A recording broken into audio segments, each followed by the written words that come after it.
I would like to call this meeting of April 10th, 2025 to order. Thank you to the live simultaneous Spanish interpreters for joining us tonight. We are also live streaming our meeting. Roll call, please. Ms. Harper? Miss Applegate. Here. Miss Kenworthy.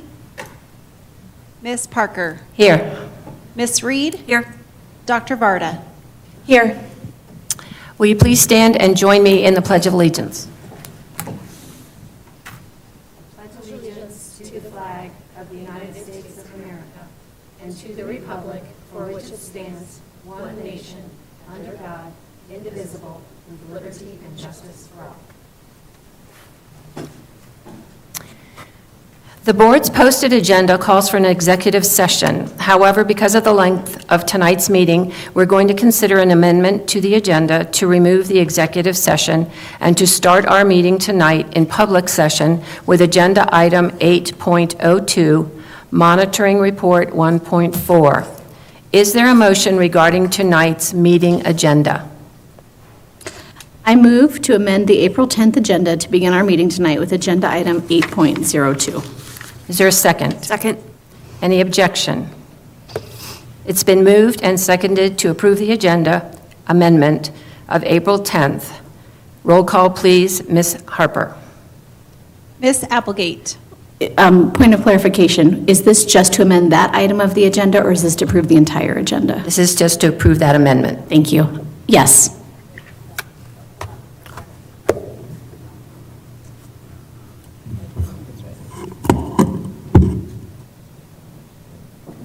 Could someone restate the motion? I think the motion was to approve the agenda as amended. The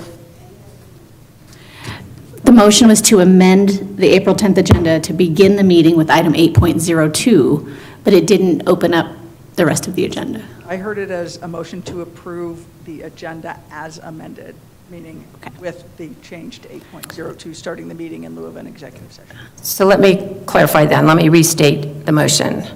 Or you were the one that, yeah.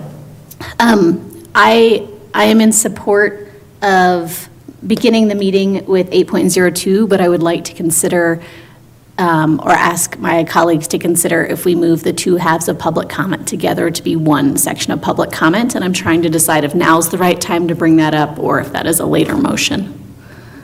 There are many ways to get that done under Robert's Rules of Order. I mean, one is like a substitute motion or a friendly amendment. I think what might be the easiest, if the board president would approve, would be to go ahead and move only to amend the agenda by removing the executive session and beginning with 8.02, vote on that amendment, and then raise a separate motion. I think it's going to be less confusing. Perfect. Then I, again, move to amend the April 10th agenda to begin our meeting tonight with agenda item 8.02. Do we want to vote again then? We hadn't actually. We haven't voted yet? Okay. Well, is there a second? Second. Any objections? Roll call, please. Ms. Harper. Miss Applegate. Yes. Miss Kenworthy. Miss Parker. Yes. Miss Reed. Yes. Dr. Varda. Yes. That amendment passes. Are there any other amendments to the agenda? I would propose that we consider, with the length of public comment tonight, combining the two halves such that it can all be done at once. Second. Any objection? Okay. Dr. Reed? I am concerned about the potential of changing it so that in the first public comment, it could go for as long as 4 hours, because we do have people who come and present. And I think it is a lot to ask people to wait 4 hours beyond when they were scheduled to present to us. So I'm fine with like an hour of public comment and then at the end of the meeting, finishing up with whoever is left. But I am concerned. Did I understand correctly what you were? I think you did, but let's debate that a little bit, because what I'm hearing you say is you're concerned having them One sit. brief point of order, did we have a second? Yes, Danielle seconded. Okay, thank you. My idea was that they wouldn't have to wait the additional hours in between and the 4 hours if they're at the end. so that you would just do all the public comment at the beginning. Sorry, go ahead. I think what you're saying is we don't want the public comment, the public to have to wait till the end, and you're saying we don't want our presenters to have to wait to the end. I completely agree that we should not ask our public commenters to wait till the end. I'm strongly in favor of your amendment. Okay, any other comments? This may be something that has to wait until we talk about public comment, but I'm also concerned because I saw that some of the groups have kids, and I don't necessarily want them on a school night here till super late. I would just say also, this is like, we need to be listening to folks, and they have signed up, they're here, asking them to wait.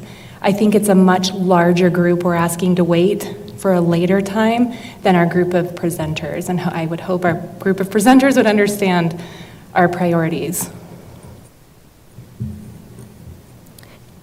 Okay, so we've heard the positions and we've heard the motion, so I guess roll call, please, Ms. Harper. So we're voting on the motion to bring it together? Yes. Thank you. Ms. Applegate, Yes. Ms. Kenworthy, Ms. Parker, Yes. Ms. Reed, No. Dr. Varda. Yes. Okay, so that motion passes as well. And that means that now, is there any other amendment to the agenda? I have a question. Yep. So are we? I know there was some concern, sort of back and forth.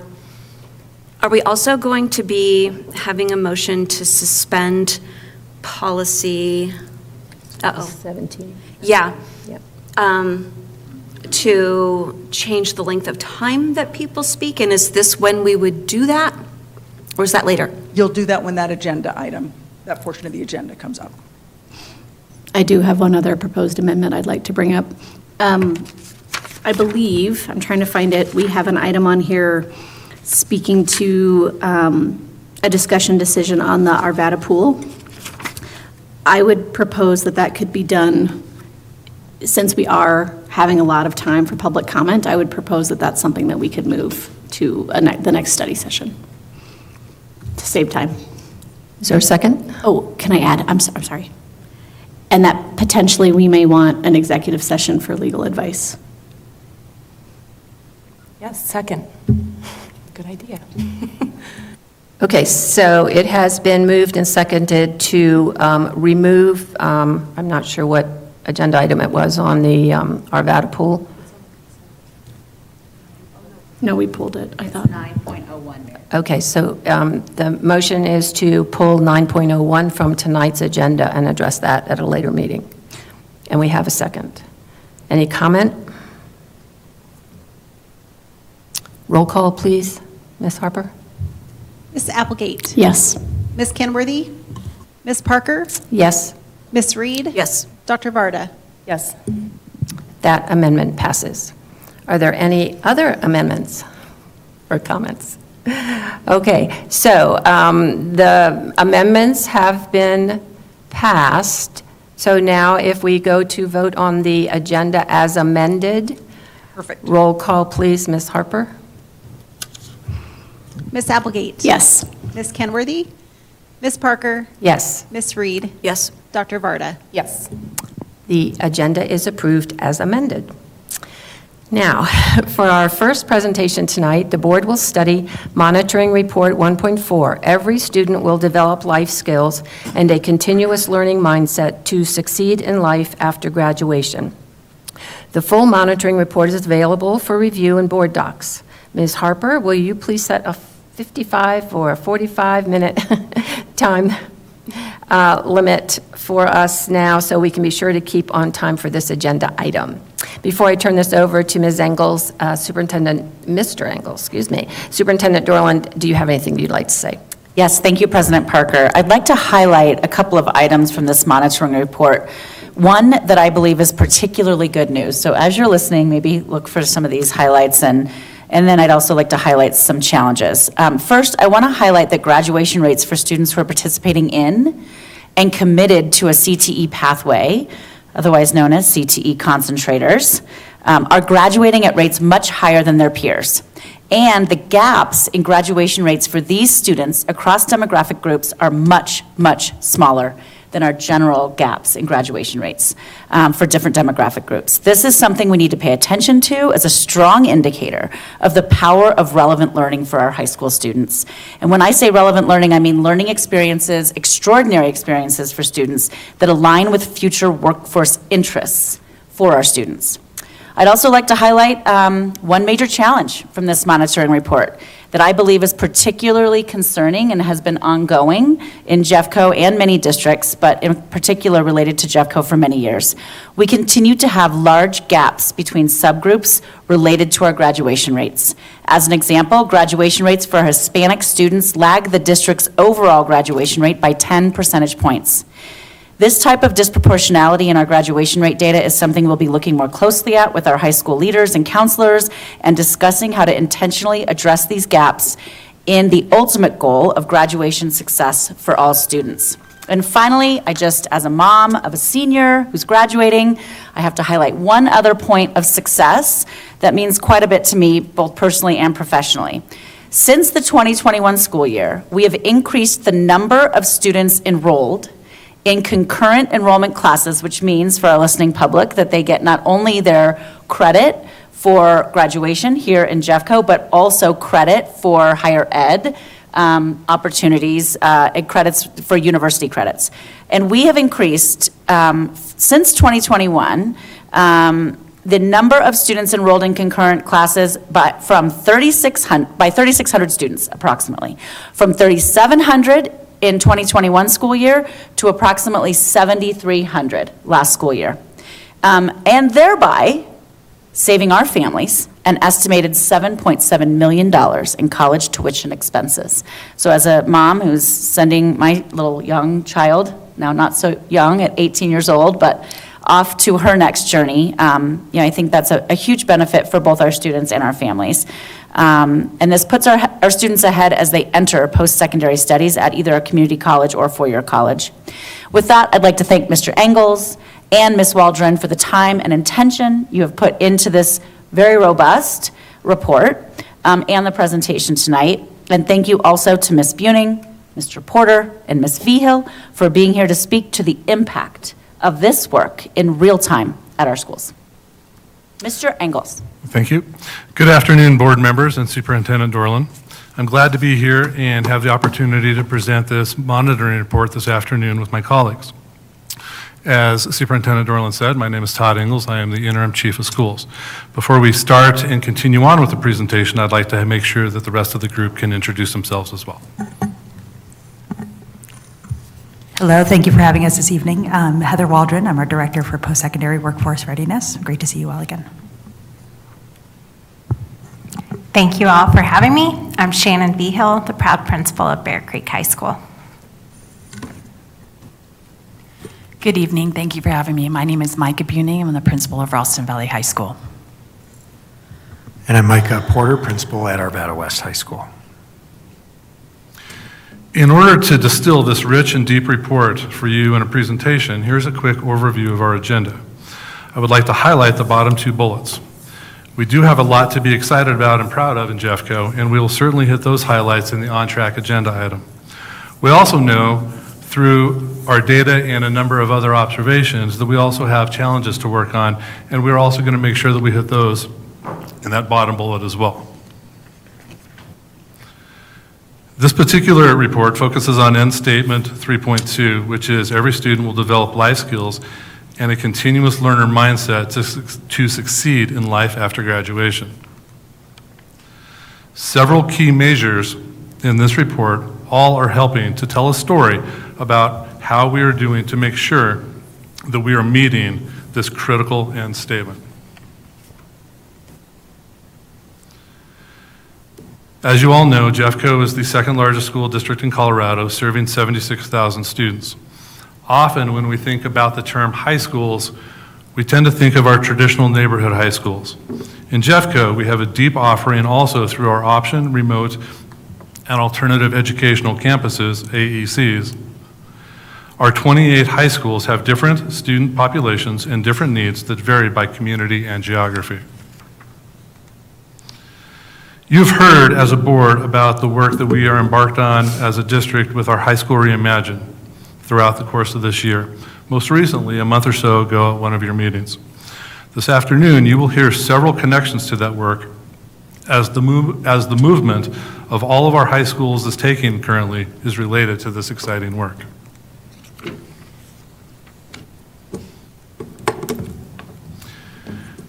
Want to spend a little bit of time on this next slide. This is our on-time graduation rates and the state of Colorado on-time graduation rates.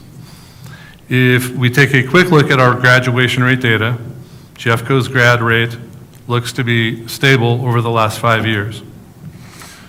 A simple quick look at the Colorado graduation rate indicates a stable with a slight increase over the last 5 years. And as we're talking about making sure that we can tell deeper stories, if we take a slightly deeper look at our graduation rate data, we also understand that 19 of our high schools have a 90% or higher graduation rate. We also understand that Jeffco's 7-year completer rate is 92.8%, which is 3.2% higher than the state of Colorado. The value of a Jeffco diploma in the broader context of an environment where the goal sometimes shifts to getting students across the finish line at the expense of a quality credential, we maintain that we have the strong value of our diplomas. Later in this presentation, Heather is going to talk to you about a demonstration of this value of our Jeffco diploma by talking about a partnership that we currently have with the School of Mines.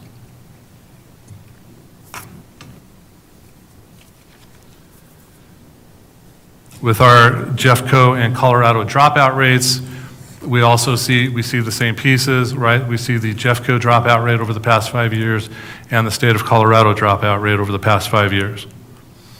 Again, looks to be relatively stable and flat. Want to make sure that we're pointing out one of those bullets, which is 12 of our Jeffco high schools have less than a 1% dropout rate, and we're very excited about that particular number as well, making sure that we're meeting the needs of all of our students.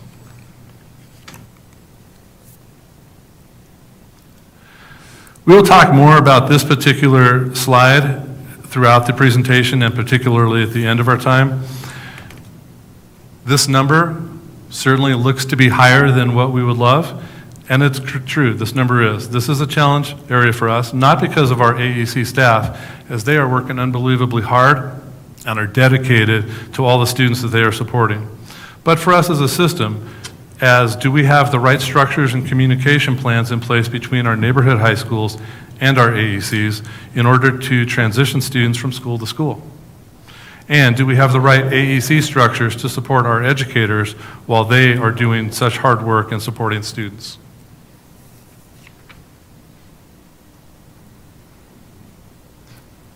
As we talked about at the beginning of our time a few minutes ago, we are hitting areas of on track and areas that we need to improve. The information on this slide is interesting and a challenge for us. While this is the overall district data, individual schools may have similar data or slightly different data than what is showing up here. 2 items that we are working on. 1, how are we working with our content teachers, just not in grade 9, but also vertical contents, so significantly earlier grades as they're leading up to grade 9, to help ensure that we are addressing what we're seeing on this. And 2, towards the end of our time this afternoon, we will talk about credit recovery and the important work that we need to make sure that we're doing in that area as well.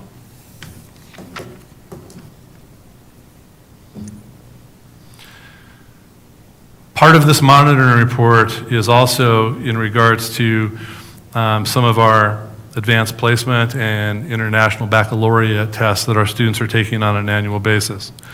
This particular slide talks about the advanced placement exam results over the past several years. A couple of things that I'd like to point out on this particular slide. In the second column, you can see that over the past 5 years, we have increased the total number of tests taken by almost 1,000. And I would also like to point out then the far right column, which indicates that in the 24 school year, the percent of students that scored a 3 or higher on their AP test rose to a fantastic number of 74%, really indicating that the students that are taking our advanced placement tests and courses are really succeeding at a high level. The importance of documenting this with a 3 or higher is that at most colleges, a 3 or higher may qualify students for college credit as well.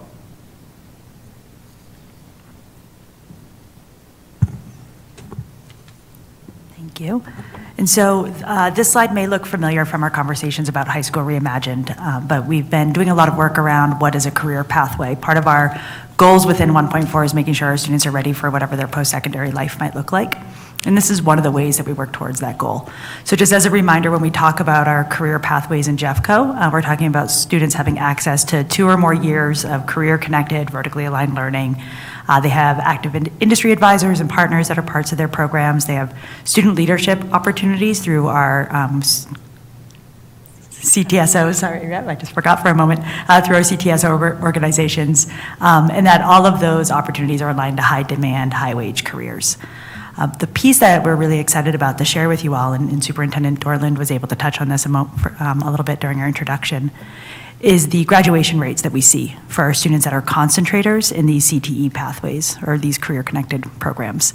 So concentrators are for our students that have done 2 or more years worth of that coursework, right? So they found something that they really enjoyed, they see a future in it, and they commit to that program. And what we see is that when our students have that experience, our graduation rates are significantly higher than our overall graduation rates. The piece that we're especially excited about is if you look at the last 2 columns and you have the opportunity to compare our subgroup gaps within our concentrator data compared to our subgrouped gaps overall. So we're seeing that across the board, if our students really do have that focused future, we're reaching that graduation number at significantly higher rates. Can I just pause for a second? So this is like one of my points of pride. So I just want to go back and forth between a really robust report of many, many pages and this presentation. So when you look at this CTE concentrators by subgroup and you check the, for example, economically disadvantaged graduation rate for CTE concentrators, which is that fourth column to the right, 95.7%. When we look at the graduation rate for 23-24 for economically disadvantaged students overall in Jeffco, it comes in at 72.6. So we're looking at a 20-point percentage difference for students who are connected to a learning pathway that shows them a career option at the end of the tunnel. And I just think that's incredibly powerful data that we all need to take stock in and really dig in deeper, figure out how we can expand those kinds of opportunities, especially for students who may be in categories that are less likely to be on track to graduate just through our traditional comprehensive high school experience. Thank you. Okay. I will point out that this is the reason that we're at the 22 to 23 grad data in here compared to the 23-24 that you might see throughout the rest of the report is just based on the lag that we have as we communicate back and forth with the state in this space. So. Another area of pride that we have in these programs is that oftentimes our students have the opportunity to earn a certification, and those certifications are approved at the state level by Board of Industry members that really say that these certifications set students up for high-wage, high-demand careers upon graduation. We've talked before about how sometimes students will use that as an opportunity to work within the field as they pursue a post-secondary degree. Sometimes students will use that to go directly into the workforce, and then they may re-enter into the post-secondary degree option later. We've seen significant growth in these areas by really working side by side with our school leaders to build out these programs. You will see fluctuation in this data year over year because that list is approved at the state level year over year. Sometimes, like when you see the large drop that occurred at Warren Tech, while some of that may have been attributed to COVID, a lot of that was also that certifications that used to be valid were no longer valid, right? And so we have to reassess because we want to make sure that our students are leaving with the skills and certifications that really are going to make a difference as they go forward. Okay, I'm gonna jump in again, because this is also like striking to me. So since we started work around High School Reimagined and really taking a more broad look at certifications, I think it's important, and we're going to be working on communication and helping our families understand that these industry certifications and opportunities for career pathway work doesn't just exist at Warren Tech. And I know we have long wait lists at Warren Tech. It's something we're also trying to work on. But when you look at the number of students earning certifications at their home high school in 1920 and 2021 compared to 23-24, that is a striking improvement. And so it's an important message for us to get out that we have certification programs not only at our Warren Tech campuses, which are amazing, we also, our high school principals of our comprehensive high schools and their teams are doing incredible work to make sure that the coursework that kids have opportunities to take in their traditional high schools is also aligned to career readiness and certification opportunities. So thank you to our high school principals for doing that work. Thank you also to our Warren Tech team for the support they provide in making sure that we can have these opportunities not just in our Warren Tech sites, but also our traditional high schools. This is evidence that we are making progress with what we call High School Reimagined in the opportunities that kids have to receive these certifications and be ready for a career as they walk across the graduation stage. Thank you. Thank you so much. And I think one piece that I'll also add in on that last column, this is a deduplicated student. So we sometimes have students that will graduate with 2 or 3 different certifications because of the different opportunities they've had in their schools and in their programs. But this is individual students is what we're reporting in this data. So I'm really excited to, as Superintendent Dorland mentioned, the work that's really happening within our schools to make this happen is why we've been able to bring some of our high school principals along with us. So I'm excited to hand it over to Micah Buerning from Ralston Valley High School to talk about the work that she's been doing there in this space. Thank you. I'm so excited to be here. Thank you so much. So when I was asked to come and speak about how we strengthen the pathways at RV, what we did was we started with the why. So when I met with our teachers, we started with really helping teachers understand the need around strengthening CTE pathways, and we started by looking at our state, our district, and our school matriculation rates. So we talked a lot about that, and we also talked about the Colorado paradox. And what that is really 70% of Colorado jobs require a certificate or some sort of post-secondary education. So only 50% of high school students in Colorado go on to attend college, and we know that. So if we know that many of our students are not college bound, or even if they are college bound, we know that obtaining a certificate in high school will help them not be at an economic disadvantage when they pass high school. So obtaining a certificate while in school is very important. So when I met with my teachers, we talked a lot about that, and we looked at the data, and we looked at the whole picture. And so the first thing we did is we sat down and I asked them to audit their pathways. And I said, I want you to look at all of your pathways, and I want you to look at them through 3 lenses. So first, do you have a complete pathway? As Superintendent Dorland was talking about, will there be completers within that pathway? Next, are your pathways offering some sort of certificate for students? And finally, are we offering Tier 2 work-based learning experiences for our students? Are we moving beyond having speakers come in, but really offering internships and connecting students with industry? That's really important. So we did that. We also connected with, as Heather mentioned, we really talked a lot about what is the support that our teachers need? And so we brought in our post-workforce readiness team from the district, and we had multiple meetings with them. And we talked about, let's look at our pathway development and our certification alignment. Let's look at the actual curriculum in our classes, and is there an opportunity for them to receive a certificate? And if not, why? What are the barriers, and how can we get past those barriers? Mike is going to speak a little bit about the challenges and how we overcame those as well. Finally, the one thing that we did is we looked, and I stole this idea from Micah at A-West, was we looked at the funding that comes through the state. So when our students receive certificates of some sort, the state gives us funding back to the district, and that a lot of that funding goes back directly into the programs of those pathways. And so we looked at that and we said, okay, we have many pathways, but not all of them are receiving certificates. So how can we expand the opportunities for our students? And so what we did is we sat down with our teachers, our CTE teachers, and we said, okay, let's look at your funding, and how about you keep 50% of that funding, and we put the other 50% towards a CTE CDIP bank. And what that allows us to do is then take that other 50% and spread it across all of the CTE pathways in order to really expand those and help them with the startup cost and help provide certificates with students so we're not charging students fees for them to take these tests. The CDIP money that we receive back from the state, and we're using that money to pay for the cost of certificates. So when students graduate, they are college ready or career ready or both. So I stole that from Micah. Thank you, Micah. I just wanted to highlight one of our programs that we just recently expanded on is not only do all of our CTE programs and our 11 pathways, almost all of them provide some sort of certificate and concurrent enrollment, but we recently started 2 years ago something called, and I'm sure you're aware of this, it's geometry and construction, and our students not only receive one certificate, but 2 certificates, both in the fall and in the spring, and they are, both of those certificates, students are very excited about, and we started the first enrollment that came through was 52 students. And since then, almost half of our sophomore class, and we have almost 500 kids next year, are enrolled in our geometry and construction. So that means many, many sophomores are going to be moving forward with certificates, not just one certificate, as Mrs. Waldron said, but 2 certificates. So those are just a few of the things at Ralston Valley that we have done to, and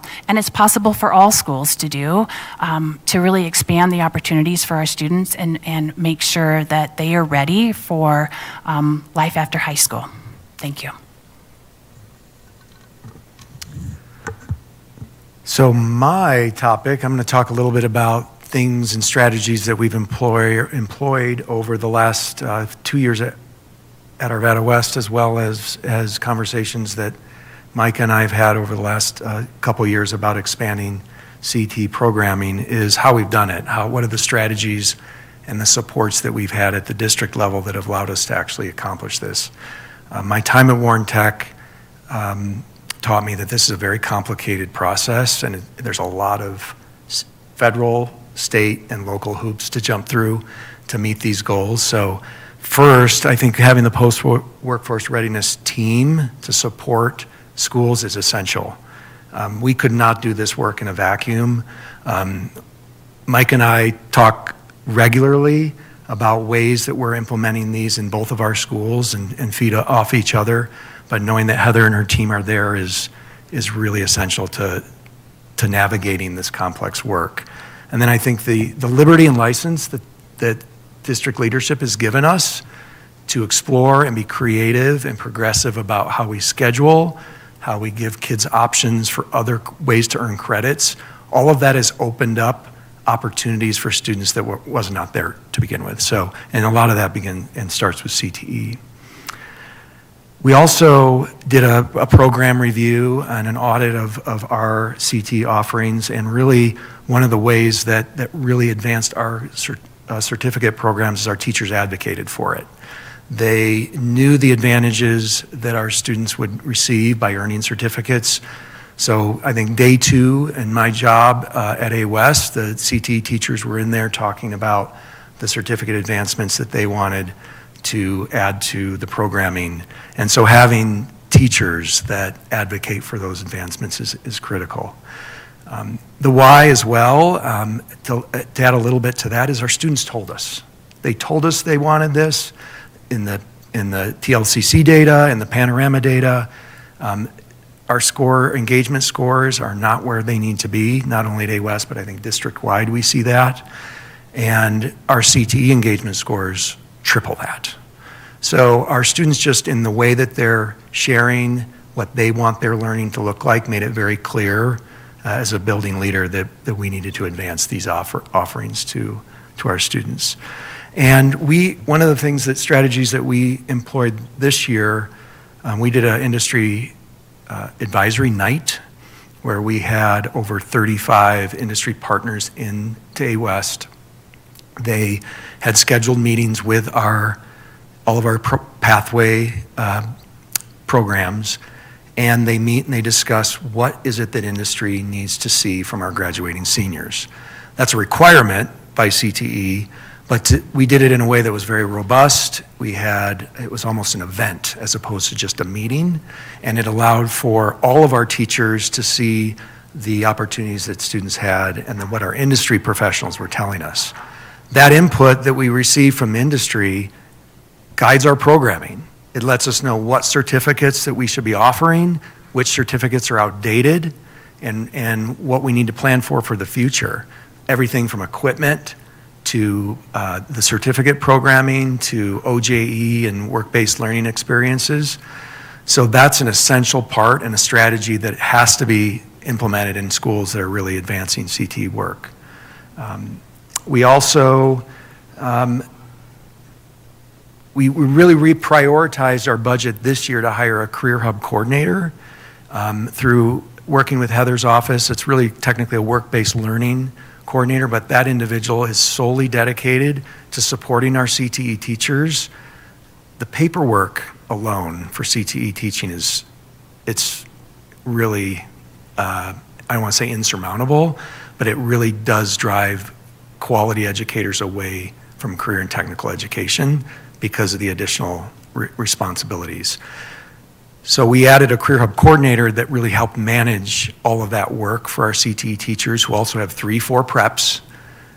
And so their challenges are different than a typical gen ed teacher. And to attract quality educators to CTE programming, we built up that position so that they can help manage that workload with our teachers. That's been a game changer for our school, but also has taken a hit on our budget. But something that we essentially need to do. And then, just really, it's clear, and I think we all know this, money motivates, and the funding that we get back for certificates has a significant impact on how we can advance our programming, potential FTE coverage. We actually used some of our CDIP money to be able to hire a full guest teacher this year so that they could be in the school while our students were experiencing industry opportunities with their classroom teacher outside of the classroom. So there are a lot of advantages, obviously, to adding and growing CTE programming, but you have to be really strategic as to how you budget and how you use those funds so that it can be done in a way with great fidelity. Am I talking about challenges as well? You've hit a few of them. Okay, yeah, I did talk about a few of the challenges. But one of the things that I think Micah and I both learned is it's really important that we're talking to each other about the programming that we're offering. It doesn't make sense for both of us to be offering a highly specialized CTE program in the North area. So that's something that High School Reimagine is tackling, is how can we offer these programs outside of Warren Tech that students from Pomona, Ralston Valley, Stanley Lake, Arvada West, Arvada can have access to. That's going to be a big challenge. Logistically, scheduling conflicts, transportation, that's something that we don't have the answers to yet, and we're exploring. We will. Scheduling complexities are really hard. CTE, you have a lot of singleton courses, so that pulls educators away from gen ed courses. It increases class sizes for a lot of gen ed programming, so we're really having to be thoughtful about how we balance that as a school. And then probably the biggest one, and I've had several conversations with Heather about this, is transportation. We have to have easy access for our students to go out and work with our industry partners without having to wait 2 weeks to get a bus, or the bureaucracy of field trip forms. There's some things that we can do and provide those opportunities for students that we really need to explore as a district. We talked about funding for a bus or a small vehicle that would allow our educators to get our students where they need to be. We don't have that yet. So and we're a school that is growing in enrollment and has a healthy budget, and that's a huge barrier.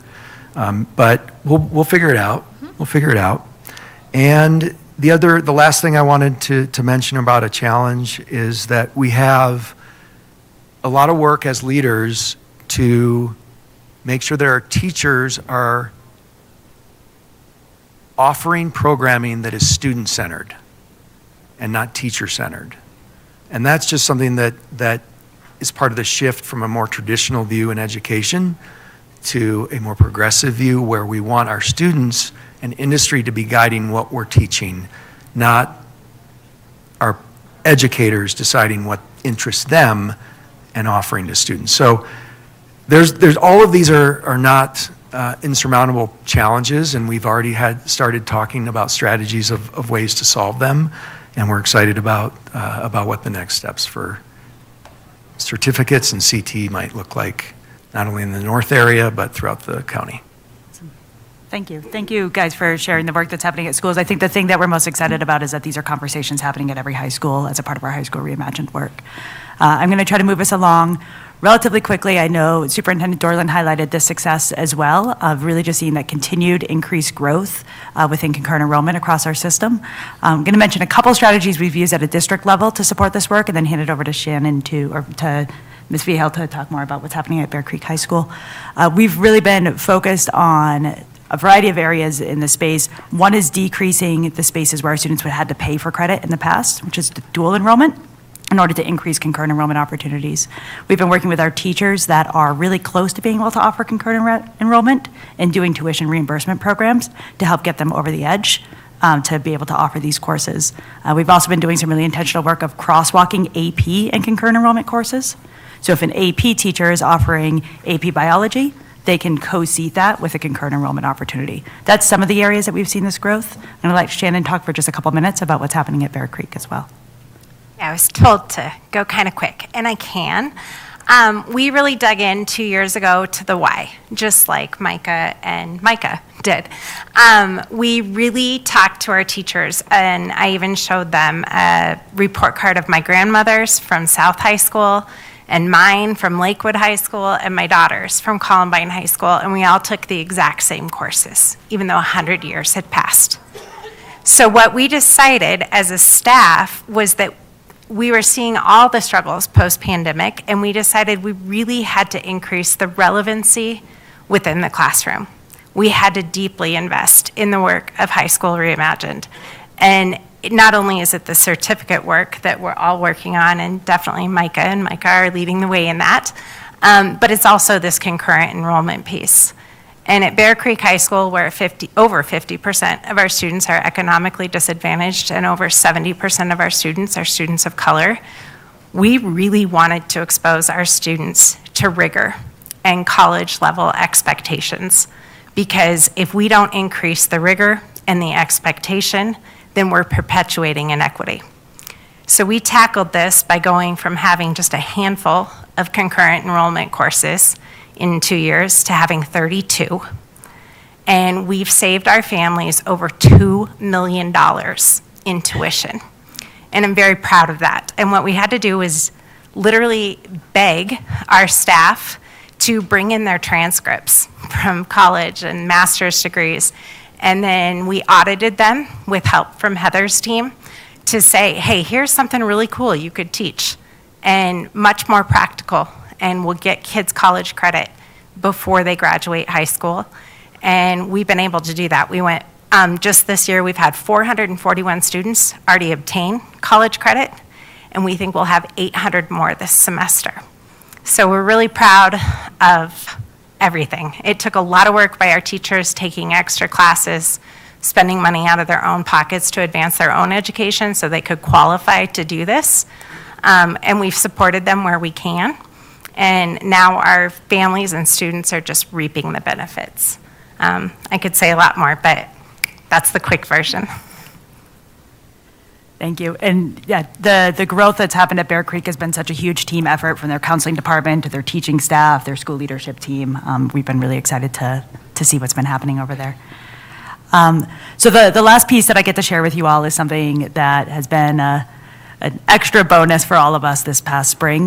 We have a close relationship with many of our post-secondary partners, and when it comes to our STEM programming, we're fortunate enough that right within our own backyard is a Colorado School of Mines. And so as we've been building out STEM programs and STEM opportunities, we work very closely with Mines to make sure that it aligns to what our students will need to be successful in a high-level post-secondary program like those that they offer at Mines.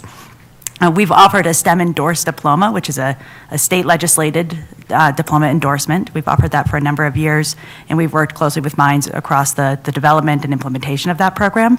We're incredibly excited that this year Mines has been recognizing the phenomenal work that's coming out of Jeffco schools and how prepared our students are, to say that if students meet our STEM endorsed diploma requirements, along with a couple of other pieces. They want to make sure that students, they're looking for a 3.8 GPA. They're looking that students have, completed at least through like pre-calc. They don't need to be accelerated in math, but they want to see a fourth year of math on high school transcripts.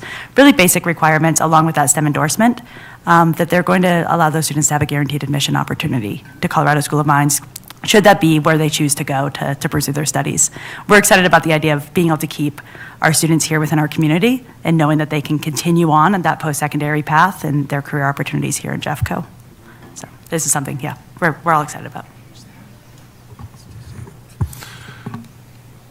So we've talked a lot about, throughout this entire presentation, about a lot of the numbers that we're very proud of to be on track. We've talked a lot about and acknowledged some of the areas that we have as ongoing pieces that we want to make sure that we're working on. I think the piece that I want to highlight prior to turning this over for any questions are the two slides that our principals chimed in on. And that is this. I think they all said it well of, if we have principals telling teachers what to do, that's not going to be sustainable, and we're not going to see this explosive growth in some of these numbers that we're seeing. The why that has been shared with them has been absolutely shared with our teachers, and these results take a tremendous number of teachers and authentic, genuine involvement and commitment and dedication from our teachers to be able to make this happen. So I really appreciate our principals that have been able to help our staff understand the critical components of this work. And I think with that, we will turn it over for any questions with the remaining time. Thank you.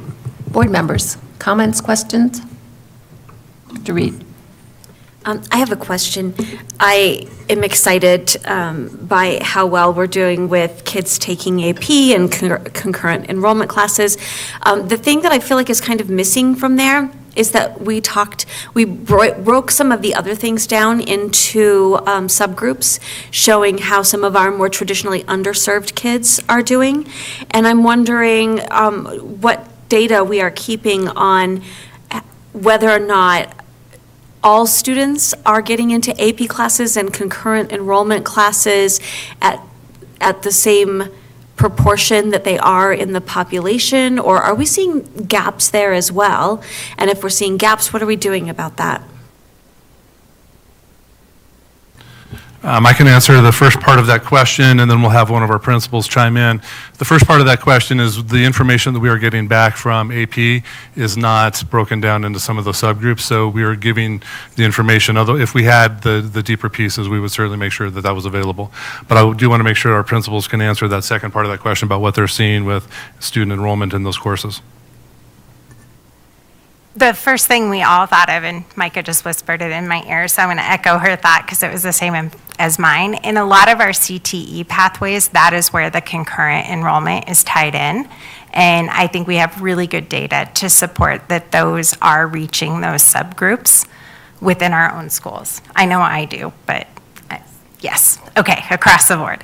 And then the other thing I would say is there are gaps. There's always been gaps in our AP and honors course offerings with those subgroups. And even today, I have 2 administrators and 2 counselors at an AP for All and a conference out at the Gaylord Hotel today, trying to troubleshoot and brainstorm with other leaders across the state and the district about how to increase enrollment for all students into the concurrent enrollment and AP course offerings. So I'm excited that that is something we're desperately trying to close that gap. Usually I try to give people a heads up when I'm going to ask for data and I just didn't think of it in time. But if we could sort of get an idea of that at some point, maybe in our Friday update, of how, you know, what are those numbers looking like for us? I would appreciate it. Thanks.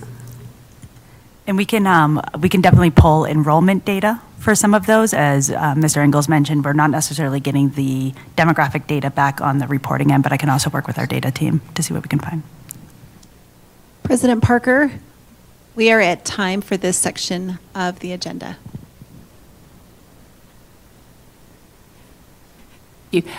Just a quick question, if you have a comment. I'm happy to send questions via email afterwards. Just really appreciate this work. It's super important. Thank you, thank you, thank you. Okay, yes, I ditto that. Thanks very much. It's very exciting to see where this is going.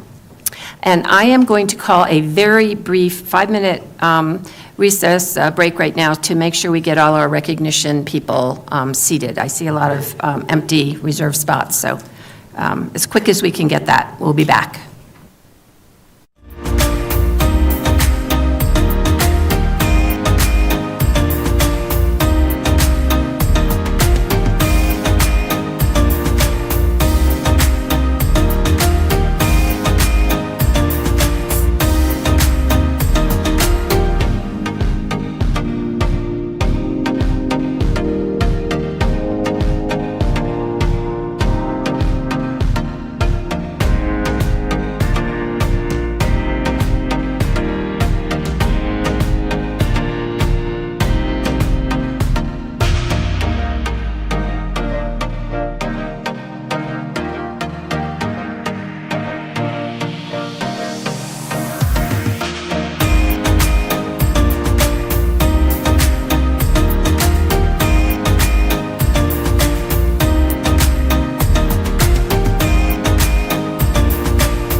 Okay, welcome back, everybody. Every month, the Board of Education has the pleasure of recognizing students, staff, schools, and community members for their achievements and contributions to our community. Now we will move into honors and recognitions. For our first recognition of the evening, the Board of Education is pleased to honor Tim Reed, Executive Director of Facilities and Construction Management, for providing outstanding service in maintaining and upgrading our Jeffco facilities. Will Tim please come to the front of the boardroom, to receive the Our People, Our Strength recognition.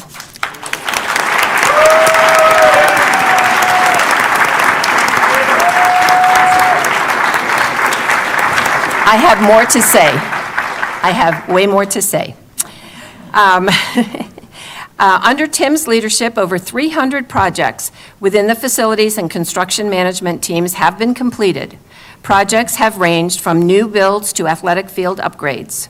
A few notable highlights throughout Tim's career include projects with Kendrick Lakes, Prospect Valley, Marshdale, Sierra, Warren Tech South, Green Mountain High School, Fletcher Miller, and Alameda International. Tim was instrumental in leading an $836 million voter-approved capital improvement campaign, which supported safe and modern facilities for Jeffco students and families.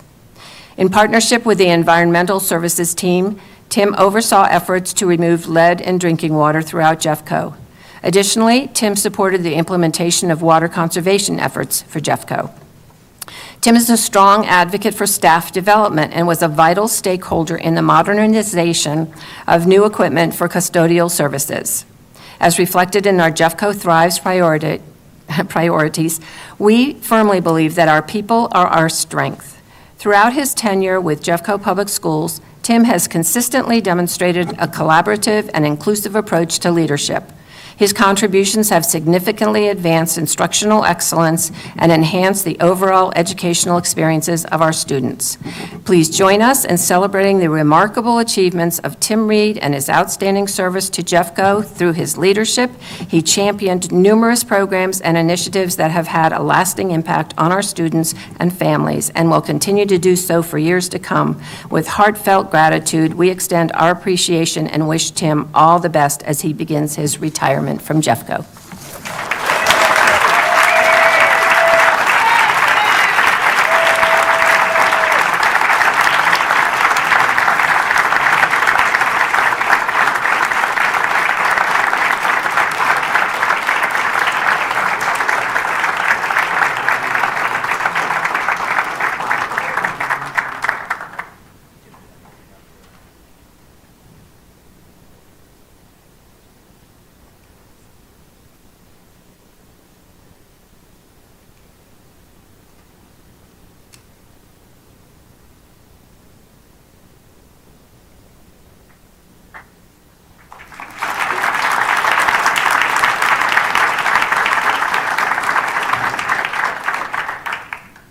And for our next recognition of the evening, I'll hand it over to Director Applegate. We often say these are some of the bright spots of our meetings, and so this is one that I'm really excited for and proud of. As an alumni of the Colorado School of Mines, the partnership that I'm about to talk about is just incredible to me.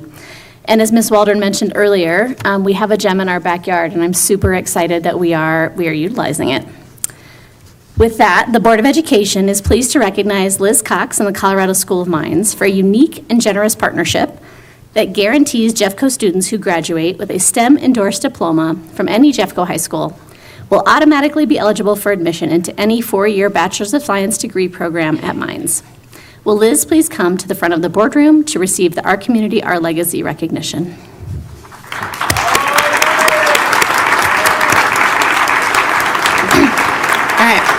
I also have more to say. The Colorado School of Mines is a top-rated research university located here in our backyard in Jefferson County.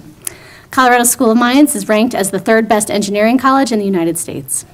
The newly established partnership between the Colorado School of Mines and Jeffco Public Schools will foster opportunities for Jeffco students with an aptitude and interest in science, technology, engineering, and mathematics.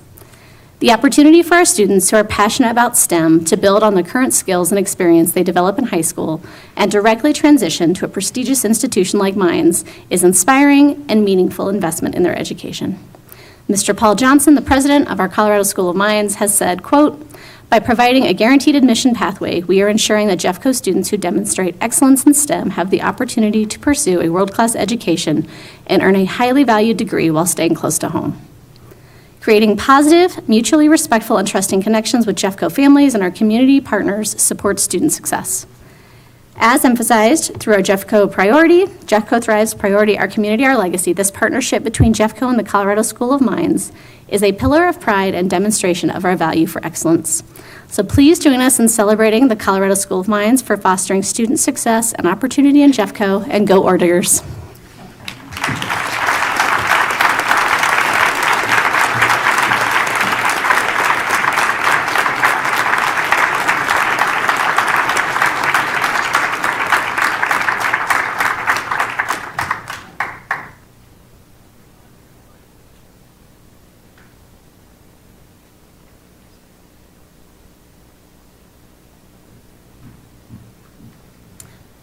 And with that, I get to pass it to Director Reed. Thank you so much. For our final celebration of the evening, the Board of Education is honored to recognize Ken Sweet and the Kiwanis Club of Columbine for their ongoing commitment to supporting Jeffco kids, students, and families.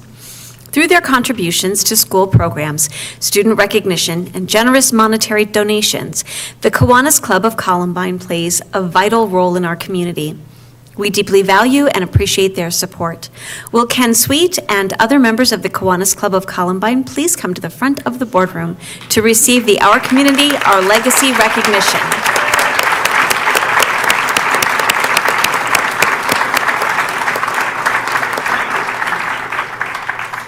The Kiwanis Club of Columbine is dedicated to serving the local community through various service and fundraising projects. The nearly 70-member club has been in service to our community for more than 40 years.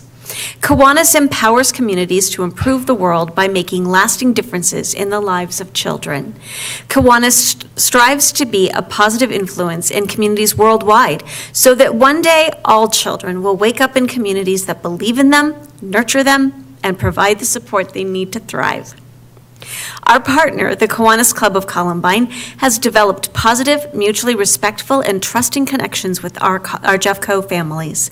Their commitment embodies our Jeffco Thrives priority of our community, our legacy. Through school science fairs, recognizing Students of the Month, generously offering monetary donations, sponsoring key clubs in multiple high schools, and partnering with the Jeffco Action Center to distribute summer food bags to families, the Kiwanis Club of Columbine has been and continues to be a trusted and reliable partner for Jeffco Public Schools. Please join us in celebrating the Kiwanis Club of Columbine for supporting programs and initiatives for our Jeffco students.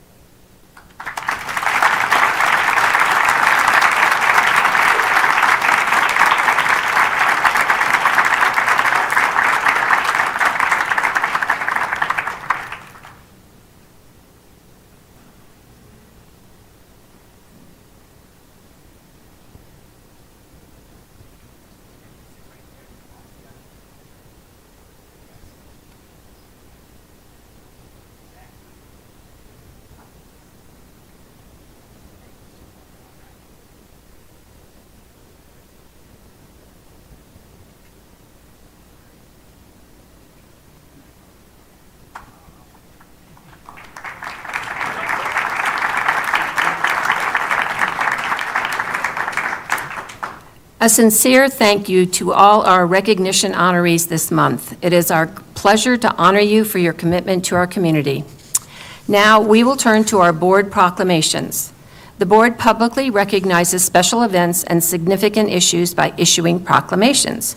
In the month of April, we are commemorating World Autism Day, which was April 2nd, National School Librarian Day, April 4th, National Student Athlete Day, April 6th, Columbine Day of Service coming up, April 20th, Day Without Hate, April 26th, Public School Volunteer Week, the week of April 21st through 25th, and Child Abuse Prevention Month, which is the month of April.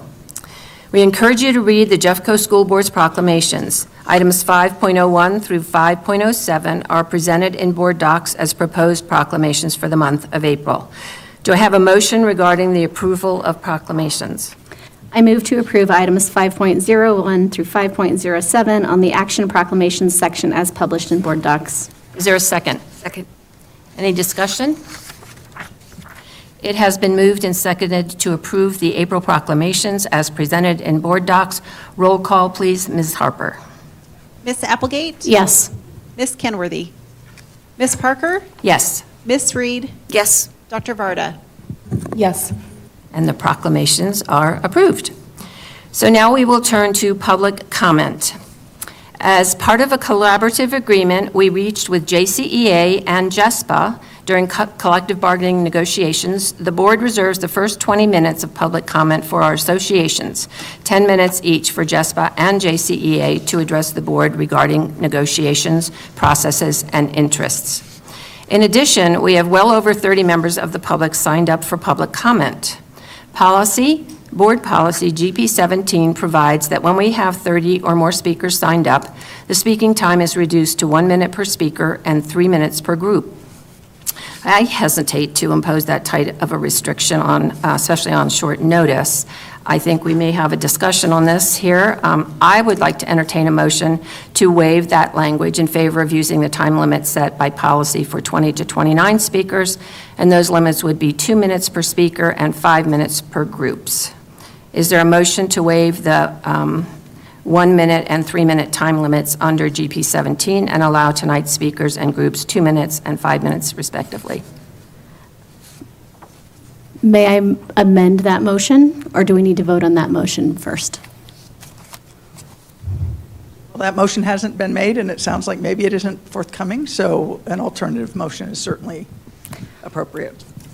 I would propose to my colleagues that in light of a lot of interest in public comment and the belief that these items that folks are bringing to us are really important to them, that we waive GP17 in its entirety and let folks speak for the full time, understanding that this means there would be a pretty significant amount of public comment. Is there a second? Second. Any comments?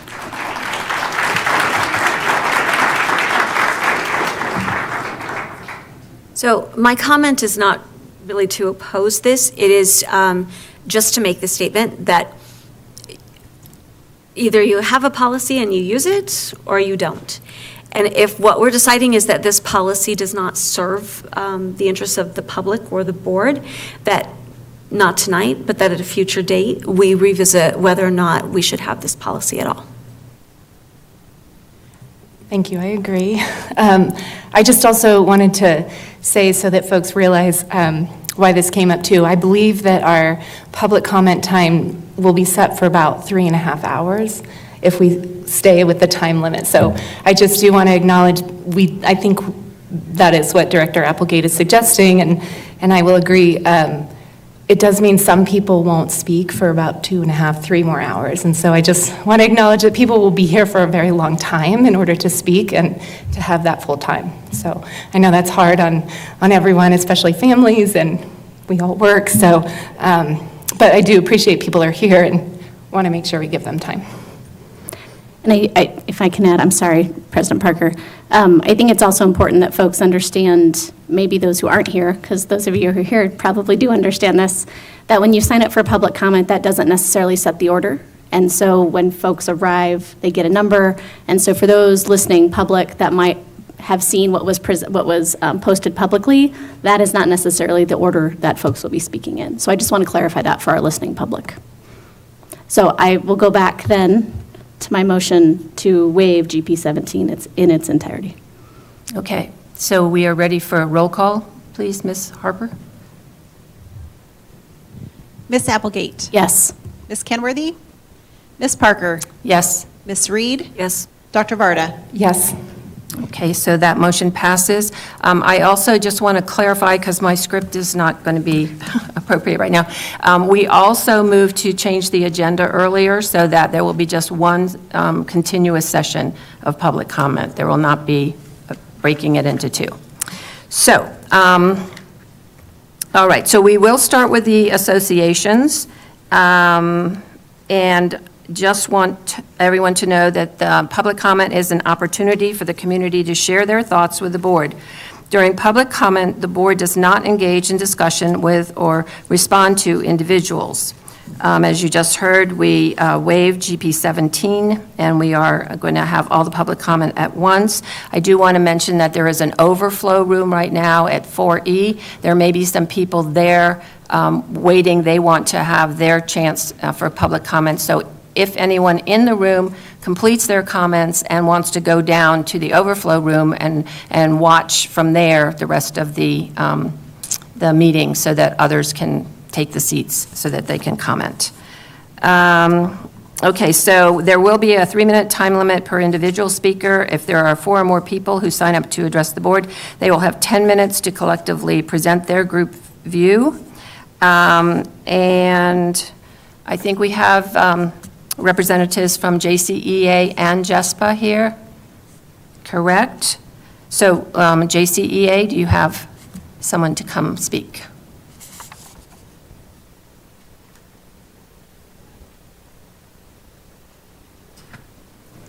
Welcome. Please introduce yourselves, and you have 10 minutes. All right. Brooke Williams, art educator and JCA president. Rob Cassidy, science teacher at Stanley Lake High School. Michelle Melis, Spanish teacher, Green Mountain High School. Anna Bryant, 3rd grade teacher at Hackberry Hill Elementary. Dale Mulholland, JCA vice president and American history teacher at Pomona High School. Richard Sanchez, I teach 6th grade social studies at Bell Middle School, and I'm also JCEA's Organizing Action Team Chair. Stephanie Jones, JCA member, and Stony Creek Cells. Good evening, directors Varda, Reed, Parker, Applegate, and Kenworthy. We're here tonight on behalf of JCA to provide an update on the state of bargaining, but also to share deeper concerns about the direction of our district and the future of public education in Colorado. We know that for our students to thrive, they must be at the center of every decision. And for that to happen, educators must be a priority in action, not just in words. Right now, educators across Jeffco are sounding the alarm. We are calling for meaningful investment, collaborative leadership, and transparency, not just at the bargaining table, but throughout every level of district decision-making.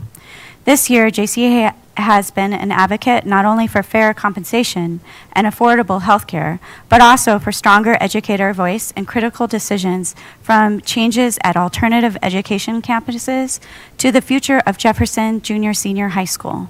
We're asking you to listen to people closest to the work, the educators in our classrooms, parents, students, and communities, and to take a bold step to restore trust, ensure equity, and build the sustainable future of our schools. We also stand firmly behind CEA's broader priorities at the state level. Increased education funding, improving accountability to support students and educators, the protection of worker rights, the defense of our public schools from privatization, and a commitment to safety and dignity for all students, regardless of gender, race, immigration status, or socioeconomic background. These values are not abstract. They're directly connected to the daily realities we face in Jeffco and the policies you choose to support. Tonight, we are presenting a letter signed by our elected building association representatives across the district who believe it's time for action. We ask you to read their words, take them to heart, and join us in creating the kind of collaborative, transparent, and value-driven district our students and educators deserve. Finally, I want to acknowledge that during our joint negotiations with JESPA, the district agreed that UHC would come and publicly answer questions at the table so educators and ESPs could get answers to questions they have about the switch to the Surest plan. Today, Adam Barnett informed us that UHC will come at 3:30 next Thursday before our bargaining session begins, once again pushing what should be a public conversation behind closed doors. I'd like to mention that many of our educators and ESPs cannot even make a 3:30 time. We need the district to honor their commitment to have UHC at the public bargaining table and provide educators and ESPs with the transparency they deserve. Thank you for your time and your commitment to public education. Last Thursday, the district offered JCA steps and lanes, and to honor salary commitments made for Appendix B, our coaching and activity sponsor schedule, which were made in prior bargaining sessions. Although the district speculated that the proposal would have a cost of $8.5 million, there were several oversights in these calculations. First, the district minimized turnover from their calculations, ascribing a step and lane cost of $6.9 million. However, since employees generally enter lower and exit higher on the schedule, the total cost of steps mathematically must be cost neutral over time, despite some annual fluctuation. If we accept the district's cost assumptions at face value, in approximately 16 years, every single employee will be at lane 6, step 22, and earning the maximum salary possible, which is an unrealistic assumption. Second, the fact the district did not re-up the 2% stipend at a savings of approximately $8.5 million was not noted. Third, the district did not include a reduction in staff of 63 JCEA full-time employees at a savings of nearly $7 million. All told, JCA calculates that the district financial proposal will actually result in the district spending approximately $14.5 million less next year on JCA unit employees, which makes us wonder how deeply management values us. Furthermore, although the district stressed the continued loss of students, they failed to mention that our JCA bargaining unit is decreasing at an even faster rate. For example, next year it's projected teachers will decline at over 2% and students at only 1.2%. Because of this loss of educators, money is actually being freed up to spend on other priorities further removed from students, such as sizable increases in central administration staffing. Is this the message we really want to send as a district? Benefits have also been a frustrating barrage of no's. Next year, most employees will take home fewer dollars than last year in real dollar terms. This ranges from from roughly $100 for recent hires with individual insurance to well over $3,500 for those with family medical coverage and those at the top of the schedule. After accounting for inflation, these losses range from well over $1,000 to nearly $6,000. The district team has said no to nearly every monetary item, including reducing special education class caseloads, saving that money, saying that money will be saved for compensation, but then offered a compensation proposal that drastically reduced spending on the JCA bargaining unit, with over $7 million being expected from the state. Is this how we should be valuing those in the front lines in the classrooms of our district? Every bargaining season has a different plot line and points of conflict, and this year it feels like we're in the season of just no. To continue, we're bargaining Article 8, which is class size and caseload. It's an issue that comes up every single year at the table because year after year, educators have been buckling under the weight of added workload. One of our article bargainers relayed this year at the table that this year alone there have been so many new initiatives that for her it's been an average of one new thing she's been asked to do every 6 days. We are struggling to keep up with what is already being asked of us as more continues to get piled on, which actually hurts teacher retention. Colorado has one of the highest rates at 22% educator turnover compared to the national average of 16%. And while Jeffco's may currently be lower, educators are telling us that this is the year that is finally breaking them. What we are asking for is collaborative leadership in order to improve communication between the Ed Center and schools so that when these new initiatives are rolled out, educators who will be impacted by yet another change, yet more to do, a new action item, will have a voice in that work. We are in the best position to speak to our capacity, reasonable timelines for implementation, and the supports needed for any new best practice or initiative to work. In the end, there isn't a whole lot of difference between a bad idea and a good idea that lacks support and is poorly implemented. We need to be real partners if any of these changes will result in real improvements for our student and not just be one more thing for us to do. And then finally, regarding Article 13, our leaves article, JCEA is proposing a change from separate sick leave and personal leave to general leave. This work was done in collaboration with district and JCEA members as directed by last year's MOU. This cost-neutral proposal will have a positive impact on educator wellness. Many neighboring districts already offer a similar leave plan, and this helps us stay competitive. Most importantly, educators deserve the flexibility and trust to use their leave according to their individual needs. We propose small but meaningful tweaks to our end-of-term payout of unused sick time, allowing for a greater range of payouts depending on the length of service. This could be a significant incentive to educators who came to this career later and won't accrue the 20 years currently required for a payout. We propose an additional payout tier for educators with 25 years of service as a greater incentive. We're also advocating for additional parental leave to match what's allowed by law, as well as additional clarity from the district around how Jeffco leaves align with other policies like FMLA and family.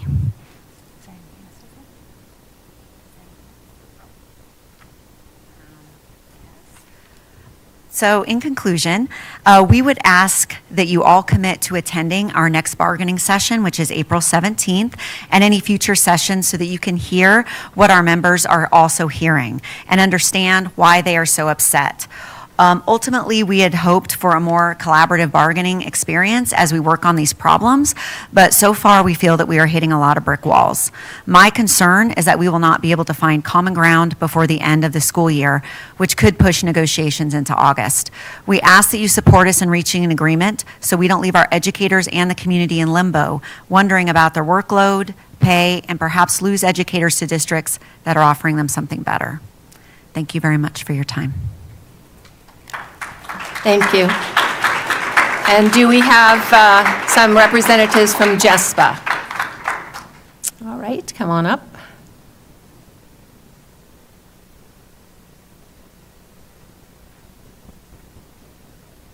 Welcome. Please introduce yourselves, and you have 10 minutes. All right, I'm Xander Kashub, JESPA President. Hi, I'm Alex Marin. I'm a health aide over at Ralston Valley High School. Astrid Sanchez, Facility Manager. Darcy Hassler, JESPA Bargaining Chair, Paraprofessional. Sarah McClintock, JSOP President, JESPA.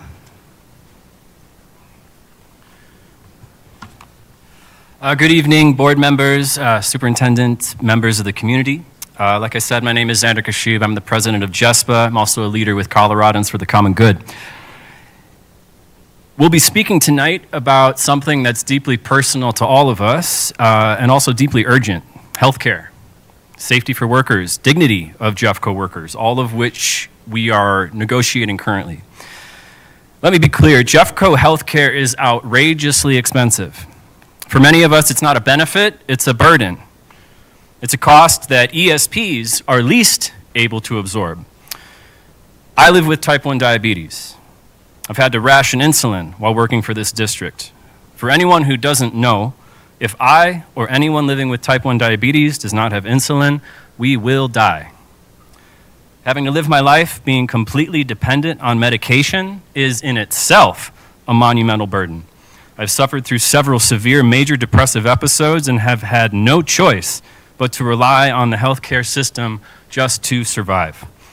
The anger and sadness I feel because of my disease is not only the foundation upon which I've had to build my life, it's the fire that fuels my advocacy for coworkers, because I don't live in isolation.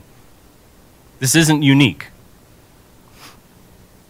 But this is about more than healthcare. It's about basic human dignity. Every time Jeffco refuses to act, it sends a message.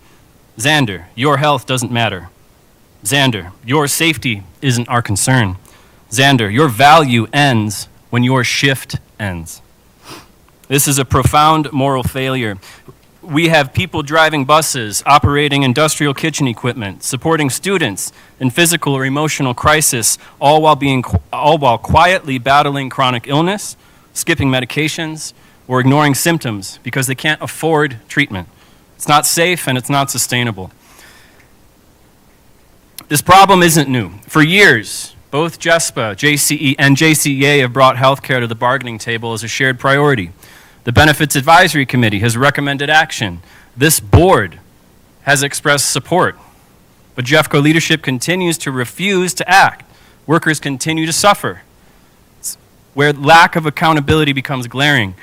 District leadership expects workers to sacrifice, adapt, and endure while they remain insulated from the consequences of their decisions. There's no urgency from management because they don't feel the impact. We do every day. This is about the broader culture of dismissal and deflection. Safety concerns go ignored. Reports of mistreatment are brushed off. Workers are silenced, or worse, retaliated against, as we'll soon hear, for speaking up. Where's the accountability for that? We can't build safe, respectful schools if workers are afraid to speak and leadership refuses to listen. We're not asking for luxuries. We're asking for basic human rights. Jeffco can't claim to value staff while forcing them to choose between healthcare and housing. Jeffco can't claim to value students while tolerating unsafe working conditions for the people who support them every day. In a minute, you'll hear from my coworkers sharing experiences of being ignored, overwhelmed, and unsafe in their jobs. So I ask you, will you listen? Will you act? Will you choose respect and dignity?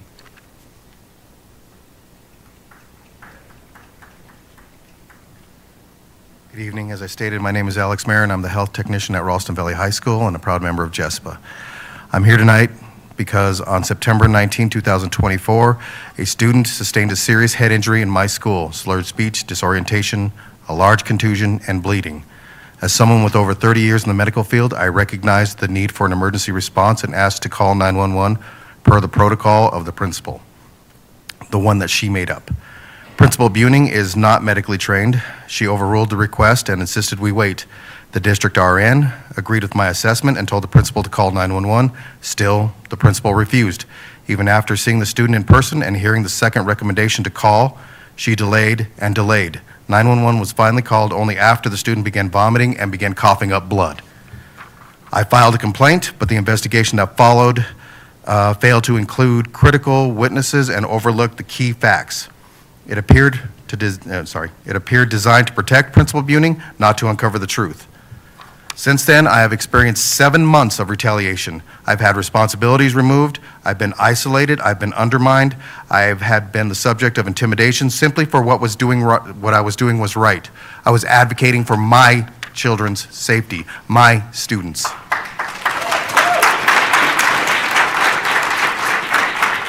What happened was not a mistake, it was a failure in leadership and accountability. Principal Buning continues to violate students' rights to receive medical care to this day, every day. I have watched students be turned away from medical needs and care that they should have gotten.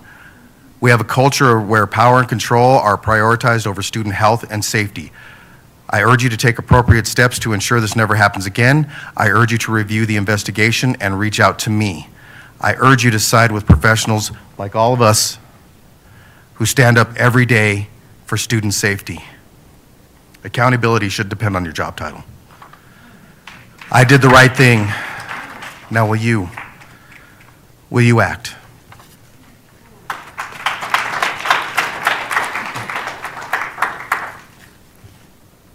My name is Astrid Sanchez. I'm a facility manager. I'm a proud JESPA member. Not long ago, my school admin came to us and said that a bomb threat was reported, but instead of calling the police, they ordered us custodians to stay in the building to search for bombs while everyone else evacuated. We were specifically told to, quote, kick trash cans, unquote, to see if anything was in there. We could not use radios or phones for fear of setting them off prematurely, so we had to tie notes to string to raise and lower them between floors to communicate with each other. While everyone else was allowed to be safe, we were put in danger. I came to the realization that I may never get to go home, that I may never get to say goodbye to my family and friends, and that today may be the last day of my life. To this day, whenever I see an unattended bag on the ground at work, my anxiety and fear kick in, sending me back to that day. It was then that it became clear the district does not value me as an employee or as a human life. Do you have any idea what it feels like to have your life valued less than anyone else because of your job classification? After speaking to my coworkers, I learned that the lives of custodial staff have been put in danger for decades without acknowledgement or care by the district. If you cared about my life, you would not tell me to approach suspicious people or vehicles, to go kick that trash can, see if it explodes, or go talk to that person behind the school, but leave your keys in the office so that if you get attacked, or knocked out, or killed, they cannot take your keys and get into the building. When we are instructed to risk our lives, you are telling us that you value our lives less than everyone else's, that you value my life less than my keys. My life, all human lives, are worth more than a handful of nickel and brass. Thank you.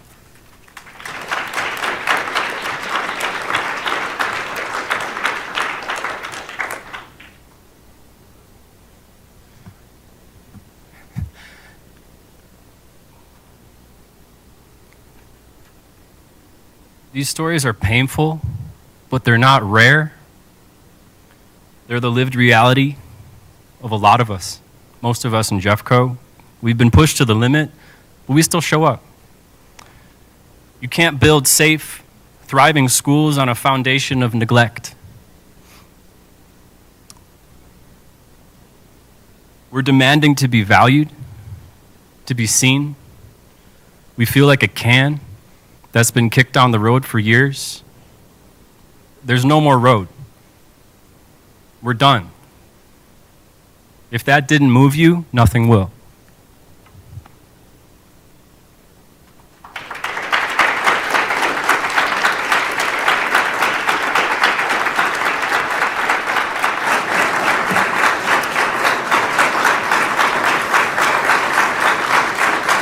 Thank you to our associations. Now we will have the public comment in order of being signed up, and so you should have gotten a card of some sort. I will be calling number 1, and then anyone who has number 2, heads up, you may step up to the podium as soon as the person in front of you finishes. So, who has number 1?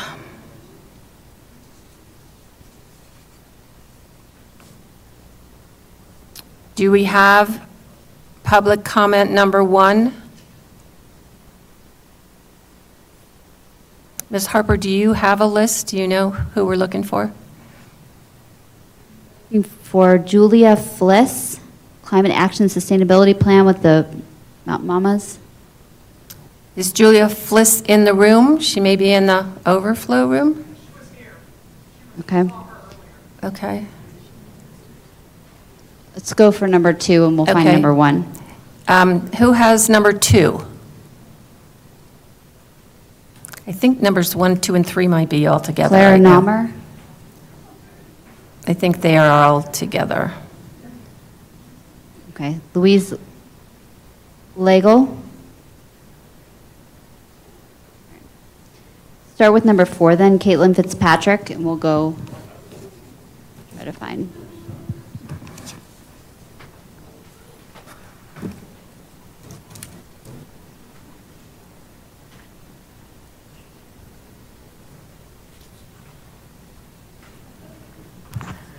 Good evening, Superintendent Dorlan and esteemed board directors. My name is Caitlin Fitzpatrick, and I'm a proud member of Engage Jeffco, a group that we started that demands equity and where all students are seen, safe, and feel welcome. And in that vein, I'd like to present to you our Jefferson Saints, first Isaiah and Meadow.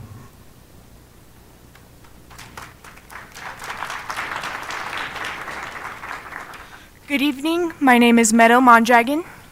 And I'm Isaiah Gallegos.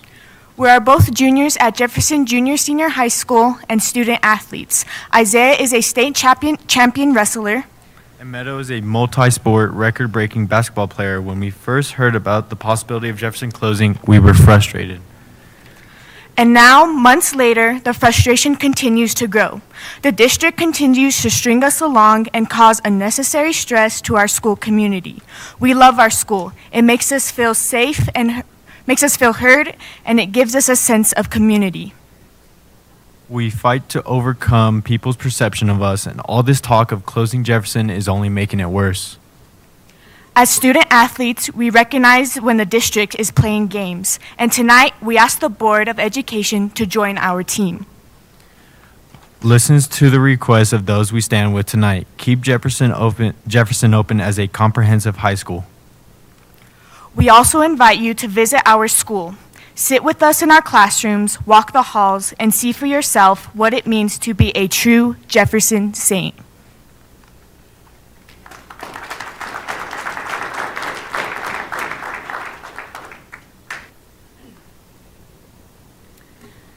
Hi.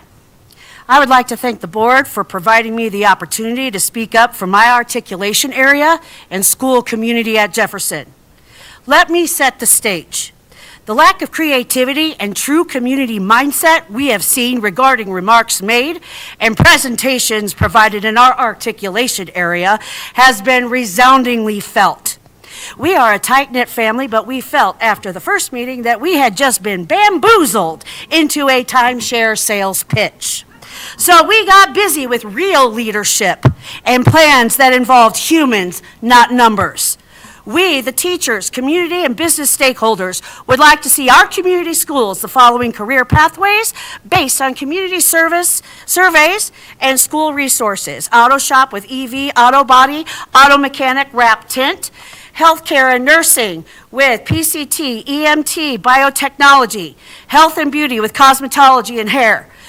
Computer IT with cybersecurity, programming, AI, robotics, etc. Construction with welding, etc. And culinary arts. CTE pathways will increase equity in our community regarding logistics and priority for tech innovative courses. We would invite other articulation areas to attend our community schools to participate in these opportunities. Boost enrollment and ease waitlists for Warren Tech. We also recommend working with CDE to create a pathway for paraprofessionals to become educators.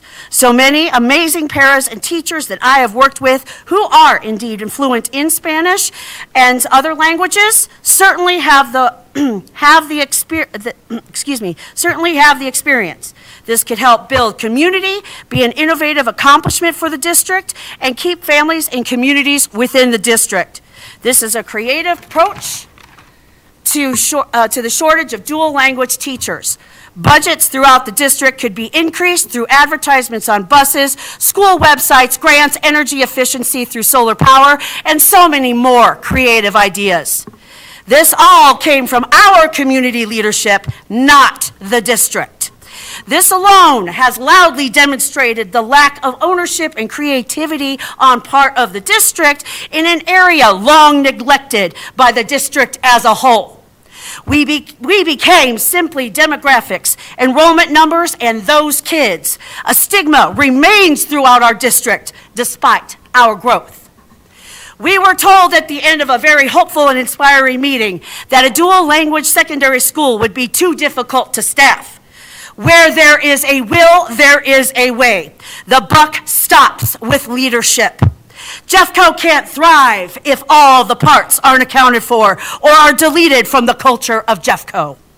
Give us hope that collaboration and respect for our unique community will not be lost. We want a planned out allocation of resources to empower our school based on our agreed upon rebranding and pathway. We are demanding that the district, with the seal of approval from our school board, invoke trust by putting in writing that Jefferson will not be closed for 2025-26 and 26-27 school years. We ask for a written commitment or MOU to ensure that the district will work with the community and campus leaders to forge a thriving Jefferson neighborhood community junior senior high with CTE and dual languages opportunities strengthened. We ask for a 5-year timeline to implement the articulation plan. We ask that Edgewater and Lumberg elementary schools stay K through 6 dual language. We ask that Jefferson Junior Senior High will continue the vertical alignment as a middle school and high school dual language campus for our articulation area.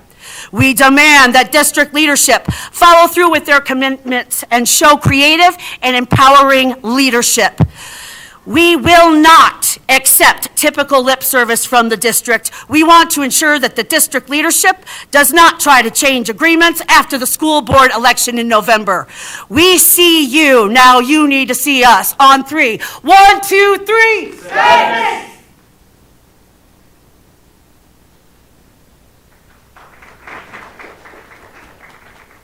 Hello, my name is Christian Latta. I'm a teacher at Jefferson Junior Senior High School.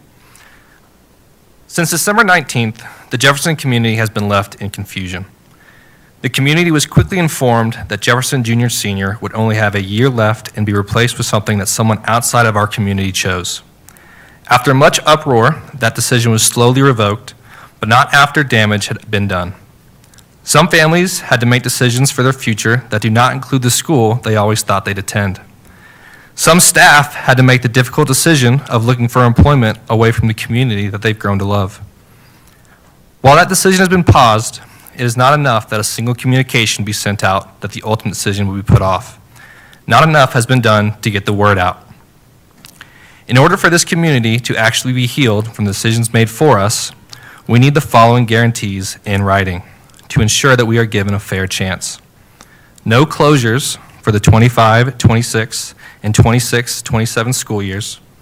Time to create a plan for the Jefferson articulation area in 5 years to implement and prove the plan is successful. Repeated communication to the community that Jefferson will be here for the future.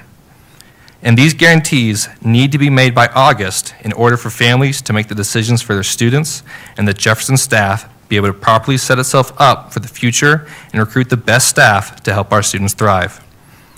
We also request that you be a part of this process and help us make the best decisions for the community. Come visit our community, talk to our families, and see our classrooms. Be a part of these conversations with our Jefferson Steering Committee and help us get the resources we need to make the right decisions. There are a lot of great ideas we have, and we are already getting started on. Jefferson will become the Jeffco dual language area, with Jefferson Junior Senior expanding the pathway into our middle school classes with plans of expanding into the high school in the following years. We want to build our programs that the community helps decide on, such as expanding our auto, culinary, and healthcare pathways, as well as adding beauty and IT pathways. Thank you.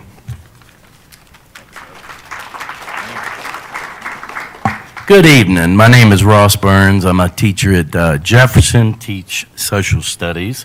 I'm speaking on behalf of one of our seniors who's supposed to be here tonight. She had to take care of her siblings because her mom had to work this evening.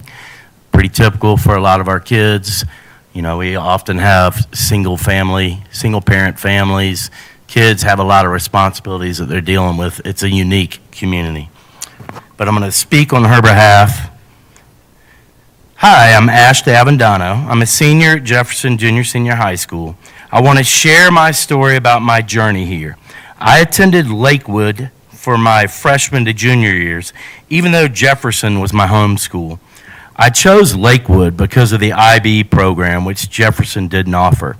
However, during my time there, I struggled to fit in as a Latina.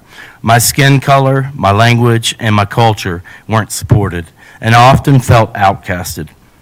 I tried to change who I was to fit in, buying Lululemon and dyeing my hair blonde, but in doing so, I lost myself. This led me to a depressive state and ultimately an attempt on my life. That was when I realized I needed a change, and that's when Jefferson came into my life and changed everything for the better. From the moment I walked through those doors, I heard people speaking Spanish, which was something I rarely experienced at Lakewood outside of a Spanish class. I also found teachers like Mr. Burns who take the time to ensure every student is caught up and growing in their education.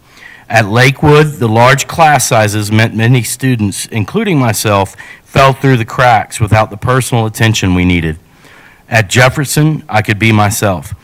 Despite some dysfunction, everyone here feels like family. I worry about Latino students who might transfer to schools like Wheat Ridge or Lakewood and end up feeling as lost as I did. I believe we should build on what's already here and make it better instead of closing or changing it. What we have at Jefferson is special and cannot be recreated like at schools like Lakewood or Wheat Ridge. And as we say, once a saint, always a saint. Let's make our community even better together. Thank you. Thank you very much. Thank you. And now, do we have number one? No? Okay. I'm sorry. Welcome. Will you please introduce yourselves? And you guys have 10 minutes. Hi, my name is Claire Naumer, and I go to Evergreen High School, and we'll be talking about a sustainability policy. I wanted to start off by thanking each of you for everything you have done for our schools and sustainability in the district thus far. Thank you so much for volunteering your time to better our schools. We are so grateful that Jeffco has already taken steps towards a sustainable future with a sustainability program manager, LED lighting, HVAC improvements, use of solar energy, and progress on the climate seal of biliteracy. As you know, we have had a 17% reduction in energy use intensity and a 37% reduction in greenhouse gas emissions since 2014. Learning what Jeffco has already been doing has given me so much hope. We are all here today because we care about the future of our planet. The people standing with me have done incredible things in our community to mitigate the effects of climate change. However, we won't be Jeffco students forever. We believe the school board should add an ends to the board policy so that there are clear overarching goals for our district.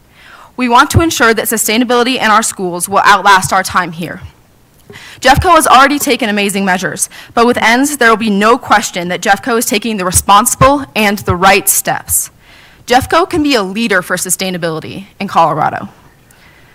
This will show the community that sustainability is a priority, and students will be given reason for hope. Climate change is the defining challenge of our time.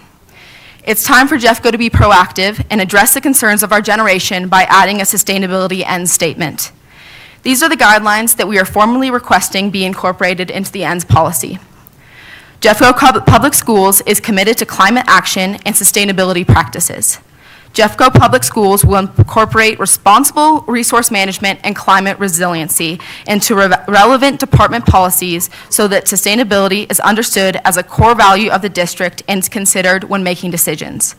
The district will take proactive measures and establish goals to conserve natural resources, reduce water use, reduce waste, reduce greenhouse gas emissions, enhance energy efficiency, and implement practical solutions that ensure long-term environmental and financial stewardship of its operations and facilities.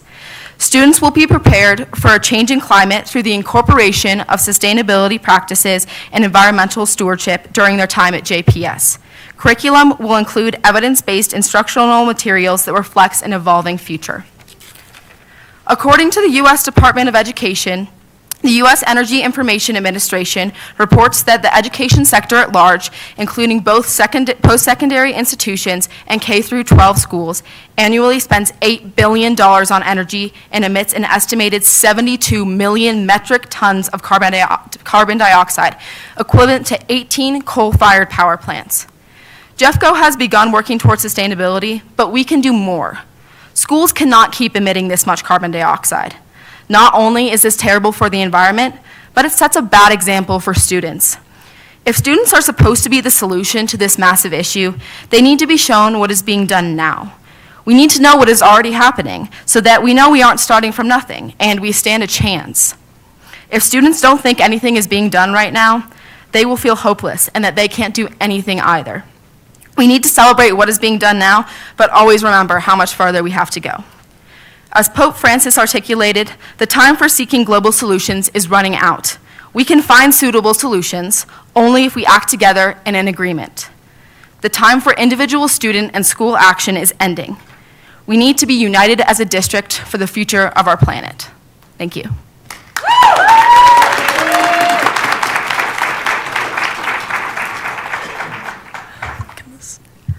Hi, my name is Aziza Jabara. I'm a junior at Ralston Valley High School.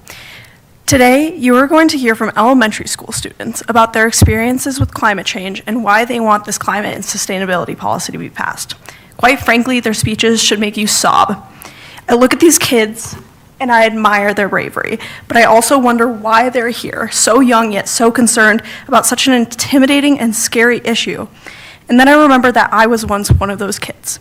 I remember coming home when I was 6 years old from school and crying to my mom, saying, my teacher told me that the earth is getting warmer and all the ice is melting and that all the polar bears are going to die. Maybe a little extreme, but at the same time, kids should not be worried about the mass extinction of their favorite animals. Kids should not be writing cards to their 7th grade science teachers who lost their house and cat to a climate change-fueled wildfire and wondering if their home and their livelihoods are next. Kids should not be having funerals for monarch butterflies that died because of human activities and missing school because of a flood made far worse by climate change. Yes, these are all real experiences that I've had even before my high school years, and I know I'm not the only one. Jeffco has 75,000 students. Think about how many of them see the mounds of food that their peers throw away and wonder and worry about its impact on our food system and climate, and how many smell the exhaust coming from their school bus and imagine its contribution to the greenhouse effect that's warming our planet. This should not be their problem, it should be yours. You should be considering the 145 schools in Jeffco and the amount of emissions those large buildings produce. You should be building a curriculum that teaches all students about climate change in a way that doesn't spark anxiety in them, but rather empowerment and inspiration to make a difference when they grow up. Not now, not yet. One of our fearless leaders here, Sarah Kunzler, said that advocating for this policy to be an ends is ambitious and crazy, and you all probably agree with her. But to that, I say BS. I've already laid out to you the importance of the issue, and it's going to get proven to you over and over again tonight. So why make a wishy-washy policy that could just be revoked if somebody doesn't like it anymore? Climate change is a huge problem that is going to increasingly affect every single one of us, likely for the rest of our lives, which means that we need a huge and high-up policy that will also last for the rest of our lives if we want to make a difference and influence others to make a difference too. And I know that you all want to make a difference. You know it too. Act on it. Thank you.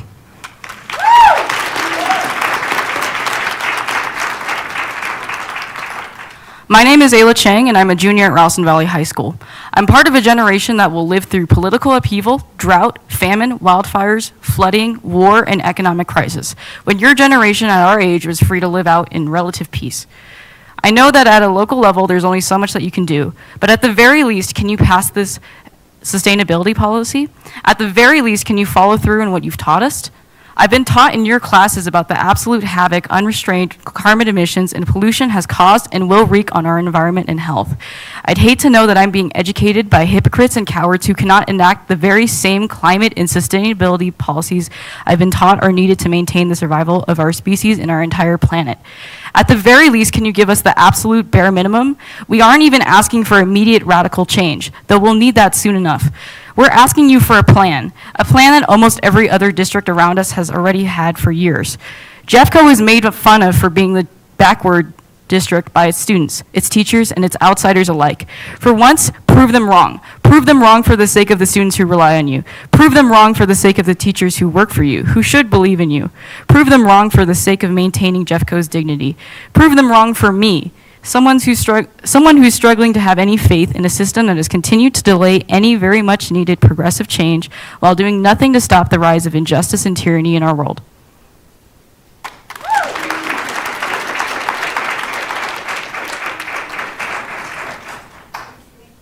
Thank you very much.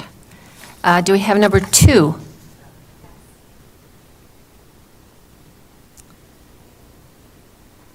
Welcome. Please introduce yourselves, and you have 10 minutes. Good afternoon, School Board.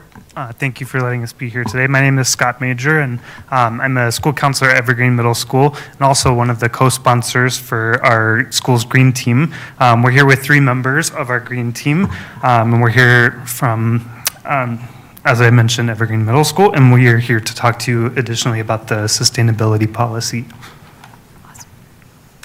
Speaking on our behalf are Tate, Annika, and Olivia, who will introduce themselves. We would like, though, as well, to submit written formal statements from our other group members, as well as myself, as we were under the impression that we only had 3 minutes. So we pivoted, which we do so well in schools right now, and we prepared something different. We want to honor what we're here for. We want to honor our voices and what we prepared for. So our 3 students are going to come up, and we have statements ready for you. We look forward to further conversations. Thank you.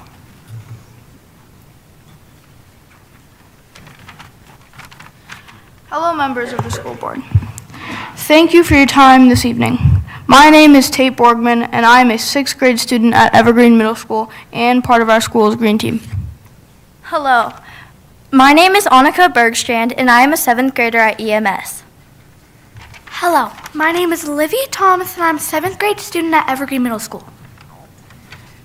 We know that you hear from many groups and individuals on many issues impacting our community. So we want to first say thank you for hearing about this important topic that we bring to you tonight. You will be hearing a request from other Jeffco students tonight to adopt a formal sustainability policy. We are here in support of this request and want to share why it is important to us. In short, we worry about our future. We worry that ongoing climate change will make it more difficult to live on our planet. We worry about the impacts of natural disasters like wildfires in our community. We worry about the impacts of climate change on wildlife and biodiversity. We worry that if we don't take action, our air quality will continue to get worse and our waterways will continue to be polluted with plastic. We worry about the potential for greater food insecurities that are made worse by excessive food waste. Our Green Team has already made changes in our school. Every day we sort out food waste and our recyclables from our trash to reduce the amount of waste going to the landfill, and we work with local partners like Evergreen Sustainability Alliance to compost our food waste. Without the support of the district and without the proper systems in place, we know that our work will not be continued after we move on to high school and beyond. We are excited to share our work with other schools so that we can make a bigger impact on sustainability in Jeffco and beyond. As the 2nd largest school district in the state, we want our schools to set a district example for others. We look forward to continuing this conversation with you, and we are excited to work with the board and district leadership to adopt a sustainability policy and put it into action. Thank you.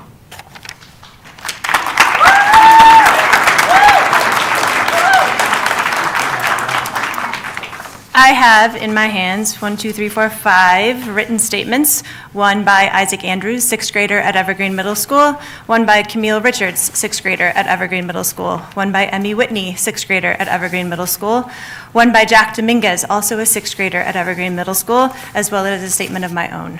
We look forward to working with you to make Jeffco climate literate.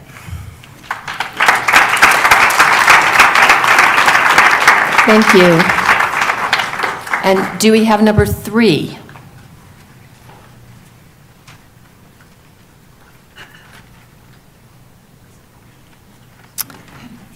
Welcome.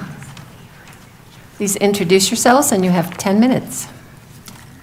Hello, members of the school board. We are here today to speak for the sustainability policy.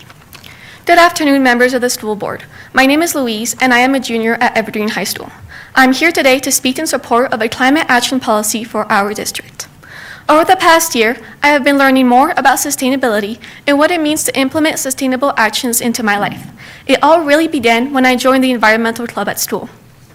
I learned about different local organizations focused on sustainability, such as composting and refilling used plastic containers. Seeing these efforts around me inspired to think more deeply about my own lifestyle and what I could do to make a difference. Soon after, my family and I started composting our food scraps and refilling used plastic containers with soaps and lotions, rather than buying new ones and contributing to waste. My family and I were very impressed by the considerable reduction in waste after we started implementing these actions into our own lives. My fellow club members and I felt empowered by the small changes we were making, knowing they were helping the planet in meaningful ways. Like a river that starts small but eventually reaches the ocean, positive change begins in small steps and grows over time. I believe that's what's happening now. As our environmental club continues to grow, so does our ability to make a bigger impact on our community. However, I quickly realized that while these small actions are important and serve as the first step towards something greater, they are simply not enough. Sustainability shouldn't be something that only a few students focus on. It should be a priority for the entire school district. As students, we are very aware of the rapidly changing world around us and how quickly the planet's health is declining. We know that this damaged planet is the one we will soon inherit, so we are keen to start making a change for the better. So, we urge you to take action now and set an example that others will follow. We ask you to take the lead by making a commitment to integrate sustainability into everyday life. A comprehensive district-wide climate action policy is what we need to help us reduce our carbon footprint, improve energy efficiency, and promote sustainable practices across all of our schools. I ask that you support a climate action policy that will make a real difference, not just in our schools, but in our community and beyond. By taking action today, we can ensure that our future will be one in which sustainability is not just an idea, but a way of life. Thank you for your time.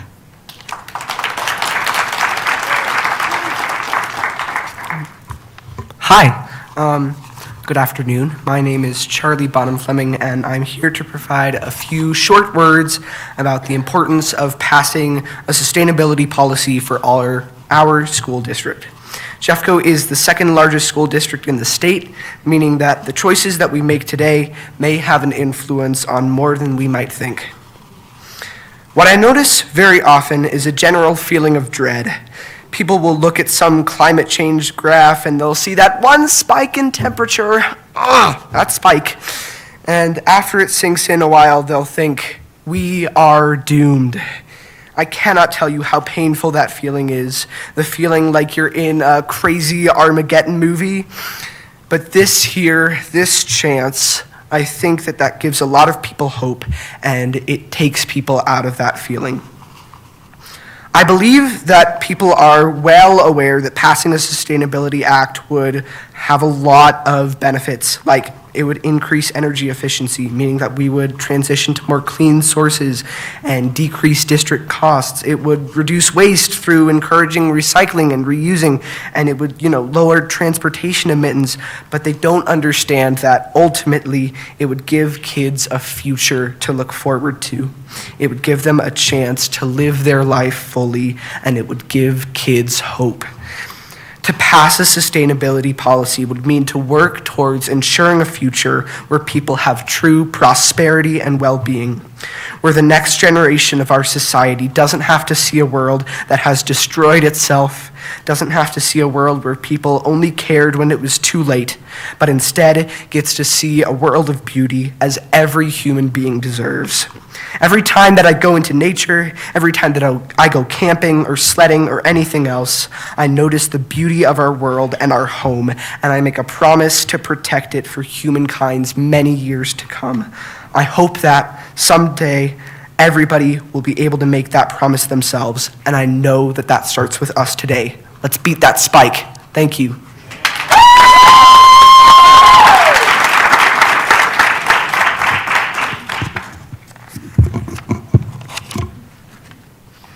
My name is Avery Phipps, and I am a third grade student at Stevens Elementary School. I worry about climate change because the ice caps will melt and it will raise the sea levels. I think the district should pass a sustainability policy because I want my school to be part of fixing climate change. I have an idea on how my school can start using reusable lunch trays. If the trays are reusable, we don't have to chop down as many trees. We would throw away less trash, and the trees we saved would take in more CO2 and produce more O2.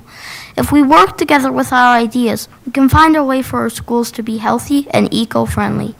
I am asking the board to pass a sustainability policy for the sake of my future and the planet. Thank you for your time and consideration.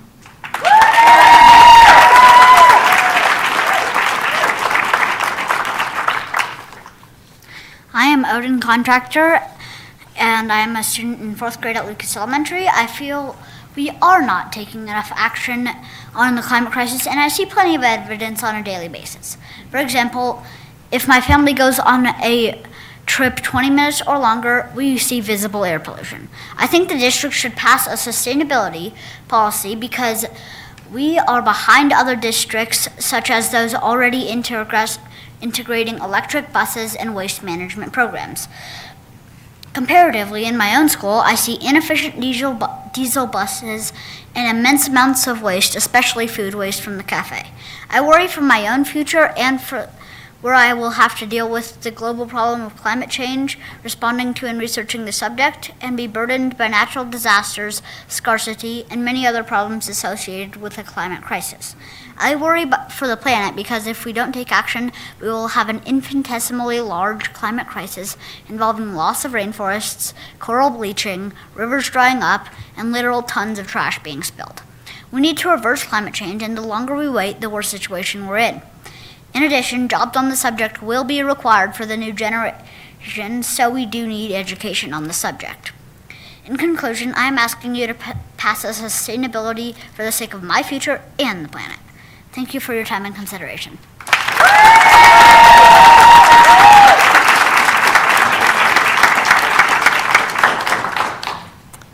I want to thank the students for being here tonight. I speak for myself, and I think probably the rest of the board.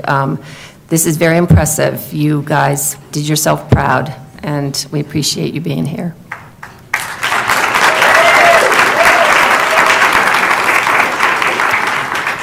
And I think now we're looking for number 5. Anyone have number 5? Come on up.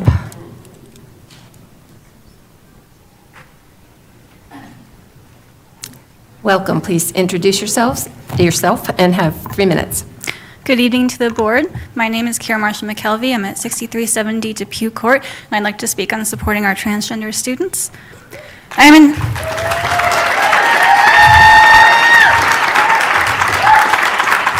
I'll keep it brief, I promise. I'm an educator in Jefferson County, and I want to express my strong support for our transgender students and staff. Education in a safe, respectful environment is of paramount importance for all of our students. Transgender students often face disproportionate bullying, harassment, and hostility simply for being themselves. As a board, please work to foster a welcoming environment for all students, including those who are transgender or non-binary. Thank you.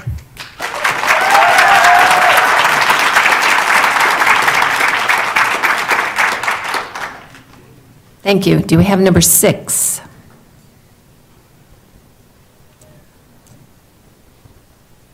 Welcome. Please introduce yourself, and you have 3 minutes. Good evening. My name is Dan Snare. I live in Golden, Colorado, and I'm here to talk about healthcare benefits for guest teachers. So, I've been a longtime Jeffco fan.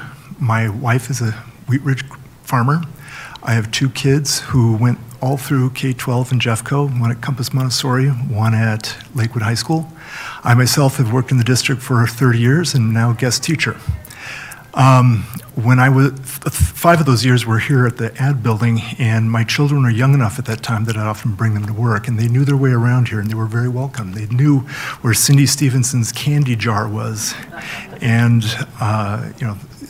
so imagine my shock, thinking that, oh, this is a great place, that I got a letter a couple weeks ago saying, thank you for your service as a guest teacher, but we're canceling your health care benefits.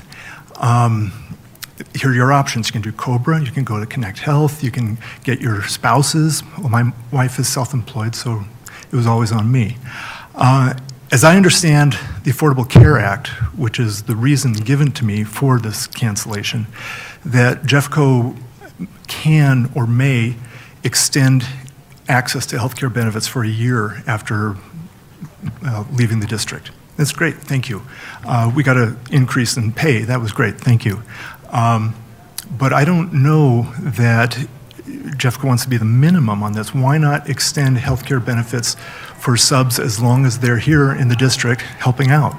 When I agreed to be a sub, I was told that there's a great shortage of substitute teachers, and we raised your pay, great. But this is also a kind of a poke in the eye, I think, to cancel health care benefits because, well, it's the minimum that we have to do.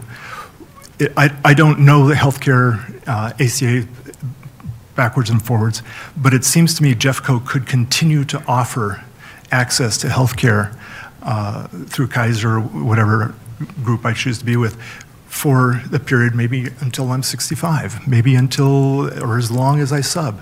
But really, at this point, I have to wonder, is it worth it to sub when, okay, I've got to go out or maybe put it this way, is it worth it to work for Jeffco as a sub? Because I can probably go to other districts and get more days and so on.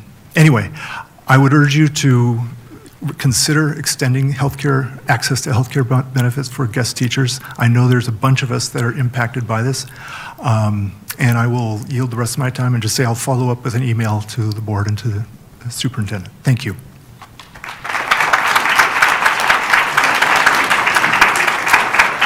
Thank you.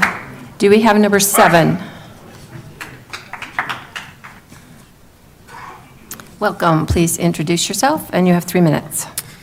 So my name is Joel Newton. I'm a resident of Edgewater. I'm the director of Edgewater Collective, and both our daughters attended Lumberg and Jefferson in that area. Tonight I'm speaking about the process of community engagement around the future of Jefferson Junior Senior High School. Our community was given 2 options for Jefferson, and through community conversations, it has become clear that the 2 district options do not provide the Edgewater area with a comprehensive neighborhood junior-senior high school that would fit a majority of our area students. We are thankful that the district has taken the closure for planning during the 26-27 school year off the table.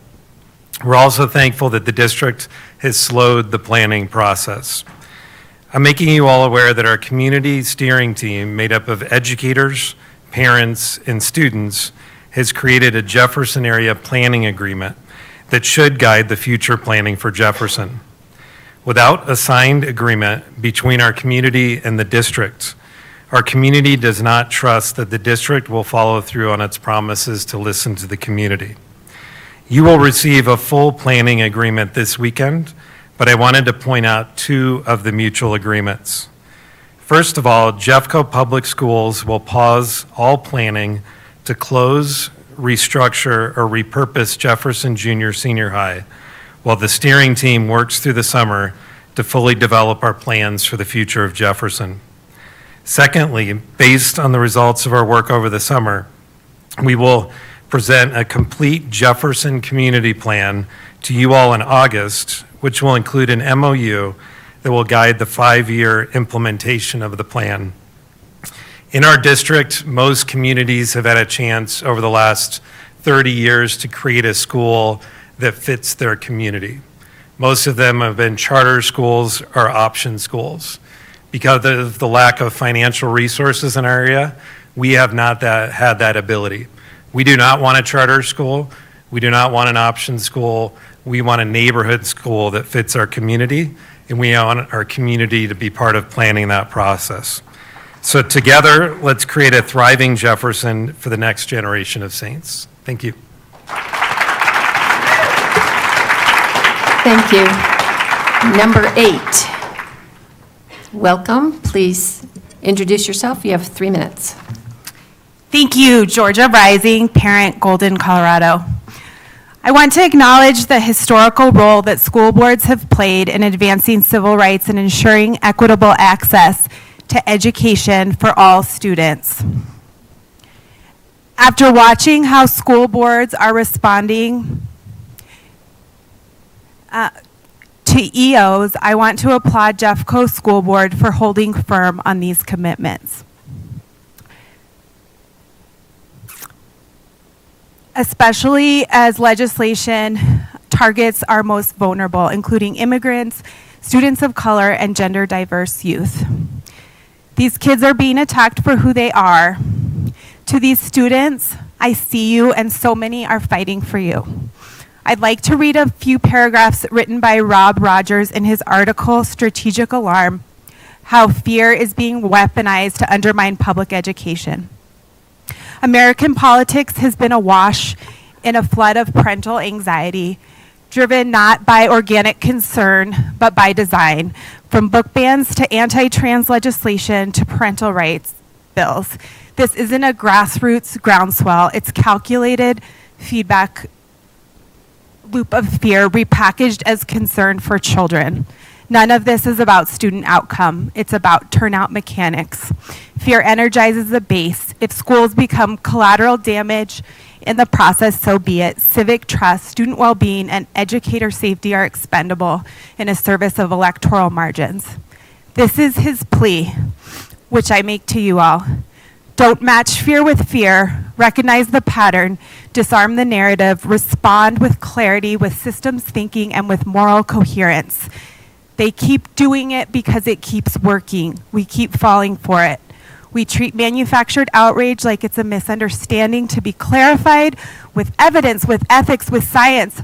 But that only works if both sides are motivated by understanding, if both sides are operating in good faith. They're not. This is not a disagreement over data. It's a strategy built on disruption. And every time we respond as if it's a real debate, we reinforce the premise that this is an honest conflict between values. It is not. So we stop pretending. We don't moralize or debate what was never about morality or truth in the first place. We name the manipulation, we reject the frame, and we defend public education as a democratic institution, not a battleground for someone else's culture war optics. These campaigns wear the language of concern, but they function as strategy, and strategies can be exposed. The faster we stop treating these panics as good faith discourse and start treating them as what they are, political operations, the sooner we can get back to what actually supports students and strengthens communities. Public education doesn't need more fear, it needs more courage. Thank you.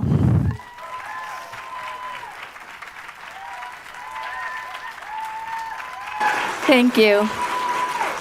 I am going to just ask that we do hold some applause since we know we're going to be running really late in this, so appreciate the enthusiasm. Number 9, please introduce yourself, and you have 3 minutes. Hi, good evening. Can you hear me okay? Hello, hello.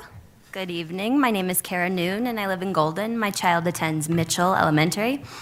Thank you to the board for allowing me to speak tonight about a parent's biggest fear, safety in my child's kindergarten classroom.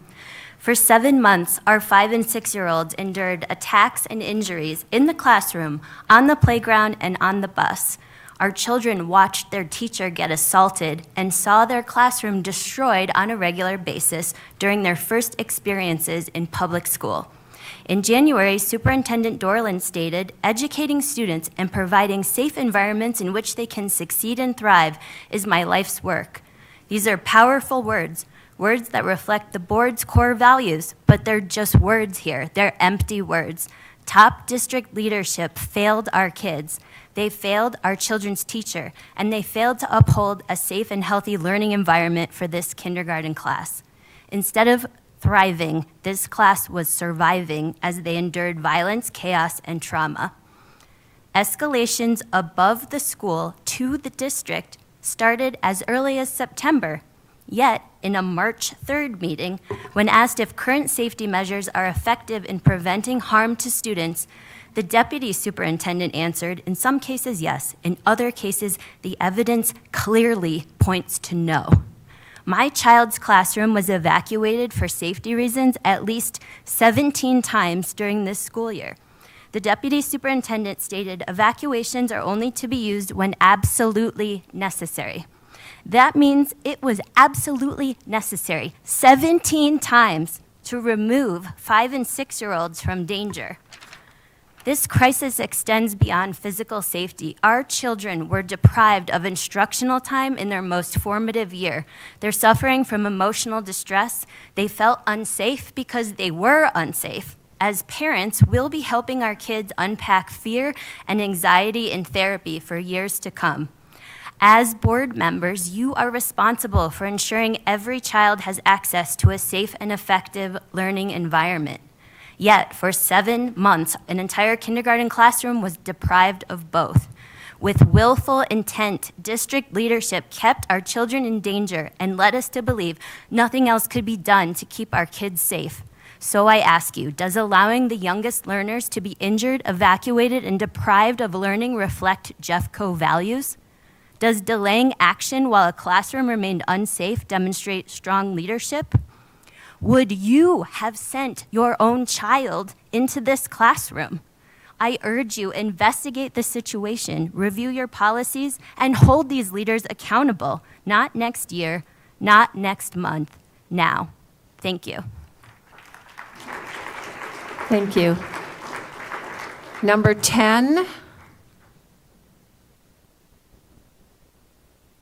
Welcome. Please introduce yourself, and you have 3 minutes. My name's Katie Pike. I'm from Golden, Colorado. Okay. Can you hear me? Okay. My name's Katie Pike. I'm from Golden, Colorado, and I'm here to discuss safety concerns at Mitchell Elementary. I'm here out of deep concern for the violence that occurred to my daughter, her classmates, and the teachers in her kindergarten classroom.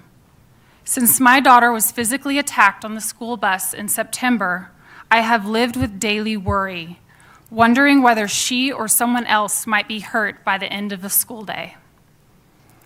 In regards to teacher injuries, my daughter has come home saying things like, "My teacher was crying today. I hope she's okay. My teacher was wearing a brace on her hand because she got hurt. My teacher got bit today." These are not isolated moments. They're part of a disturbing pattern of violence in her classroom that was going on for 7 months. I'd like to share just a few documented incidences from my daughter's class obtained through the Cora requests. A staff member was bitten on the forearm, leaving a deep indent. A teacher was bitten 3 times. A staff member was bitten, scratched, and hit in the face. A student headbutted a teacher. A student bit a staff member multiple times, kicked another, and caused a back injury. A student threw a heavy object, hitting a staff member 6 feet away in the back. A student was swinging a PVC equipment at students and struck a staff member. This is just a very small sampling. I want to emphasize here that many of the incidences I specifically addressed tonight occurred in the fall, early in the year, when the severity of these behaviors was first brought to the district's attention and then continued through mid-March. These events are not normal. They're not safe. Why were students and staff exposed to this risk for months with no meaningful action from the district? Thank you.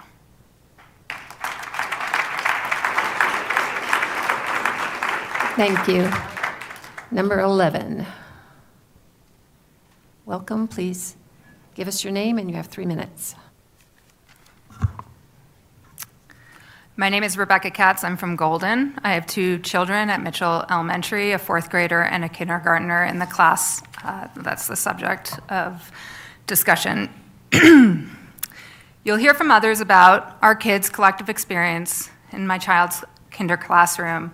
Given the required brevity of this opportunity to speak, while I will not speak fully to the impact of this learning environment on my particular child, please know that the state of crisis was pervasive and has resulted in trauma-induced anxiety for my child, involving a severe deterioration in trust deterioration in trust in the value of an education overall, in school being a safe place for her, in learning being a positive lifelong engagement, and lastly, in us and other adults in her life, who for 7 months continually placed her in chaos and calamity, all while telling her she was protected and cared for.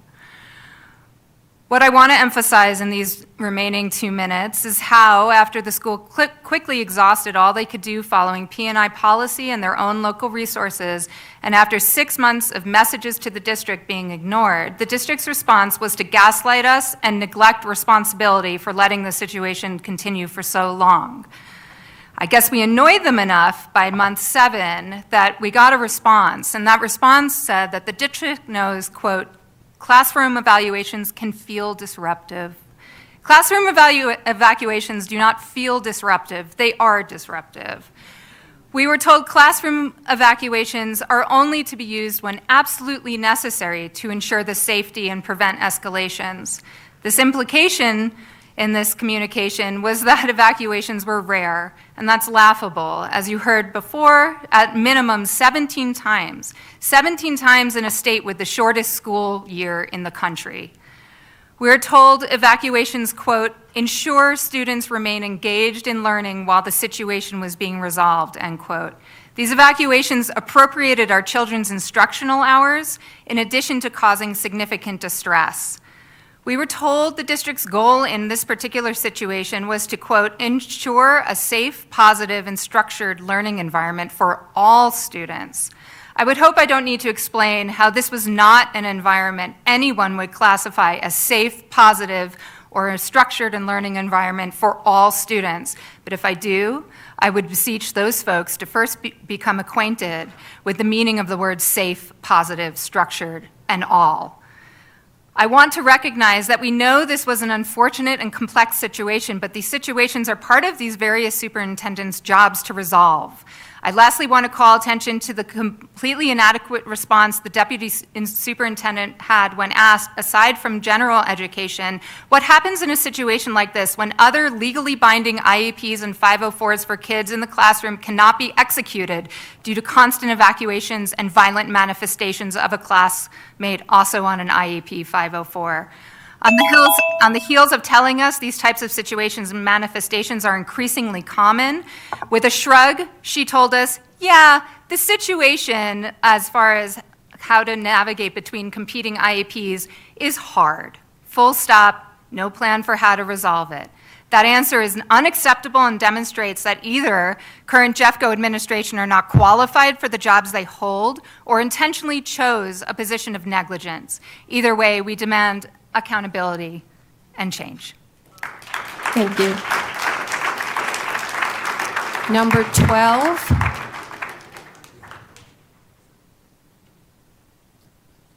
Welcome. Please introduce yourself, and you have 3 minutes. Hello.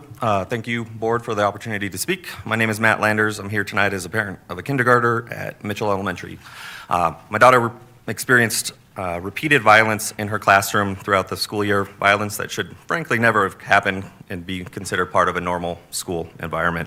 Since August, one student physically attacked classmates, teachers, and multiple times. My daughter was among those that was harmed. She was pulled off the monkey bars twice, landing on her head, hitting her head each time. Once she was kicked in the head after falling. Another time she was chased around the playground while that student threatened to poke her eye out with the wood chip. It's hard to describe the fear when that phone rings because she's at the nurse's office and what happened. Did she break an arm? Is she unconscious? Did she get stabbed in the eye? And yet, despite these extreme and repeated incidents, the district never communicated with the rest of the parents. Some families in that classroom didn't even know it was happening. They didn't know why their kids were coming home anxious, confused, and scared. Many of us reached out, email after email, asking for clarity and support, escalating, and were met with silence. It should never have to be this hard to be heard or to be acknowledged. Our children had to learn in a classroom that was destroyed more than a dozen times. Watching their teacher get bitten week after week, they witnessed a peer act out dangerous behavior with little explanation or accountability. Even though this student has since been removed from the class, our kids are left processing fear, confusion, and trauma. I can't speak for every child that was in that room, but I know mine has been deeply impacted. She's mimicked that aggressive behavior at home because she saw it was tolerated and allowed in her class. She asked my wife and I, would she be sent home or sent away if she did something bad? And at the same time, she misses the student. They're friends. They're 5. Our kids are left, it's deeply confusing and traumatic for such young, developing minds. This isn't about punishment, it's about safety and transparency and accountability. Families deserve to know when a classroom isn't safe, teachers deserve a safe workplace, and students deserve a stable, secure place to learn. We urge the board and the district to prioritize proactive communication and safety above all else. Violence should not be tolerated no matter the circumstances, and there must be a line that cannot and will be crossed. Appreciate your time. Thank you. Number 13. Welcome. Please introduce yourself. You have 3 minutes. Good evening, members of the board and Superintendent Dorland. My name is Kelly Dillon. I'm from Golden. My son began kindergarten at Mitchell Elementary as a happy, curious, easygoing little boy. He was excited to meet friends, learn new things, and be part of a classroom community. What should have been a joyful start to his educational journey quickly turned into a nightmare. Instead of coming home talking about learning to read or sharing stories from the playground, our son began coming home with something very different. Stories about not being safe at school. He told us about his teacher being attacked, repeated safety evacuations, and about the classroom being destroyed again and again, and about his friends being hurt, as you've already heard in detail from other families. Then came the call that we were dreading. Our son had started to be targeted. He stopped wanting to go to school. He began asking questions no 5-year-old should ever have to ask, like why was no one stopping the violence? Why his teachers and classmates weren't being protected? His joy was replaced by anxiety, his curiosity by fear. We eventually took him to a psychiatrist who was stunned that this situation had been allowed to persist for so long and confirmed the significant trauma these children had endured. As you've heard tonight, he's not alone. This is not our child's story. It's the story of an entire classroom, a group of young learners forced to adapt to chaos, to accept violence as normal, and to witness their teachers and classmates suffer daily. Let me be clear, we are not blaming a child who is clearly struggling and should have never been placed in a classroom without the proper support. We are holding district leaders accountable who had the power to intervene and chose not to. Teachers and administrators raised alarms, and instead of being supported with the resources they desperately needed, they were blamed and ignored. Parents sent emails and were dismissed. In meetings, we were told by district leadership that our children were sometimes safe and sometimes not, and that nothing could be done to keep our kids safe unless the student brought in a gun or a knife to school while they were working through the process. As a graduate of Virginia Tech and a survivor of a shooting, I can tell you this attitude is completely unacceptable, and I will not sit to let this mindset be normalized in the Jeffco community. It took 7 months before our children were safe at school and to be able to start learning, and through it all, the silence from those in charge was deafening. That's why tonight we're asking this board to oversee the third-party investigation into how this was handled. We need an independent, unbiased review, not just for our kids, but to make sure that no class in this district is ever put through this again. Please do the right thing, look into what happened, hold the district leadership responsible, and make it clear that violence in our schools is never acceptable, not inevitable, and never to be ignored. Thank you. Thank you. Next, we have number 14, and I would like for the record to mention that Director Kenworthy has joined us virtually now. Welcome. Please introduce yourself. And you have Hi, my name is Dustin Gonzalez. I'm in Lakewood, District 2. I'm not a politician. I'm not a loud voice on social media. I'm a father, a quiet one who goes to work, tries to do right by his family, and stays out of the spotlight. But now you're gonna remember my name. You'll remember it because I'm not just fighting for my daughter. I'm fighting to make sure that what happens to me, to my family, never happens to another parent in this district. My daughter changed her identity, not after years of discussion or family dialogue, not after joint input from both of her parents. No, this happened quickly, secretly, encouraged by a school-appointed therapist and a system that never thought to include me. And the school didn't inform me, they didn't include me, they didn't even ask me, they replaced me. By the time I found out, I was already labeled the problem. My objections weren't treated as concerns, they were treated as opposition. My voice was dismissed as hateful, my presence undermined. The therapist, the school, and eventually the court-appointed investigator all decided that because I would affirm something, I didn't deserve to parent my daughter equally anymore. They didn't accuse me of abuse. They didn't claim I'd caused harm. The only evidence against me was that I said I'm not ready to affirm this yet. That's it. And now I'm at risk of losing parenting time, of being erased from my daughter's life, not because I failed as a father, but because I dared to ask questions. And it started in your schools. Your systems made it possible, and your silence made it permanent. You gave my ex all the tools she needed to take our daughter from me, tools that she couldn't have forged on her own. You gave her the therapist, you gave her the ideological support, and you never once thought, shouldn't the father be involved too? I was supposed to have one opponent in this fight for my daughter, one voice with equal say, one person across the table who I would battle for influence, and that person was supposed to be my ex. But you gave her reinforcements. You gave her a system that cut me out of the picture. You handed her the tools to eliminate me from my daughter's life. And with your help, she's trying to erase me altogether. You replaced my voice, you stole my seat at the table, and you made decisions about my daughter without me. Mary Parker, Paula Reed, Erin Kenworthy, Danielle Varda, and Michelle Applegate. Your names are etched into my memory. Not for who you are, but for your inaction cost me. And I'll make sure my name is etched in yours too. I don't care if you personally signed the policies, stayed silent while they passed, or simply chose not to know. You are all responsible. Fathers like me will remember. You may keep your seats this cycle. You may be the next, but I won't quit until each of you is replaced. And Paula Reed, you're in my district. I've heard you're not running again, and if that's true, good. But if you're planning something bigger, if you think higher office is your next move, then let me be crystal clear. I will be your opposition. At every campaign stop, on every ballot, in every debate, you've lost the right to lead. And I'll make sure voters know why. Don't think you can take a man's child from him and not reap a whirlwind. You don't get to raise our children for us, and if those who replace you try as you have, we'll replace them too. So parents of Jefferson County, get your kids out of Jefferson County now. You don't know how far this rock goes until it comes for you.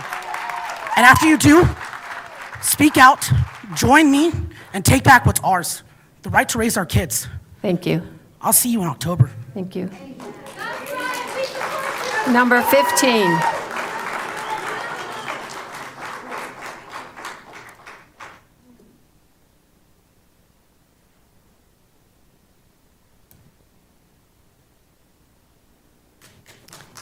Okay, please introduce yourselves, and you have 10 minutes.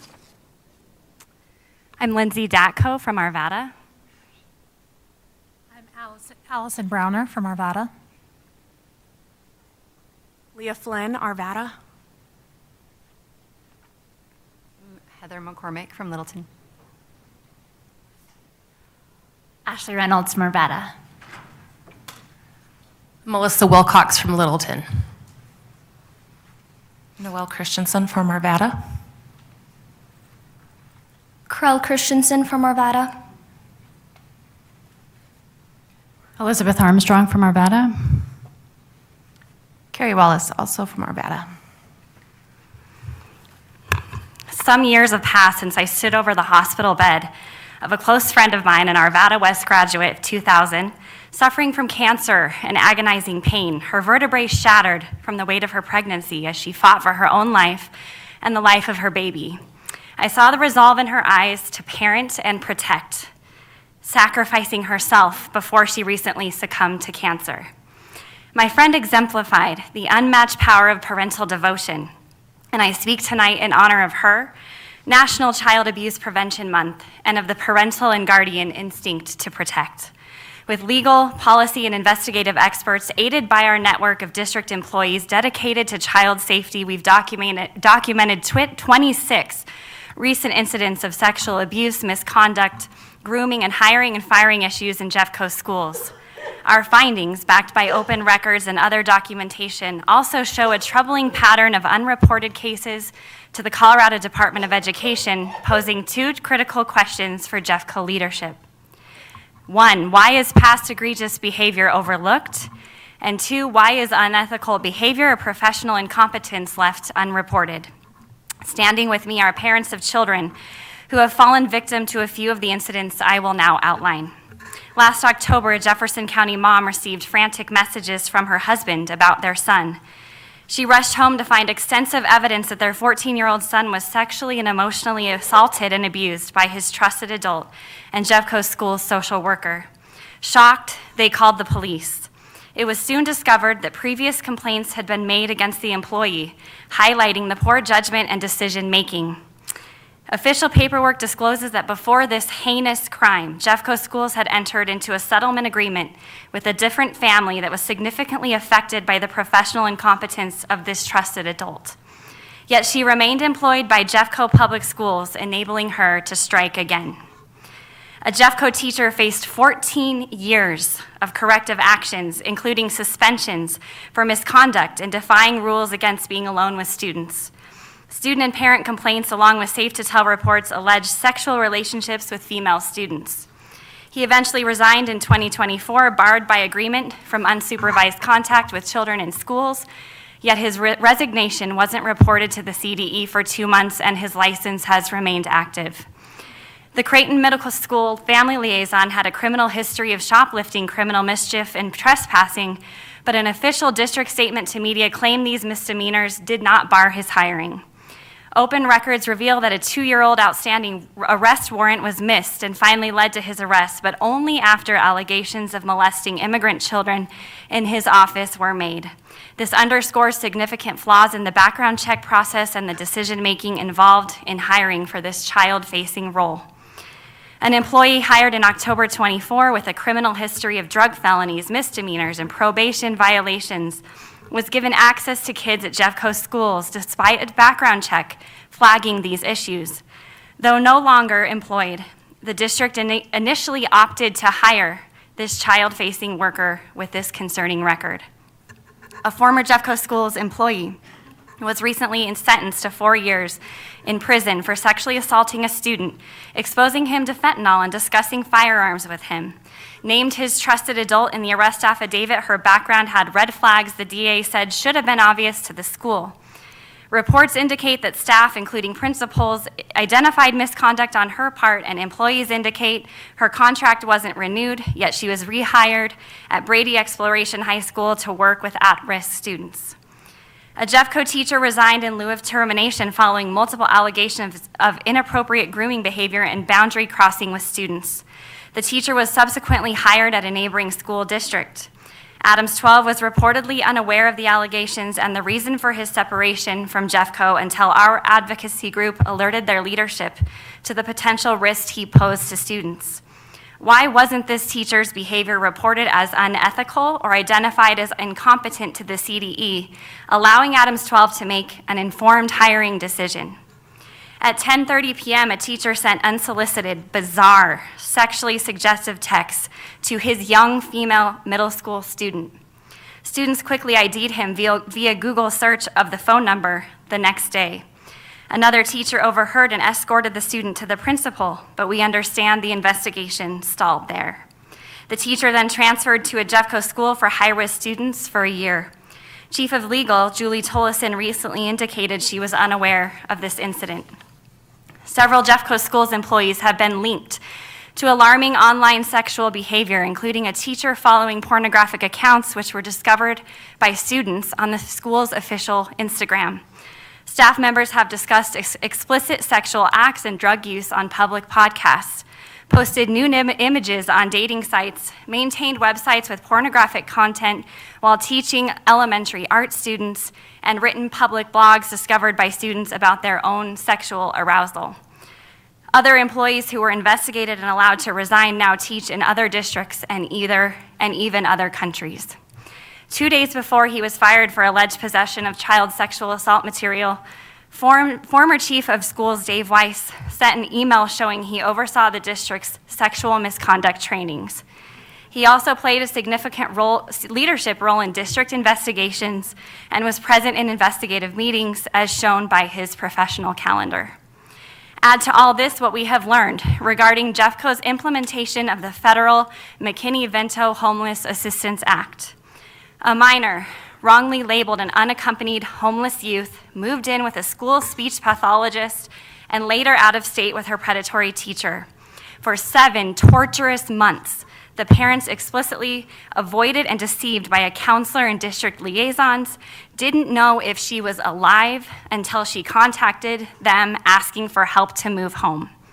The victim's mother found the homeless document under her daughter's mattress while cleaning her room. And after 5 months of inaction by mandated reporters, the parents took it upon themselves to notify the chief of legal of the situation. Years had passed during which the predatory teacher had full licensure to teach. Open records also reveal that despite evidence of grooming and an inappropriate relationship, the principal and Title IX coordinator discussed the predatory teacher's return to the classroom post-military deployment. We have become aware of other instances where teenagers facing family difficulties were quickly classified as unaccompanied homeless youth and received funding without a thorough investigation into their circumstances. These cases appear to lack proper reporting of suspected neglect or abuse, parental contact, and consideration of the safety of other children remaining in the home. One-sided details of family conflict are being mediated by Jeffco Schools Community and Family Partnerships Department. The obtuse interference and wielding of power by Jeffco Schools, resulting in the immediate separation of families rather than seeking to reunify families, is a chilling and utterly terrifying reality for the community. The questions glare. Why aren't reports to CPS being consistently and immediately made when concerns are so dire that even minor children are deemed homeless? Why hasn't Jeffco Schools adopted the same premise as CPS to make every effort to reunify families when implementing the federal McKinney-Vento Unaccompanied Homeless Youth Act?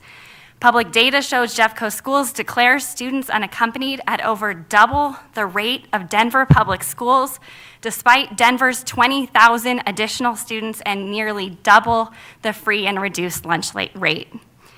Given federal and state funding and the immense risk to families and long-term futures of these children, Jeffco's McKinney-Vento practices need auditing to ensure program integrity and family reunification. We ask the board for accountability, erring unquestionably on the side of child safety and fiercely prioritizing the innocence of Jeffco's children. Jeffco must act swiftly to address these threats that deceive and divide families and endanger children. And Jeffco must restore parental and guardian trust through adequate reporting and consistent, accountable solutions that strictly follow sound processes, policies, and laws. And in honor of my friend who recently lost her life and all parents and guardians in Jefferson County who live to protect their children, I end with a thought from Thomas Paine, The Crisis. If there must be trouble, let it be in my day, that my child may have peace. And this single reflection, well applied, is sufficient to awaken every man to duty. Thank you.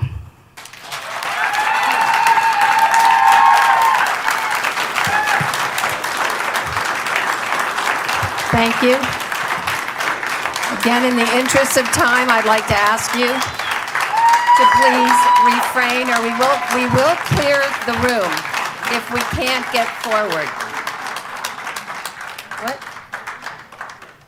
I'm sorry. I just wanted to say that if we have too many outbursts and we are already over schedule with all these comments, that we will clear the room if we have to. So number 16, please.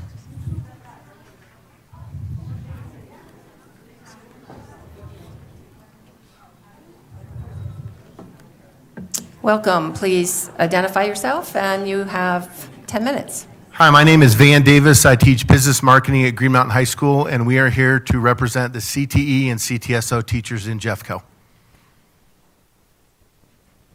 Hi, I'm Adrienne Greenholtz, and I'm a business and marketing teacher at Chatfield Senior High School. Hi, I'm Lindsay Holt, CTE and visual arts teacher at Arvada High School. I'm Anthony Milano, and I'm a business teacher at Arvada West High School. Thank you for listening to us tonight. This has been an ongoing problem in Jeffco for a long time.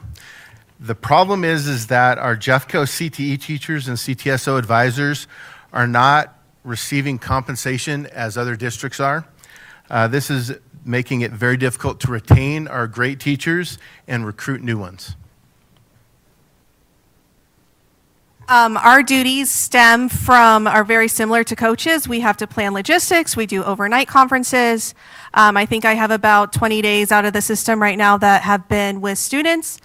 We have weekly meetings, fundraisers, mentorships, study sessions, exam prep. Many of us hold leaderships within our networks. We do recruitment. We have to recruit judges. We have charity events. We have community engagement. We're building partnerships. And we're really moving forward the vision of High School Reimagine and Durable Skills, because this is what we're doing. We're preparing students for the workforce, but we're not getting compensated for the time that we're putting in. Last year, I logged my post-contract hours, and it was about 406 hours. And that was the ones I remember to log.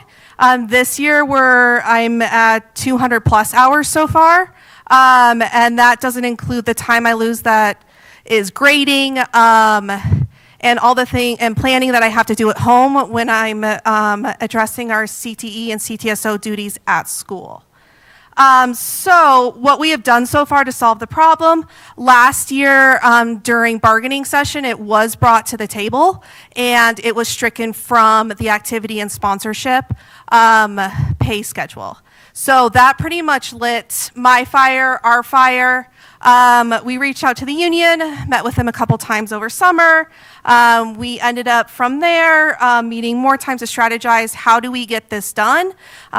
Looking from my own personal perspective, I'm year 6, and I look at surrounding districts who pay, and why would I stay here if we're not going to pay? And I love my school, I love my students, and that's not something I want to happen. So we formed a committee. We've met several times.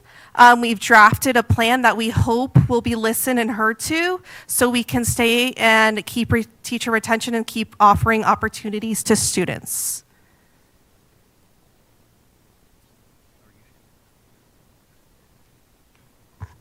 One of the flags for this came up when I was at DECA State conferences. It's a 3-day conference we take students on. It's very intense.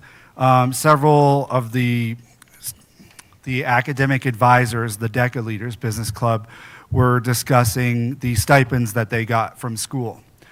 I began to Google and research. Jeffco is the only school district that does not pay for academic clubs. Cherry Creek gives $3,000, Littleton $6,000. I could go on and on. We are not paid, and we're putting in extra time for preps. This deal, I led 30 kids to state conferences for 3 days at a time, and they said we could have $100 per night. So to me, it's running a whole other class. Every single other district in the state of Colorado offers money for academic coaches. We're paying esports. Why can't we pay academic coaches? So the current state of Jeffco CTSO pay for our advisors is about $1,000 per program lead.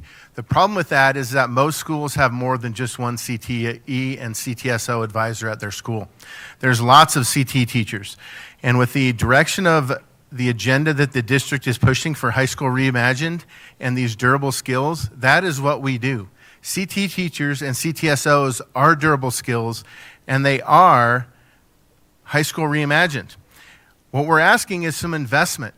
We all know as business educators, nothing can flourish or prosper with zero investment. And we're not only asking about investment for pay, and when we talk about pay, we're not asking for every single CT teacher. There's 2 CT teachers that are highly competitive at each school. That was part of our work. What is a highly competitive CTE program? What is a highly competitive CTSO program? But the investment is, how can we recruit better teachers? How can we keep our great teachers who not only run one of the best, if not the biggest CTSO in Jeffco, but one of the biggest CTSOs in the state? Why would she stay in Jeffco? Why would she keep giving opportunities to our kids that they deserve when we aren't invested in? So here's what we're looking for is, again, we have a lane, we have all these things that we went through in our meetings on what is fair compensation. Again, we're not asking for the world. We want an investment in the future of this high school reimagined. We want an investment of these durable skills that keep being pushed our way, which we think are phenomenal, by the way. But again, when a flag football coach, the assistant flag football coach who spends a couple months is paid far more than we are, and we put 12 months of work into our programs, weekends, 7 days a week, travel away from our families. We could spend time and more time talking about all the personal money that we put into it. Money out of our pockets that go into travel and expenses and mileage and hotel costs. But we do it for the kids, and that's what we're asking for you to invest in this high school reimagined. Invest in this, or it's not going to thrive, it's not going to prosper.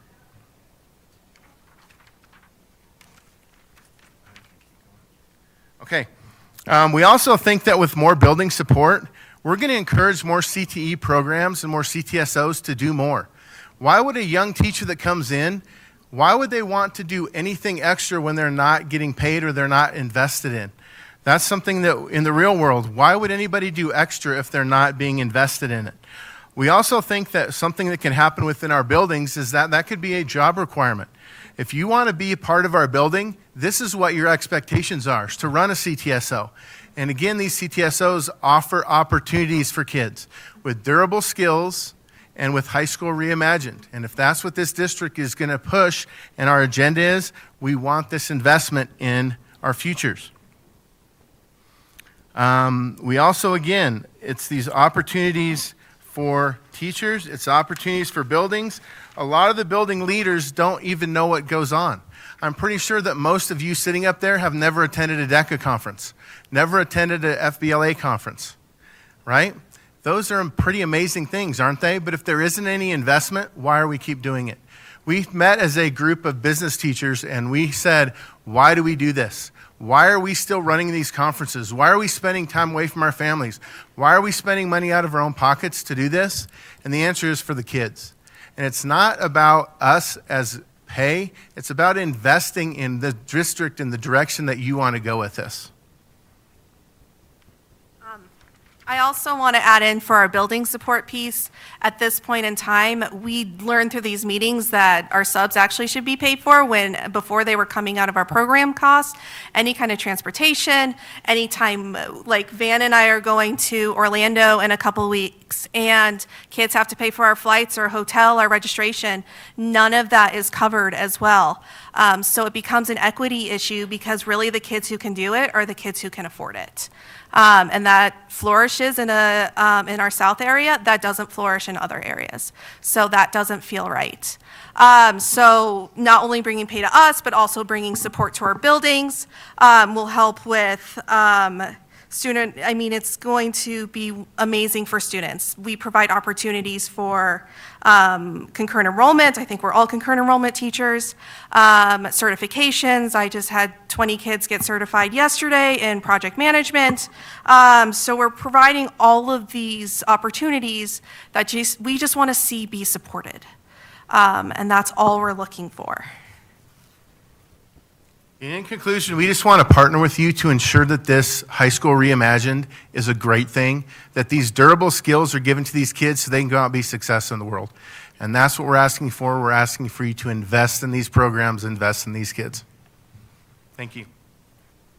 Oh, I'm sorry.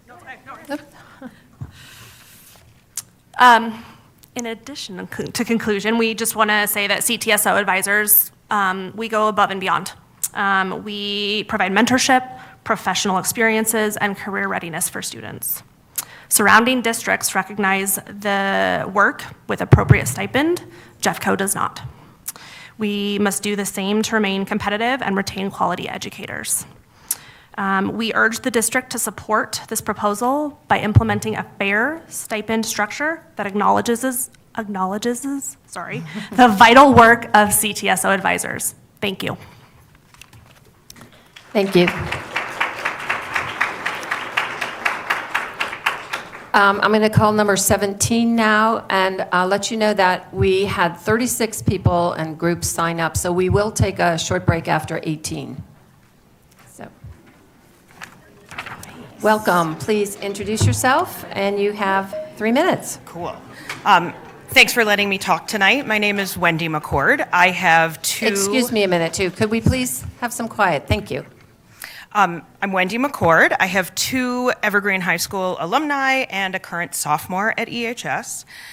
I want to talk about the importance of performing arts in providing the educational experience Jeffco students need and deserve.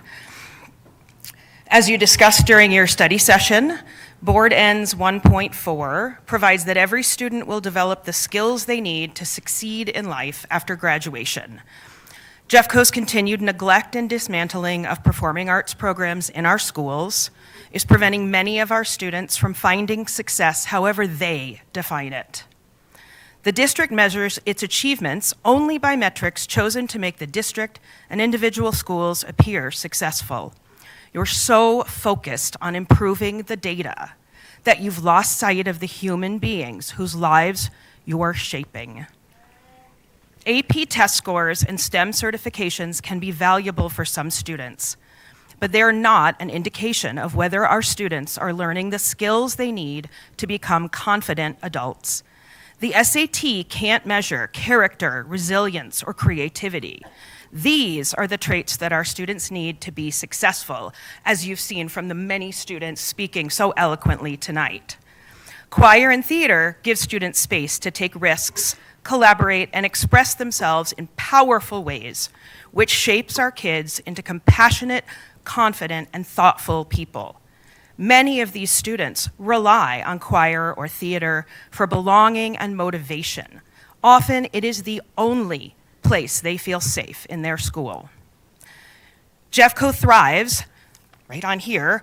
It outlines the district's vision and mission to provide a world-class education and create an environment where all students achieve their biggest dreams. High School Reimagined is intended to invest students in their education and engage and excite them about coming to school. To do that, it is critical that you recognize these performing arts programs as the vital part of our students' education that they are. When we cut the arts, we don't just lose electives, we lose opportunities for our students to grow into their authentic, full selves. And that is the true measure of success. Thank you. Thank you. Number 18, please.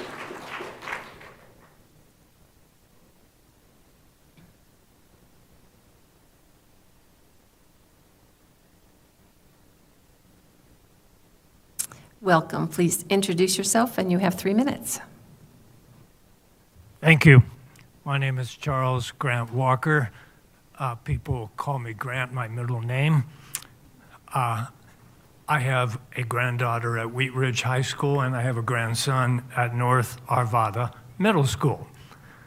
I am here tonight to thank you and to encourage you and to support you in general, but more specifically, I am here to thank you and encourage you and support you in your actions with the Sustainability Climate Action Plan that was presented by groups 1, 2, and 3 earlier tonight.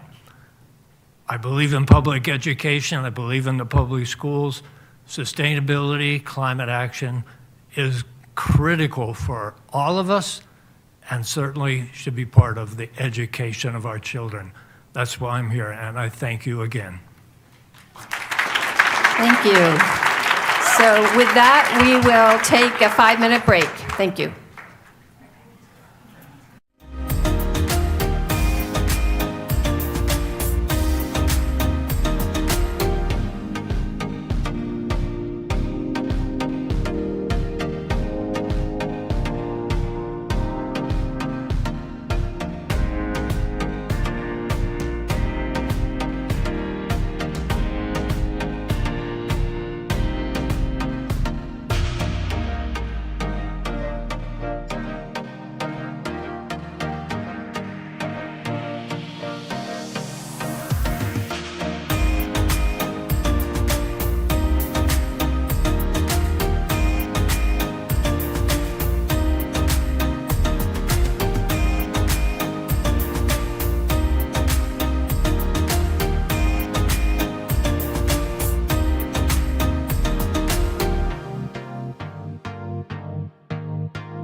Okay, and we are back from our break, and we are going to continue with our public comment, and we are number 19 now.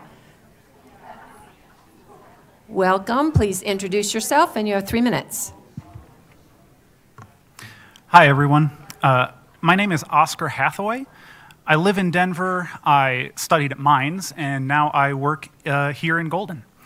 I'm speaking today in support of trans kids. Let me start by saying thank you for the policies regarding gender identity you already have in place. Please continue to defend the rights of your students. Unfortunately, when it comes to these sorts of student rights, I wasn't lucky enough to go to a Jeffco public school. I went to a rural Wisconsin school that had far less welcoming policy than Jeffco.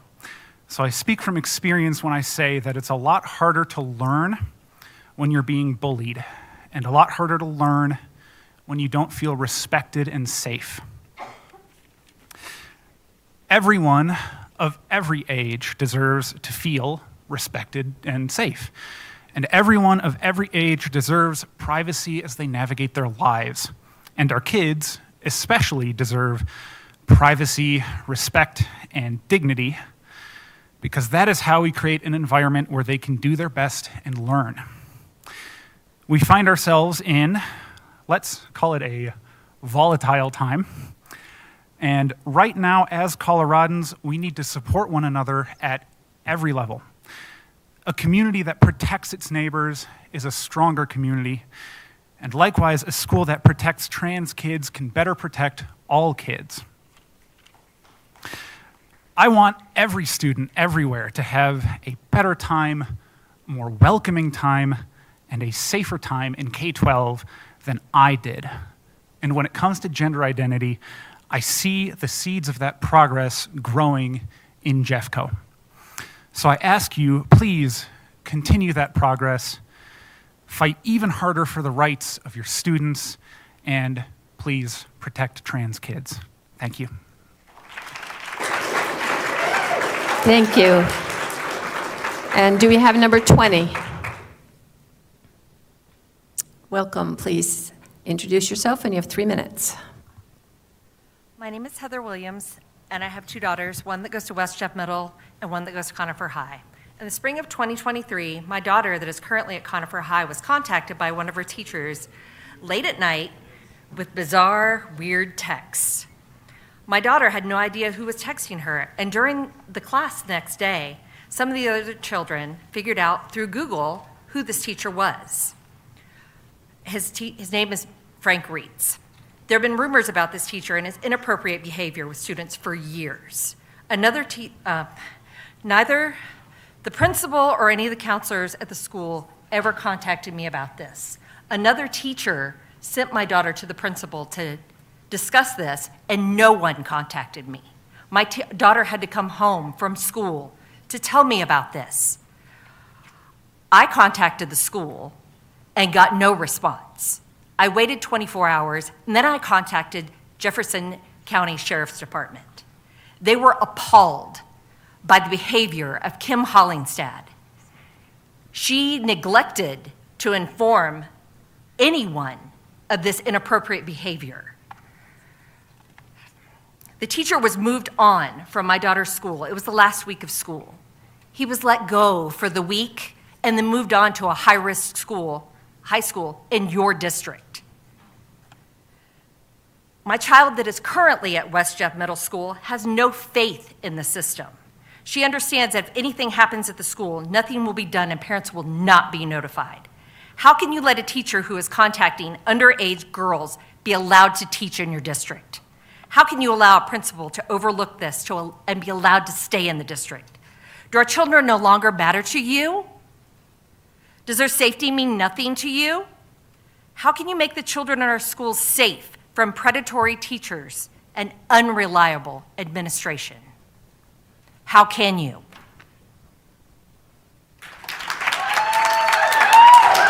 Thank you. Number 21, please. Number 21. Okay, we'll go to number 22.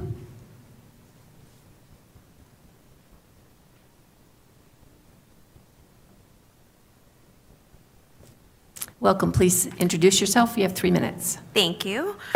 Good evening. My name is Jessica Veering. I live up in Evergreen, and I'm the proud parent of 2 kids who are in Jeffco Public Schools. My youngest child is my transgender daughter. Being a teen in today's world can be tough. Preteens and teenagers often struggle in this phase of life, trying to discover who they are, what they believe in, how to fit in the world.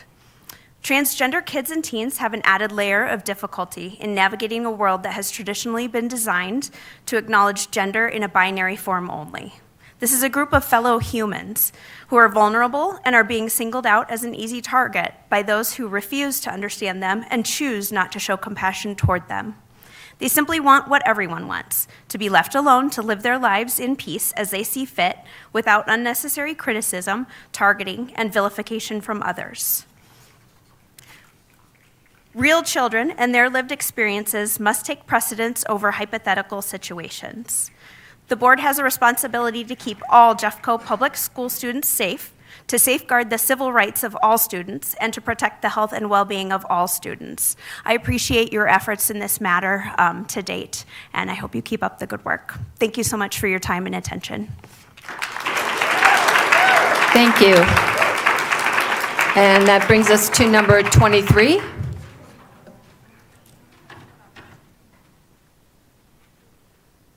Welcome. Please introduce yourselves, and you have 10 minutes. Hi, my name is Roland. I live in Golden, and I'm a PhD candidate in the Department of Physics at the Colorado School of Mines. Hello, my name is Emily, and I'm a third-year undergraduate student at Colorado School of Mines. Hello, my name is Robert. I'm a sophomore undergraduate at the Colorado School of Mines. I'm Liam. I am also a second year at Colorado School of Mines. My name is Briar. I use they, them pronouns, and I'm a master's student at the Colorado School of Mines.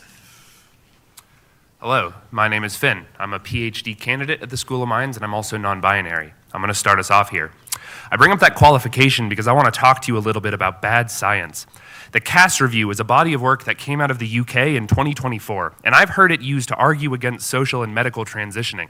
At the Colorado House hearing where the Kelly Loving Act was passed, which is a big victory, one of the dissenting speakers claimed to be a researcher who had personally dove into the topic and quoted the, heavy air quotes here, sound science of the Cass Review for their point that social transitioning was dangerous and invalid. Well, I actually have the qualifications to write and review peer-reviewed scientific literature, so let's talk about that. The Cass Review is a non-peer-reviewed scientific review article from 2024 that does not even directly condemn social transitioning. It does, however, make incorrect claims about the exponential growth of trans-identifying youth. By the way, the graph they use in the paper is not exponential growth. Huge revelation. The Cass Review claims to be concerned with rising numbers of transitioning people, and yet if you actually read the language, the Cass Review is actually concerned with a rise in referrals to the UK Gender Identity Service. Guys, these are 2 different metrics. All right, it was clear that the review claims that there is a rise in trans identification and transitioning processes due to social acceptance. This is demonstrably false. As a peer-reviewed Yale paper discusses, the Cass Review doesn't even consider the most likely explanation for why most youth who receive early supportive interventions continue on to gender-affirming therapy. It's that they are indeed transgender. It's not a social transition and puberty-pausing medications that drive transgender identity. It's the opposite, obviously. Now, if you discount these scientific claims, then what are we left with? We are left with a camp of dissent, we are left with 2 other camps of dissent for this bill. The first was about religious beliefs. I don't really care where you stand on religion because this is a public matter in a country with the separation of church and state. Let's leave it at that. Second off, if you're worried that the state is here to take your kids, you're worried about the wrong thing. If you are not supporting your child through an identity crisis, then you are the problem. I'm sorry. And you've already lost your kids the minute you stop supporting them. I don't care if somebody doesn't take them away from you. As soon as they have the autonomy to leave, they're gone. And that's not the state's fault. Hi, I also want to say that my pronouns are she, they. Thank you. I believe, and every person should believe, that children are human beings, because that's what they are, and deserve to explore who they are, not who they should be, with the safety and support of the adults around them who are responsible for their well-being. Standing here today in front of you in support of the Kelly Loving Act, I would like to mention a key aspect that underlines how these two fundamental principles depend on one another for children's safeties and rights to exist even at all. During child custody decisions, a court should, quote, shall consider dead naming, misgendering, or threatening to publish material related to an individual's gender-affirming healthcare services as types of coercive control. Coercive control, in the legal definition, is an act or a pattern of acts of assault, threats, humiliation, and intimidation or other abuse that is used to harm, punish, or frighten the victim. Essentially, the difference between making an appropriate decision on behalf of a child and coercive control is that the latter are decisions that become rules that, when broken, lead to consequences, according to the College of Policing Authorized Professional Practice on Domestic Abuse. The consequences of this form of coercive control outlined in the Kelly Loving Act are evident both quantitatively and qualitatively in the scientific literature. Unfortunately, in our world today, these consequences are life-threatening and are essential for children and to maintain their human rights and safety. Beyond the legal and scientific definitions, though, I was a child once, as we were all once children. We were figuring ourselves out, and we are still to this day and every day of our lives. And when I was a kid, I was called homophobic and transphobic slurs for the masculine way I dressed and the way I cut my hair, and that has caused me pain and shame around my identity for a very long time. At the same time, I was angry at the kids, but even then I knew that no one was born hateful, and it was taught by the authorities and influences in their lives. And so I became a forgiving person. So now I'm learning to accept myself, all of me, and redirect my hurt as righteous fuel to implore you, the ones who have the authority and influence to demonstrably worsen or improve children's lives, that you support all children's welfare and safety and acknowledge that this cannot exist without including trans and gender nonconforming children. We are not an addition, but simply a part and have always been. Thank you.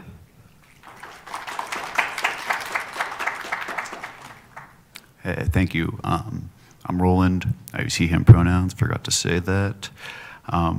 Earlier in this meeting, before the public comment, there was a lot of talk about Minds and some programs, and it really highlighted that the respect that this community has for our school. If you want to prepare your kids to succeed at Minds or any other university, teach them to be open-minded, empathetic, and value science. And transness is valid. I do not know what it is like to be trans. I have no idea what that feels like. When I was a teenager, I was very ignorant about it. By the end of high school, a couple of brave trans kids at my school had come out, and while I was mostly respectful in my mind and in the minds of most of the kids at my school, these kids were an other. I am not proud to say that it wasn't until I got a little older, I went to college, and I met and I got to know more trans kids that I started to see it as normal. I feel guilty, both for making these friends do the work of normalizing transness for me, as well as grateful, not only because it is something that I needed to learn, but also grateful just to meet friends who are just as awesome as all of my other friends. I still don't fully understand transness. I have no idea what it would feel like to feel such a disconnect with one's own body. But there are many things about myself and about my own body that I do understand very well. When someone tells me that they're trans, I know that this person knows vastly more about themselves than I know about them. How would I feel? And for those in the room that are straight and cis, how would you feel if someone else told you over and over again, asserting that they know more about you than you know about yourself? That is ridiculous. Listen to trans people. They're valid.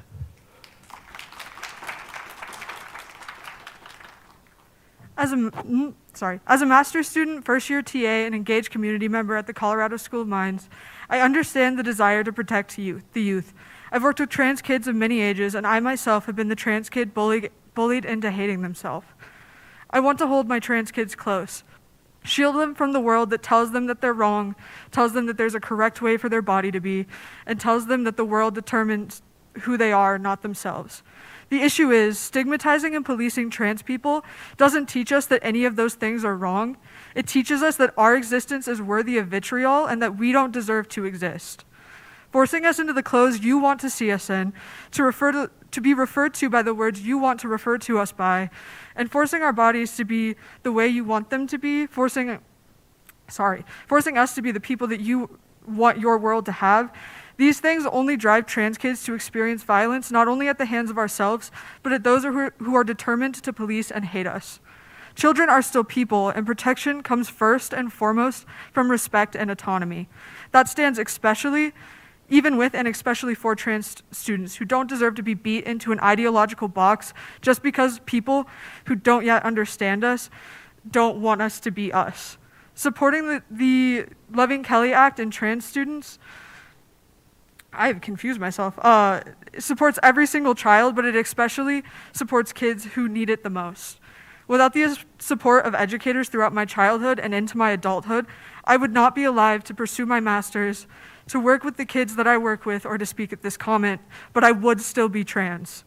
In the following months, I urge you to support the Kelly Loving Act and trans students so that they not only have the opportunity to experience the moments of kindness that I did, that, as heard tonight, we are so often not afforded at home, but also the opportunity to pursue a better future for everyone like I do now. Thank you.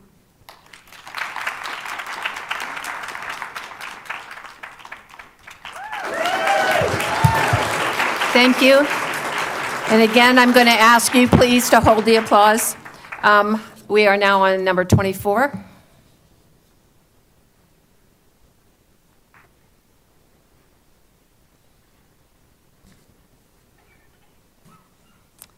Welcome. Please introduce yourself. Hi there. I'm Ann Hampton. I'm a parent in the Chatfield area. I have 2 kids currently in Jeffco schools and a student that graduated last year that is transgender. This is one of my students. She is up here for moral support.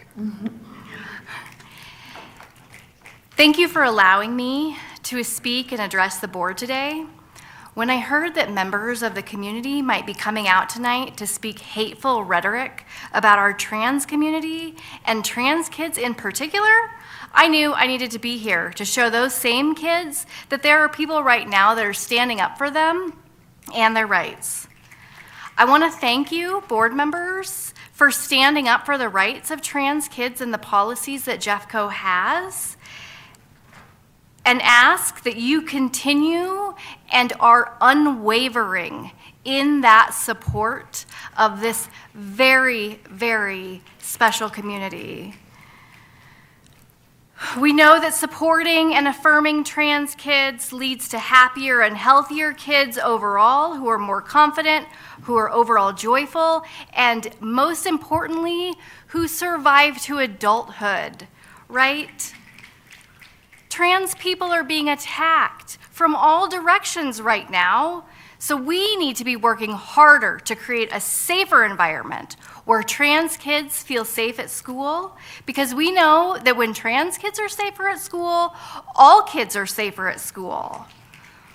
We also know that a trans child or an LGBTQ child having one affirming adult in their school, in their lives, increases their chances of survival, right? And isn't that really, more than anything, we just want to see our kids happy and thriving and alive. Thank you so much for your time today. Thank you. And do we have number 25? Number 25. Going once, going twice. 25? Okay. Welcome, please introduce yourself, and you have 3 minutes. All right, my name is Tracy Self, and I'm in Lakewood, and I would like to talk about supporting our trans and gender expansive youth. If I could read my notes. First of all, thank you so much for letting me have this opportunity to speak with you tonight, and thank you for doing the work. It's not for the faint of heart, and it's never ending. Always fielding questions, even if the answers are out there from credible sources. Having to listen to everyone's opinion, rooted in truth or not. The same thing happens for trans kids and their families. At this point in my life, I have a lot of privilege wrapped in various identities in most of the spaces that I inhabit. At home and in school, a significant part of that is because I'm an adult. As adults, we have spent so many years learning these lessons and various skills and accumulating all of this knowledge and experience that sometimes we lose sight of the idea of being a lifelong learner. That we still have as much to learn as we do to share or to teach. That even we have things, ideas, concepts that we might need to unlearn for us to really grasp what, and more importantly, who is in front of us. To recognize and learn the lessons that are meant for us now. Many of those lessons will involve our precious young ones that we have the sacred responsibility of loving, no matter our shortcomings. And as in the years past, our students will continue to come to us with all manners, all manner of needs, wishes, and opinions, many of which will conflict with our own and challenge us to our core. But with all that comes the opportunity for us to grow along with our teens. In doing so, we need to make sure that we include and center their voices, to really hear what they have to say and to see who they authentically are. Because when we ask the questions, we need to be ready for their answers. And when they feel brave enough and safe enough to share something that is deeply personal to them, that we need to just listen and learn. I am cisgender. My pronouns are she, her. My name has changed over the years, marital status, no one bats an eye, right? And that should be the same for everyone else. I support the Kelly Loving Act, and I'm so proud that our state has passed that. We all want our children to be safe, but the sad fact is that not all homes are safe, and not all parents are safe, even when they claim to be. Most often, trans and non-binary students have a long, quiet journey of wondering if they're safe, if they trust the adult in their home to share this truth. Some parents are safe and some are not. 45% of unhoused teens have been kicked out of their homes because they've shared their LGBTQ+ identity with their adults. It is never a quick decision. Can you trust someone? When does a person's identity become their own instead of decided by others? The truth is that using someone's name as correct name and pronouns is suicide prevention. Do you know that 50% of trans students attempt suicide because of the way they're treated in this world, in our schools, in their homes? 80% of those attempts are before the age of 25. Who in this room wants those odds for their kid? Not me. I will do whatever I can to protect children, no matter their identity and no matter what homes they come from. But I want to know if you are going to do the same thing. Many folks who here are not in school anymore, and their voices, how are the voices of your trans and non-binary students being heard? Do you talk to them or their families? Do you ask them what it's like to have a teacher deny their existence? What is it like, may I please just finish this paragraph? What is it like to navigate the scary prospect of asking for others to use your correct pronouns or a name that actually fits you? To be bullied passively or actively by kids and adults alike who don't know better and have no interest to learn. That includes schools and one's own home. How are you supporting Jeffco employees who are blessed with having trans and non-binary children? How does the health insurance you offer your employees help support their family? And lastly, what does it say when the district only has one person who works as a diversity and equity specialist for such a huge and diverse district? Thank you. Thank you. Number 26. Number 26.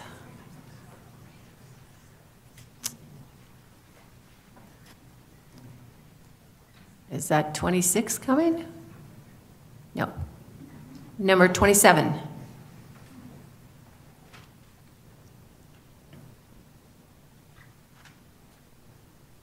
Welcome. Please introduce yourself, and you have 3 minutes. Good evening. I'm honored to be here. My name's Stephanie Turner. My pronouns are she, her, and I live in Lakewood District 2. I would like to use my brief 3 minutes speaking to the board to make a plea to our common humanity. Each and every one of us has unique causes and conditions that lead us to this exact moment. Those experiences make each of us unique. No two individuals have the same exact experiences in life.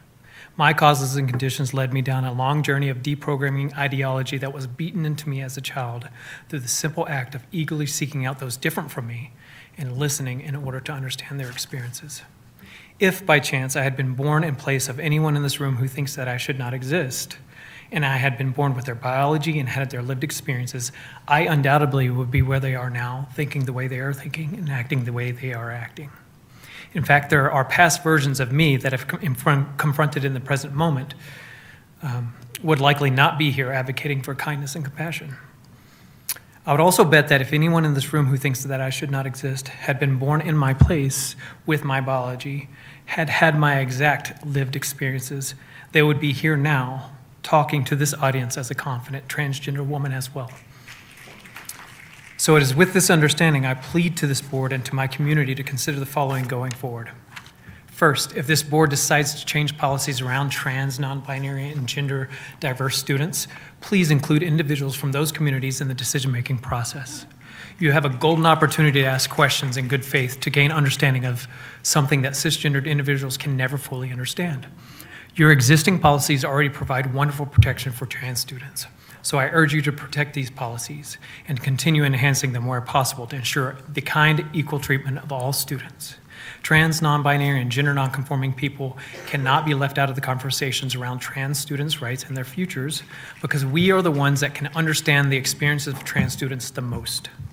Second, when considering policies, please do not ignore the effects on transgender students. Their well-being is just as important as cisgendered students.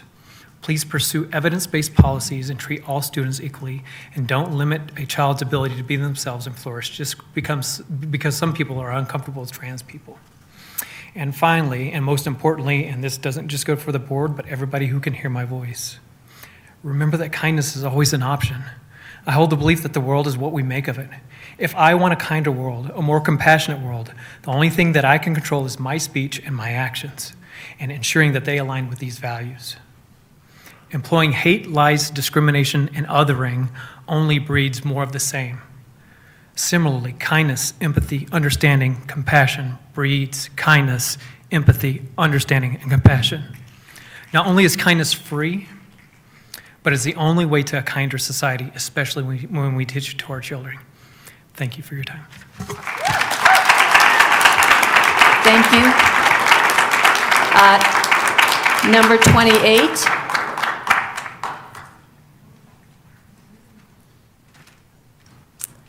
Welcome. Please introduce yourself, and you have 3 minutes. Thank you. Board members, my name is Fenala Wright. My pronouns are they, them, and I was born and raised in Arvada. I am also a product of the Jefferson County school system. Not only that, both my brothers and my mom were products of the Jefferson County school system. And I'm here today to talk about supporting transgender students in this district. I'm also not here to speak about me, but my friend Todd. Todd is kind, silly. He could read at a college reading level in 7th grade. He was my orchestra partner for 6 years, and he just so happened to be trans.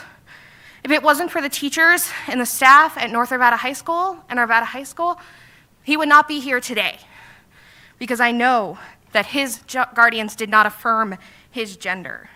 My mom even boarded Todd for most of high school, because he would have been on the street if he hadn't been. Todd, however, was far from the only person in my high school that was transgender or gender non-confirming. My mom has spoken about the bullying that her queer friends experienced in the late 80s and early 90s going to Golden High School. Not only that, she talked about the suicidal thoughts and ideologies that they would express with her, because they were not affirmed in their gender or in their sexuality. When I was allowed to come out to my mom, she was relieved that I was allowed to go to school with the acceptance that she didn't have, and that my friends were not subjected to the same kind of horrible treatments that she had been. I am glad that the board stands up for trans kids, because without them, there would be a lot less kids in your schools. I'm glad that the Kelly Loving Act has passed. It's been long overdue. And I know that there are people here tonight who may not see the same way and may not see the same things that I do. But when I think of this issue, I think of Todd, and I think of what would have happened if I had lost my best friend or even myself. So I hope you consider this when you go to decide about transgender students, and include them in your thoughts and in your prayers. Thank you. Thank you. Do we have number 29?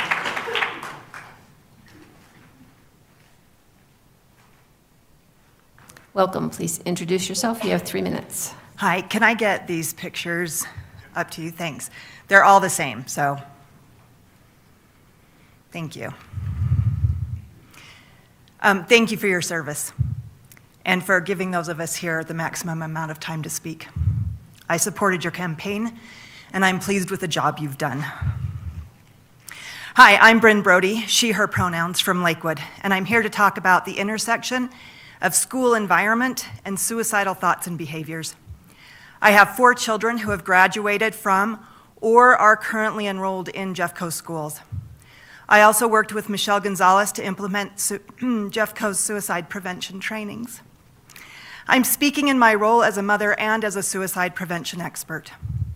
This photo that you have was taken at a Drag Storytime event in Wadsworth, Ohio a few years ago. An event where Parasol Patrol, an organization I volunteer with, was violently attacked by an armed anti-trans militant man standing just outside the frame of that photo. In the photo, a woman holds a sign that says, "Turn from your sin to Jesus," Acts 16:31. Behind her stands a line of men in red and black uniforms, faces covered, holding a Nazi flag. Those are members of the violent white supremacist paramilitary group Blood Tribe. They've called for the literal extermination of all queer people. No matter how well-meaning or earnest the beliefs are, when a person's beliefs align with literal Nazis, those beliefs are wrong. This is more than just a picture in a news story for me. I became a suicide prevention trainer because my oldest child, who loves bunny rabbits and theater and studying, in fact, loved studying so much that they graduated from an IB program. My first baby grew up in the district during a time when that district was not friendly toward queer people. They went to high school when the school board had several members who used their positions to promote ultra-conservative, unscientific policies. It was a time of enormous hate directed at the most vulnerable of our children. A time when other students felt emboldened to tell my child that they ought to kill themselves because of their gender and sexual identity. A message those children heard from their parents, who likewise told me that it would be better if my child had never been born. Can you imagine the pain they must have felt? To think that the world would be better without them. It was a pain so extreme, a despair so complete, it drove them to attempt suicide. Unfortunately, my child is not alone in their despair, but unlike my child who survived, many of our children will not. I'm not speaking because I think I can convince those who are here to stand against trans children. I'm here because I believe you, the school board, know and stand with science. You know and stand with the American Academy of Pediatrics. You know the value of every member of our community. And you know that it's only by creating safe environments for everyone that our children thrive. I'm here today to beg you to reject the hate and keep all of our children safer by continuing to stand firmly on the side of medicine, science, and trans students. Thank you. Thank you. Number 30.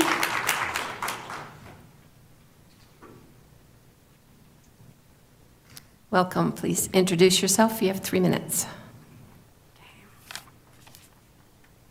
Hear me okay? Okay, my name is Sandy Ashley and I live in Evergreen. I'm speaking about the bill HB 25-1312. I believe we all strive to do what is best for our children, which is why we are here today. I have 2 children in Jeffco schools and one who graduated from Evergreen High School, actually who is high-functioning autistic, had a great experience there. I have concerns about the HB 25-1312 bill due to a traumatic experience in my childhood that led to a difficult adulthood. My perspective is bipartisan, not religious, and not judgmental. I share my story with no personal gain. Growing up in Oklahoma, I faced emotional trauma and abandonment. As a 14-year-old, I was pressured into a breast reduction surgery by my stepmother and a surgeon, which led to further bullying at school, one of the reasons she pushed for the surgery. This decision at 14 impacted my ability to breastfeed my children, causing significant emotional distress and depression. Can you believe having a surgery that we thought would fix an issue haunted me into adulthood? I share this because I was not equipped to make such a life-altering decision as a child. When I read about this bill allowing children to alter their genetic makeup, I felt compelled to share my story. A genetic change can have irreversible consequences, including the potential loss of fertility. If any child wanted to undergo gender-altering surgery, or if my child wanted to undergo a gender-altering surgery, I would seek counseling to assure they felt emotionally supported and would encourage them to wait until adulthood. Under this bill, I could lose custody for trying to protect my child as I wish someone had protected me. I urge you to speak out against this bill and push for no gender ideology in schools. Children need to be children, and parents should support them without fear of losing custody. Surgical alterations should wait until they are 18. What is the rush in making such a life-altering decision before then? Can you imagine making this life-altering decision and later deciding to marry and have biological children, but no longer have the ability to do so? I would be distressed. Don't you think they would be too? Can you put yourself in their shoes? I can, and it only impacted the ability to breastfeed. I was able to have children, but they would not have that ability. I can't imagine life without my sweet 5 children. Thank you for your time. Thank you. Do we have number 31?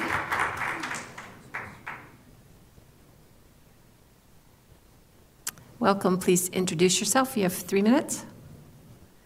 Hello, my name is Ellie Smith, and I'm a senior at Evergreen High School. And I'm Rory Jones, and I'm a junior at Evergreen High School. We are honored to be here, and we appreciate the time you have given us to speak. We are going to talk about the cuts to the performing arts at Evergreen High School and Middle School and other schools across the district. Both of us chose Evergreen because of its excellent reputation for performing arts at the time. If not for this, both of us would have chosen different schools in different districts. Since we started at EHS, our choir and theater programs have constantly been cut down, disproportionately to others at our school. I've seen 3 choir teachers and 2 theater teachers be forced to leave. Next year, both of their extremely different jobs will be combined into one part-time position with 3 classes total. Additionally, the feeder programs from Evergreen Middle School are being cut completely. The excuse we've consistently heard from our administration is the lack of enrollment at our school. But have we considered the fact that this could be a result of our programs being cut? We've seen our peers leave for schools that care about the arts, and now we wish we'd done so ourselves.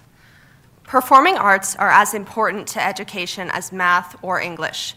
Colorado academic standards include music and theater. Both of us are pursuing performing arts as a career, and our passions have boosted us in the form of scholarships, awards, and more. By taking away these opportunities, schools directly harm students and their futures. We need our schools to give the arts the support they need, giving us time and funding to build our programs. I've been in Jeffco for literally half of my life, participating in choir classes and after-school theater programs. This has inspired me to proceed with a major in acting. If my middle school did not have choir classes or theater opportunities, I would not be in them today. Cutting a feeder kills a program completely, and that is being done purposefully for a cheaper Evergreen High School. Without the support I've received in these programs, I would not be here today fighting for them. An alumni letter in support says, "Taking this away does not just limit creative expression, it removes a critical source of support and belonging for students who need it the most." When I lost my dad to a heart attack, and when my mom was battling breast cancer, performing arts kept me going. Sometimes they were all I came to school for, because I was part of something, and they needed me as much as I needed them. They have given me confidence and a community I never thought I could have as someone who has always struggled with fitting in. This year, I am graduating as a top student at my school and attending one of the best conservatories in California to study music education. Performing arts lifted me out of my darkest time and helped me find my passion. However, I have seen the way that my teachers have been treated, and that makes me afraid to be one myself. These cuts are harming not only us, but future generations of students and educators. Thank you. Thank you. Thank you. Do we have number 32?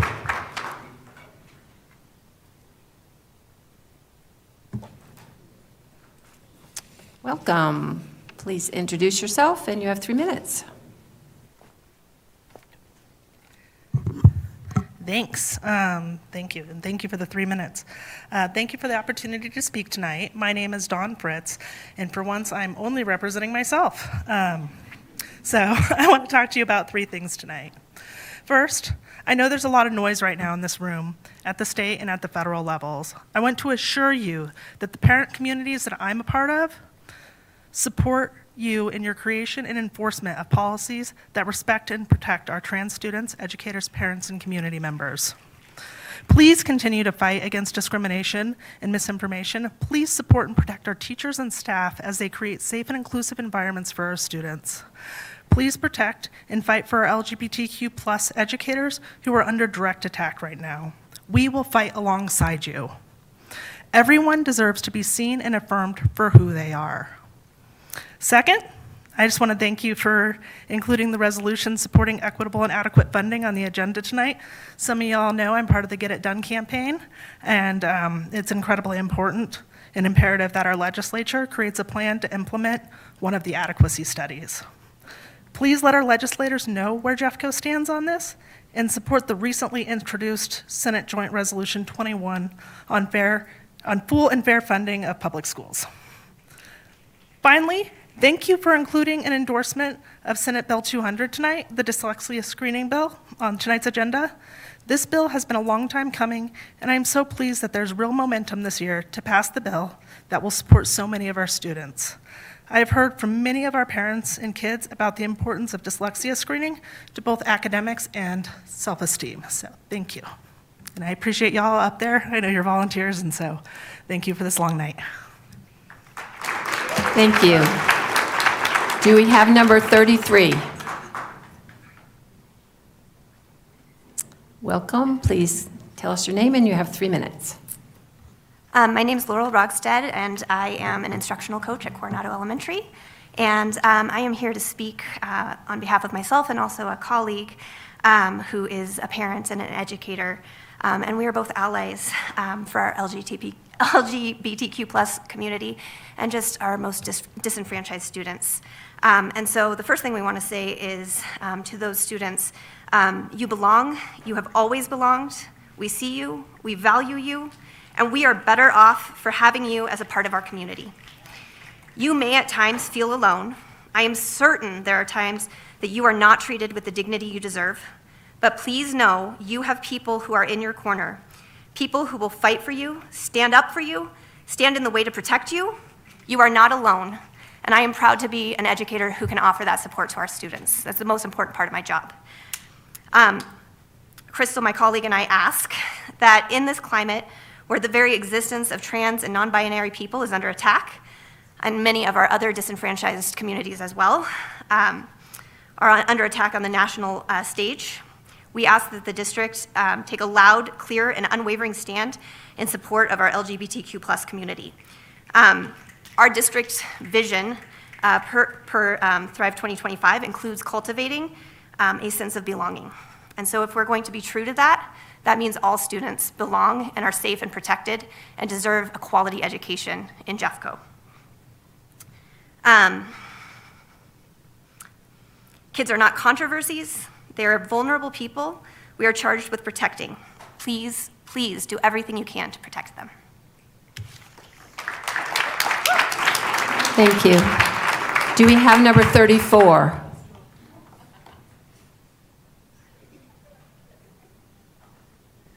Number 34? Nope. Number 35?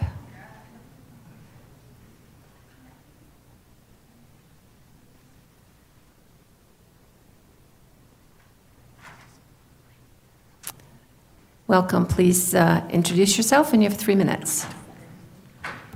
Thanks. Hi, my name is Brad Bruce. I'm a resident of Lakewood. I would just want to thank the Jeffco School Board for listening to all this public comment.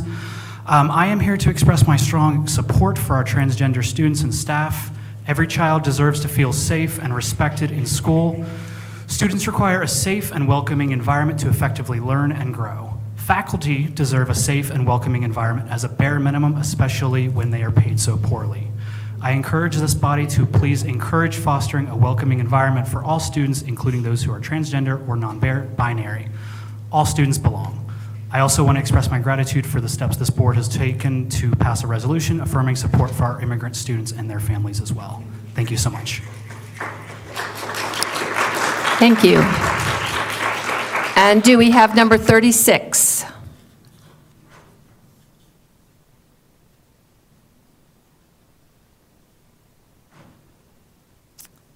Welcome, Senator. Would you please introduce yourself? And you have 3 minutes. Thank you, board members. I believe I'm number 36. Someone else signed up for me, so I appreciate that very much. And my name is Mark Baisley, and I am proud and honored to serve as Colorado State Senator. I represent the south half of Jefferson County, along with 7 other counties across the state. So you and I, board members, we share some constituents, at least some of us do, and some of those constituents have expressed concerns to me and asked me to come and speak. And of course, I also see the news, so I find some of the things that have happened here in Jefferson County in the schools to be disconcerting, and I trust that you do as well. You know, asking myself what might be useful and constructive and appropriate for someone from the state legislature to come address another elected body such as yourself. And so I brought what we work on all day. I brought one volume 13, of the Colorado Revised Statute. And specifically, this is out of the Courts and Court Procedure, but it has some very relevant words that I'd like to share. So it is, for anyone listening, it is Volume 13, Section 22, and Paragraph 107. It says the General Assembly, and for everybody listening, the General Assembly is both the state Senate and the state House together. The General Assembly hereby finds, determines, and declares that it is the public policy of this state that parents have a fundamental right and responsibility to make decisions concerning the care, custody, and control of their children. The law has long presumed that parents act in the best interest of their children. Parents make conscious choices every day on behalf of their children concerning the risks and benefits of participating in activities that may involve risk. So this addresses sports and so on in this area, this section. These are proper parental choices on behalf of children that should not be ignored. So long as the decision is voluntary and informed, the decision should be given the same dignity as decisions regarding schooling, medical treatment, and religious education. And it is the intent of the General Assembly to encourage the affordability and availability of youth activities in this state by permitting a parent of a child to release a negligence claim and so on.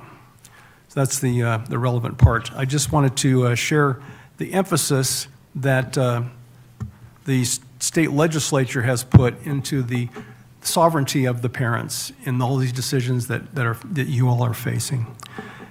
Those parents have that sovereignty over their children that they birthed, that they are raising, that they are feeding, that they are paying for. This immense authority that you are given, that we are given, also comes from those people we call constituents, because we work for them. And I appreciate all that you do. Thank you for listening. Have a good night. Thank you. I have been told that there is a number 37. Is that correct? We'd be looking for 36. Oh. Well, anybody that signed up and has a number and we haven't called you. It looks like they didn't stay, so I think that's the end. Okay. Well, thank you very much, everybody, for coming out here. It was a long time to sit through, and I appreciate your patience. And I'm glad that we were able to get everybody the full time that they wanted. So thank you. And that will bring us in now to our leadership reports.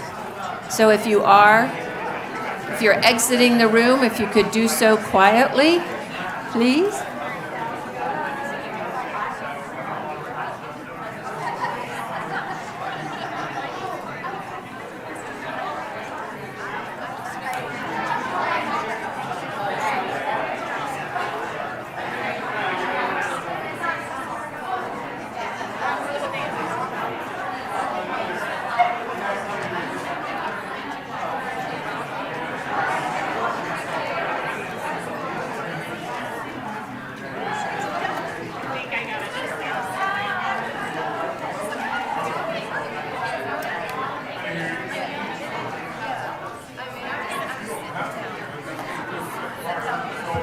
Superintendent Dorland,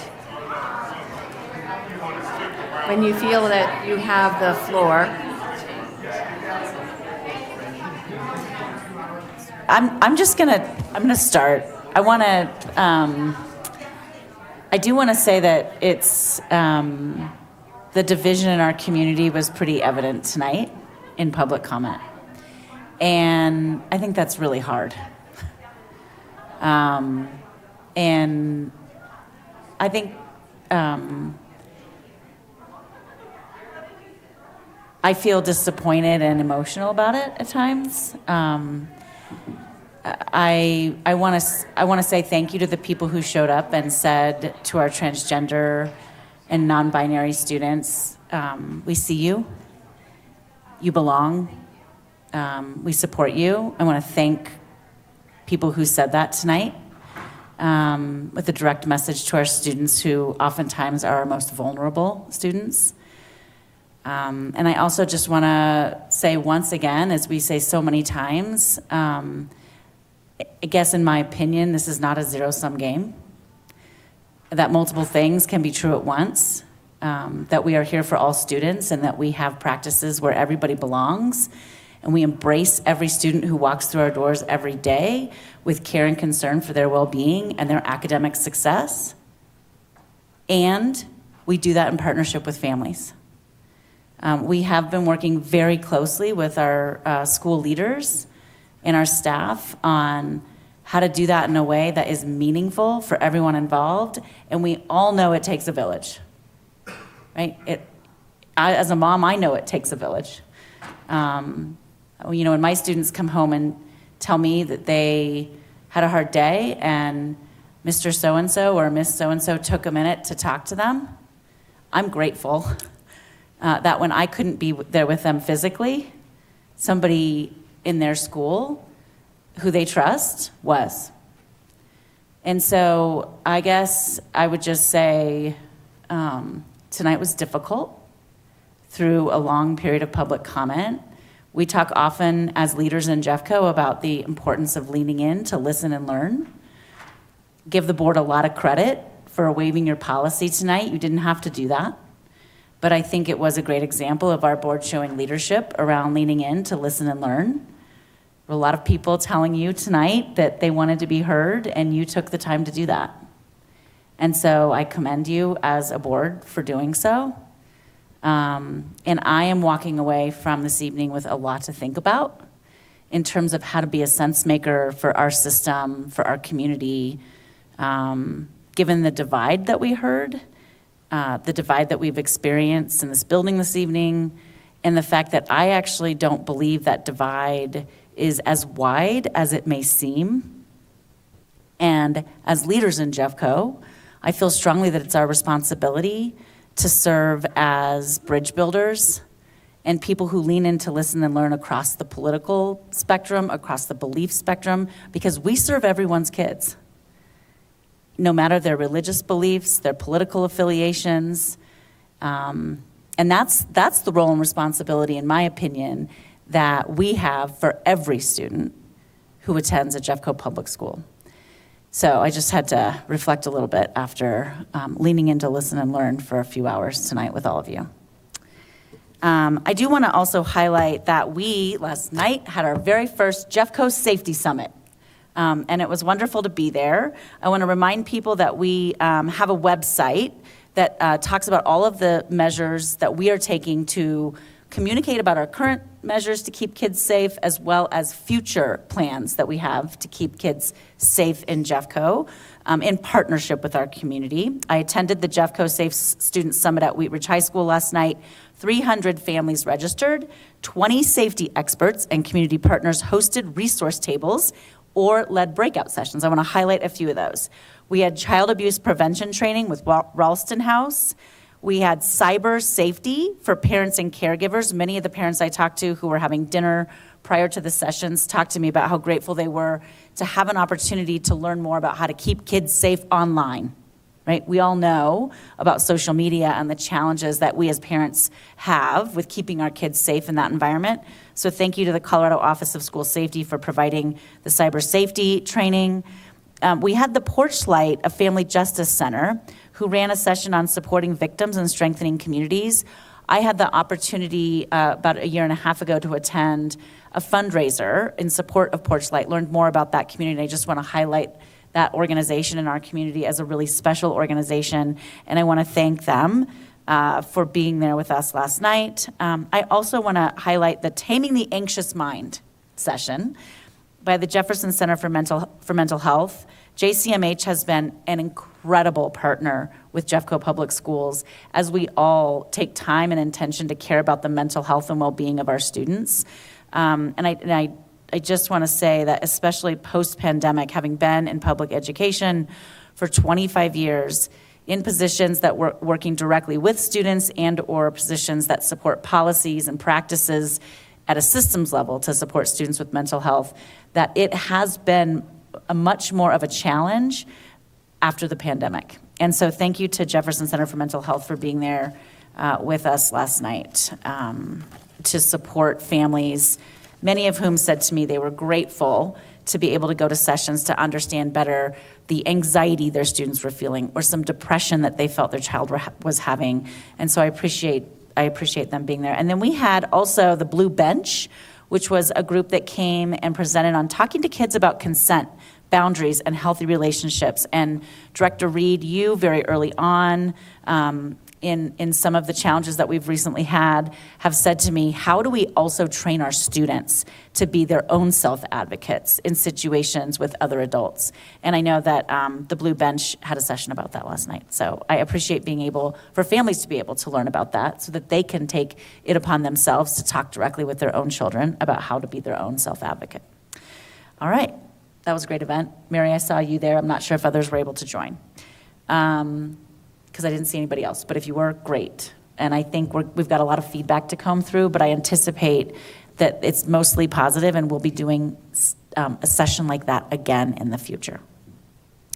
On March 31st, we had our 4th meeting with the Jefferson Junior Senior community where we shared that we will continue to work with the community on the proposal they submitted called Jefferson Redesigned.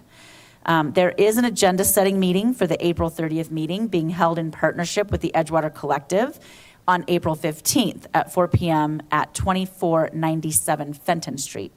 Folks have expressed interest in doing some of the agenda planning with us, and so that is something that we're going to be communicating to the community, and then I wanted to make that announcement this evening.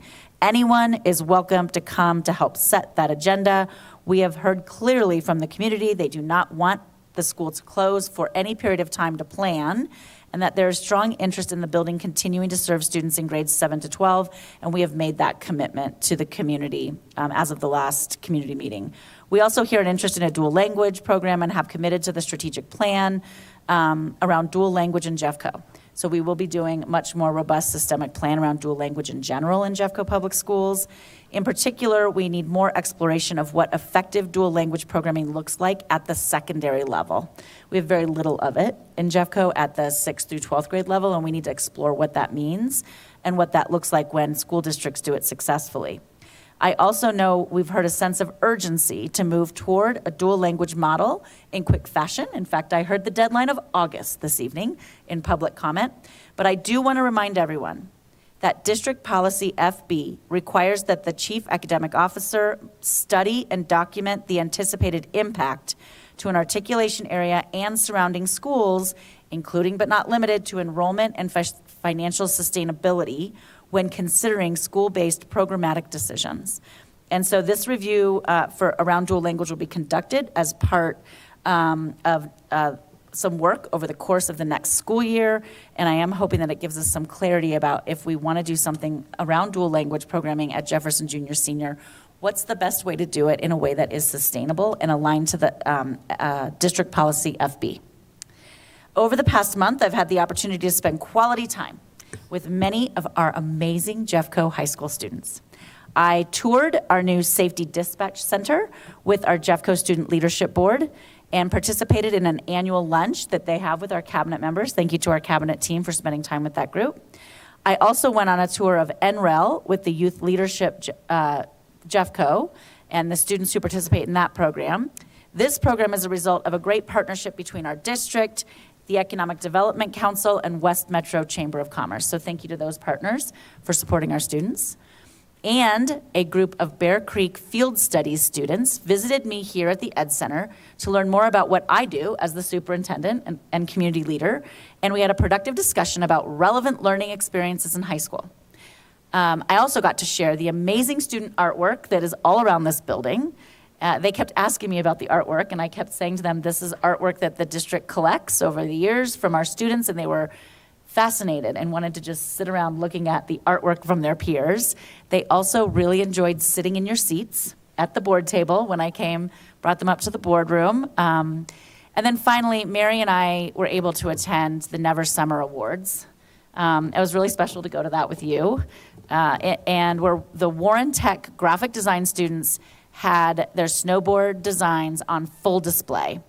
I want to personally thank Never Summer as a company in our community. Their commitment to providing an extraordinary experience for our graphic design students is a perfect example of high school reimagined and a relevant and engaging learning experience for students. And finally, Mary, Aaron, and I visited the Capitol last Friday to advocate for funding for Jeffco. I want to take a moment to thank our legislators who are working very hard right now to navigate a $1.2 billion budget shortfall and prioritize Colorado's students and K-12 funding in the process. So thank you, Mary and Aaron, for your partnership last Friday in doing that. I think your board colleagues should be proud of the way that you represented the board during that time with our state legislators, and those are my updates. Thank you. I guess we'll just go around this way. So, Director Applegate. Perfect. Thank you, President Parker. I just want to say thanks to all that came and shared their lived experiences with us tonight, and I appreciate the board's support in hearing them. I think it was powerful for me. I'm so impressed with our students, our college students, our parents, our educators, our supporters of theater, and education as a whole. I agree, a lot to think about, Superintendent Dorland. I got to visit schools, and one of the schools I got to visit was our Compass Montessori schools, and I just want to lift up their amazing support from Michelle Gonzalez and her team. For those of you who don't know, they lost a teacher in an avalanche. And what I've heard is nothing but just praise for Michelle and her team, that they swooped in and were incredibly supportive and provided teachers and the principals and the executive directors there just all the tools. So I hope she's not up this late listening, but just to the cabinet and to you, Superintendent Dorland, I just want to lift up her praises as sung by the community. And I'm just going to end there. Okay, thank you. I wanted to say that I've been able to get out into the district outside of my own little southern district. So I did go to the Engage Arvada meeting that they had on the 24th. Also, I've been watching the JCEA and the JESPA negotiations. There have been several of them in the last month. And I also listened to what they had to say here tonight. And I want to reiterate, these are some things that I have been asking the district, and I'll continue to ask more about them. And that's healthcare benefits. My husband and I have an HR consulting company, so we know what it's like out there in the corporate world for benefits, and honestly, I'm going to say it over and over, this is an American problem. This is a national problem. But at the very least, I want to make sure that we are competitive with our other school districts around us. And so I will continue to ask who is successful in keeping the premiums down. And for instance, also, I've been asking about the percentage, using the percentage-based versus the dollar-based that we have right now. Also, I'm very concerned about the safety. One of the other things I did this month was go to a meeting at Mitchell Elementary School to discuss their concerns about safe classrooms. I've mentioned a lot of times that I have 2 daughters who are teachers, and I hear the stories of disruption with a single student causing the classrooms to evacuate, and I'm very interested in finding out what can we do to address that, because the safety of all students is important. I also got to be part of the Student Leadership Board in their day that they came out here, and it was always great to talk to them.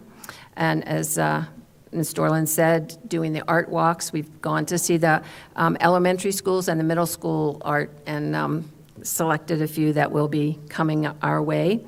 And the Never Summer program. I want to say that the people who came and talked today about the choral, the choir, and the performing arts, the theater, thank you, is very near to my heart as well. Every time I go to the art shows or I go to a choral performance or an orchestral performance, I am reminded that those are things that keep kids going to school, and we've got to do everything we can to save them. Also, I did attend a Columbine High School little presentation, a celebration of their excellent graduation rate. So I got interviewed, I wasn't expecting it, by their school media group. I haven't seen it. I don't think I really want to see it, but anyway, it was fun. And then, of course, the Safe Student seminar that we had yesterday that was excellent. I'm so thankful that we have such great partners in Jeffco to help us navigate the system. As Superintendent Dorland said, it was difficult tonight. I'm glad that we were able to hear from everybody, but it does give us a lot to think about, and I think I've written a lot of notes down here. We'll be following up on that. And I think that's it for me. Knowing that we had a lot of public comment, I just didn't prepare anything. I just figured I would skip right through. But I do appreciate all of the people who came to speak to us tonight.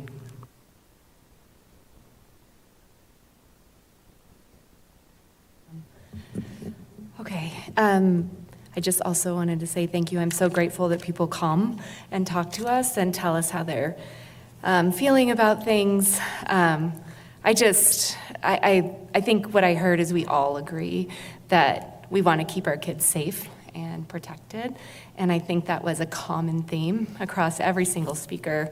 I think it's good to review policies all the time, look at what we're doing and how we're doing it. So I felt a little moved by that tonight as a board. Maybe we can work a little bit on some of the policies we heard tonight. But our focus on prevention, which I think our district already does well, is where we need to focus our resources and energy. So glad that we have safe summits and we have work going on. And then just really inspired by people saying they want to be heard, believed, feel safe.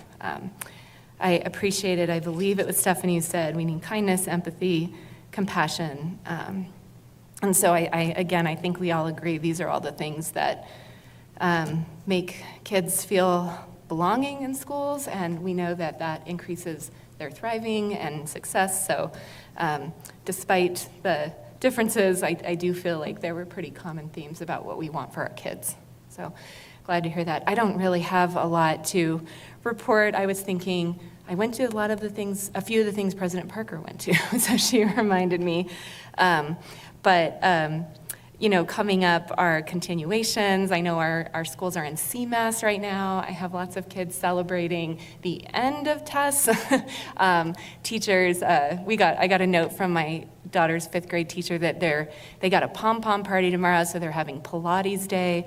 My daughter loves Pilates, and her teacher has brought this into her life. So I'm just so grateful for our staff getting through CMAS and supporting our kids in that way. And also just a big celebration on our recent legislation. I was very proud of our legislators for the work that they've done to bring more, or just to prioritize K-12 and all the work they are doing. Hopefully it stays strong as the session ends. So thank you for all the time we got to spend tonight listening to people. I appreciate that. Okay, thanks. Are we ready to keep barreling through? Let's do it. All right. So we will now move into our study session agenda.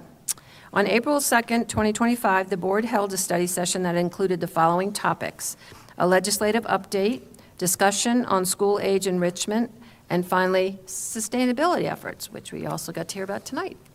I encourage you to watch the recording of the study session to learn more about these subjects. You can also visit our board page on the Jeffco Public Schools website.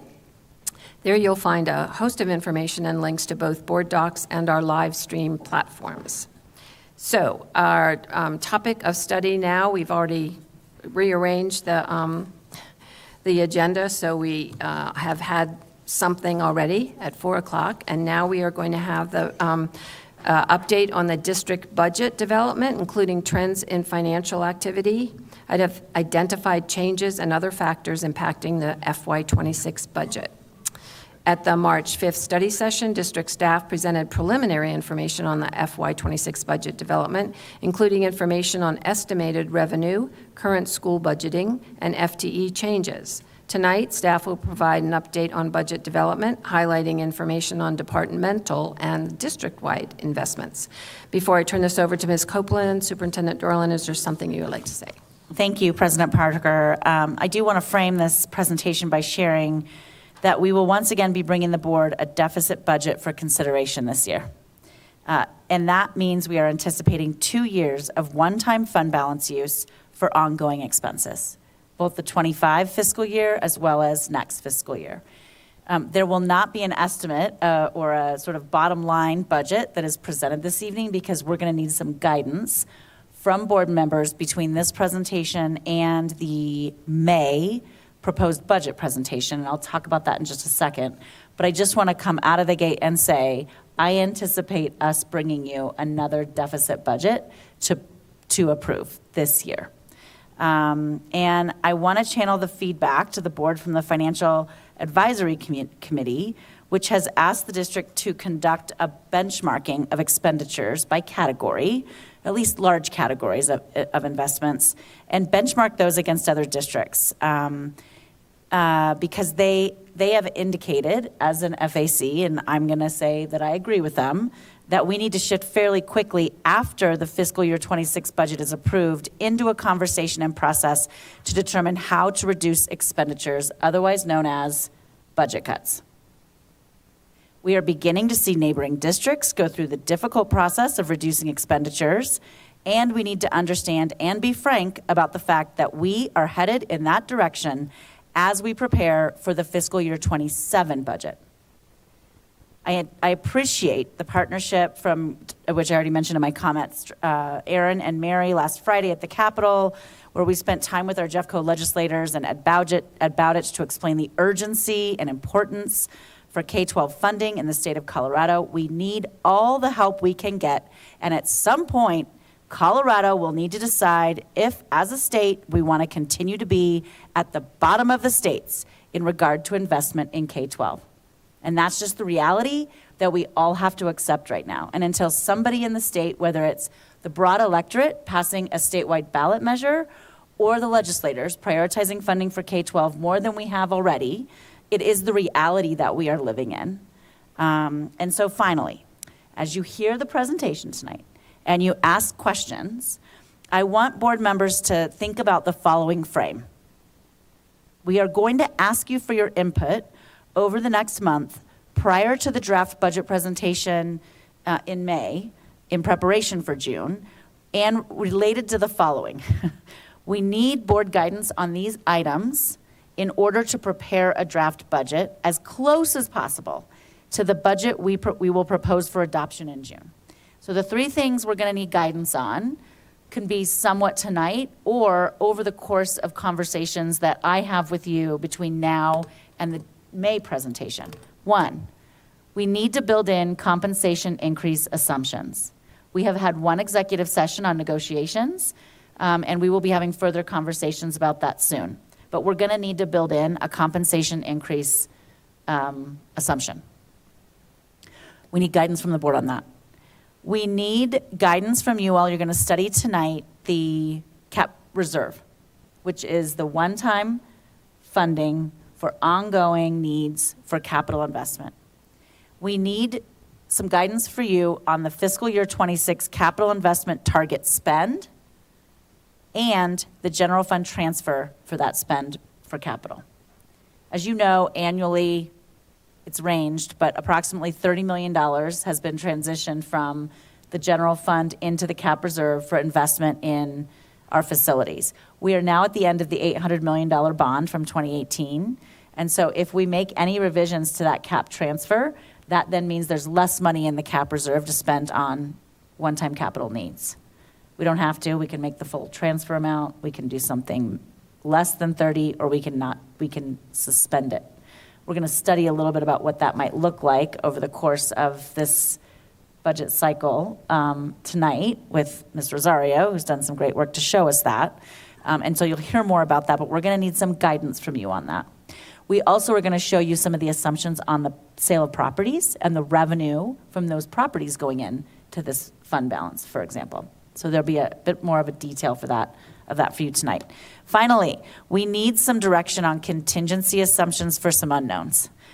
We all know things are a little bit volatile right now with tariffs and the economy and inflation. And so we are a bit concerned, and we want to be honest with you that given the tariffs and or the ups and downs that are so unclear right now, possibly grant reductions at the state or federal level. I do not have any indication that they're the large federal education grants like Title I or Title VII or IDEA that are possibly being impacted at this time. But we do think that there could be other grant implications at the state or federal level that we might have to all of a sudden decide we're throwing some general fund money at programming in order to sustain it. So we have some recommendation that the board think about a contingency built in to the appropriation and the budget this year, so that if all of a sudden we see huge rate increases on Chromebooks, for example, vehicles, those kinds of things, that we have a contingency fund that we can pull from, and we're not caught off guard having to come back to you all the time for increased funding on these budgets that might not meet the budget that we've set for those specific funds. Okay, so I'm going to say the three things one more time. We're going to have to make decisions about how much compensation increase assumptions we're going to build in as we continue to have conversations with our associations at the bargaining table. How much cap transfer, how much do you want to spend, and how much do you want us to transfer out of the general fund into cap reserve, and direction on contingency assumptions for any unknowns given the volatility of the economy right now. Thank you, Ms. Copeland, Ms. Rosario, and Mr. Sammons for all the work you've done putting into this presentation. And Ms. Copeland, I'm going to let you get started. Great, thank you. Good evening, board members. So here we are in our timeline starting back in February. We brought our first revenue forecast. March, we had some legislative updates and discussion about our school budgets. Now we are talking about departments and district-wide investments. We're going to provide an updated revenue estimate. Next month is our proposed budget. We'll have additional economic and revenue updates as available. And then in June, we present in a study session what's called the adopted budget. Just a quick note, the nomenclature is specified in statute. We don't make it up. It actually has to be called the adopted budget, even though you haven't approved it yet. And then you do vote on it in your regular meeting in June. Our goals for today, talking about, and we're coming at this from the lens of adjustments. We'll spend a little bit of time at a higher altitude where we just summarize some facts and figures, but then most of our time will be spent talking about adjustments. What are the necessary adjustments on a year-over-year basis to our departmental budgets? Those adjustments are based on trending actuals, changes in requirements, and inflation. And also Superintendent Dorland previewed, we're going to want to talk about some unknowns as well. We're going to spend a good bit of time on capital budgeting and planning, doing a 15-year historical review to provide you information on what it costs on average to maintain our physical plant. We're going to also provide a revised revenue forecast. And then you can see on the right what we will do in May. And just a note, we are not presenting a summary financial estimate of all revenue and expense because we don't have solid assumptions yet in order to do that. This is a slide that the board has seen on more than one occasion that talks about what is a timeline in which we can contemplate significant change in a budget. And so I know you've also heard in public comment, particularly last month, from some of our families and staff who are interested in ensuring we have notice on any changes we're going to make in programming. And so I know you share a commitment to providing that notice. And the approximate November timeframe for board decisions is not randomly chosen, right? We're trying to get in front of Enroll Jeffco, in front of decisions families have to make about where their kids are going to go, what services might be offered at that school, such as before and after care, or SAE, ECE, et cetera. So all those types of commitments and decisions are being made in a November-December timeframe. So that's why it's so important for the school district, if possible, to signal any changes in advance of that. To get to a November board decision, we need to start today in really thoughtful and concerted planning, prioritization, analysis, and dialogue. Given all that, spoiler, we are not contemplating any significant changes for next year because obviously this timeline has already passed in terms of impacting this coming year's budget. This is a reminder about our budgeting methodology. I've had a couple colleague CFOs reach out and say, I've never seen anything like that. And I've told them for the right fee, they can use this.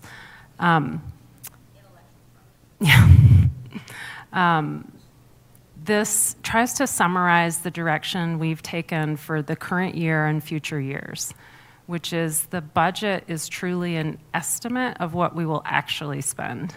So the budget as approved in your resolution, the figures we talk about is an estimate of spending. The total allocation, so if you just sum up our school allocations, our departmental allocations, each granular budget, if you just added them all up, you're going to get a number bigger than the number we share with you as the budget. And the difference there is largely relating to things like anticipated vacancy, anticipated turnover savings, anticipated underspend. We spend a tremendous amount of time carefully analyzing exactly what it costs to provide compensation increases. And I think, as is evident by the fact that we are spending our full budget this year, and we have for the past 2 years, our cost estimates are very good. And our budget reflects turnover savings, vacancy savings, et cetera. We are not leaving money on the table. We are spending every dollar and then some. As you know, at our revised budget for the current year, expenses only went up. We did not overestimate anything. We probably underestimated some things. So I want to be really clear. And then lastly, that gray circle is the total appropriation, which includes any assigned reserves. Our schools, by policy, are allowed to spend something called carry forward. Carry forward is a reserve. It shows up as part of our, sometimes referred to as 200 million in reserves. Carry forward is in there. It's money that wasn't spent in a previous year and that we are authorizing schools to spend because on an accounting basis, we've somehow tracked it to their specific school. That only exists as a category insofar as the dollars exist themselves. There are other types of reserves we have to carry and that are unspendable. And so as we spend down all of our collective reserves, it's a question of, okay, when do we start to nudge up against each of these designations? Reserves available towards a deficit, reserves available towards schools to spend on carry forward, reserves available to spend on future years, et cetera, et cetera. Can I jump in really quick, Brent? Yes, I just want to please. emphasize something you said and address some of what we heard this evening as well. When I first got here, I think the assumption of a step for just one association, JCEA, was in the $12 to $13 million category-ish. This was before Brenna was here. We have since, I think, brought that way down. And it doesn't mean we're spending less. It means we are assuming the salary savings from higher salaried teachers retiring, lower salaried teachers coming in. We're making that assumption. We're also making the assumption of vacancy savings across all of the budgets, right, which are many with teachers, especially our largest group of employees. And so we are assuming it costs less. And it is all salary, for all employee groups. We are making smaller assumptions on cost. But to say that when we give a step, or a 2.5 on average percent, 2.7 with lanes, increase to our employees, it does cost us money. I want to be really clear. We are making an assumption that it costs us less than the assumption we were making 4 years ago when I started, because we have tightened up our assumptions on the budget, which is exactly what this graphic shows. And so I just want to clarify that for the board to make sure you know when we give a step in lanes to our employees and associations, it does cost the district money. We're making a tighter assumption on that cost, which is helping the overall budget, but it still costs money. Great, thank you. All right, this next section, again, is going to focus on departments. It will not include the capital piece. We'll do a transition before we get into capital. And with that, I'm going to hand it off to Mr. Sammons. Thank you, Ms. Copeland. Good evening, everyone. Okay, so we would like to start off this part of the presentation by showing a breakdown of the current revised budget for departments as a percent of the whole general fund budget. The majority of this evening's presentation will cover approximately 45% of this general fund budget. Departments make up just under 40%, $399 million of the general fund, while the transfers account for around 5%. And then schools account for just over 55% of this. All right, so department budgets include many staff and resources deployed directly in schools. We have discussed this with the board several times. Our team is unable to distinguish these resources located at schools due to limitations with our current account code system. To help guide today's conversations, we have provided the departmental budgets coded by program type and highlighted a few of the larger expenses included in each of the roll-up. Instruction and support program consists of general instruction support, and special education programs. This totals $222 million, or just under 50% of the current departmental budgets. This includes school learning specialists, speech therapists, ESL teachers, and coaches. Operation and maintenance and transportation account for around $125 million, with some of the larger expenses including the utilities for the district, custodial department, and bus drivers. General administration is approximately 12%, or $53 million, and includes the entire IT department, school leadership, HR, and finance.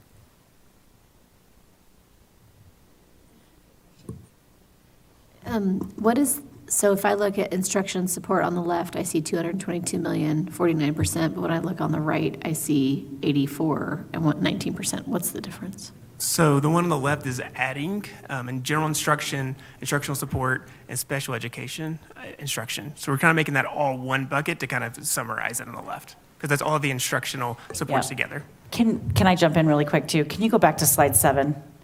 So when Brian showed me this slide, I said, you know what board members are going to ask? Why do we spend 40% in central services? Isn't that a lot? And the answer is that 399 million, 39% is mostly in schools.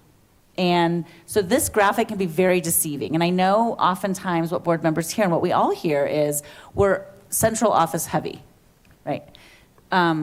I just didn't want for this, and I knew you guys would ask that question because you always ask me that question. So I wanted to make sure, because of our account codes, it's very difficult and impossible for us to break that out completely.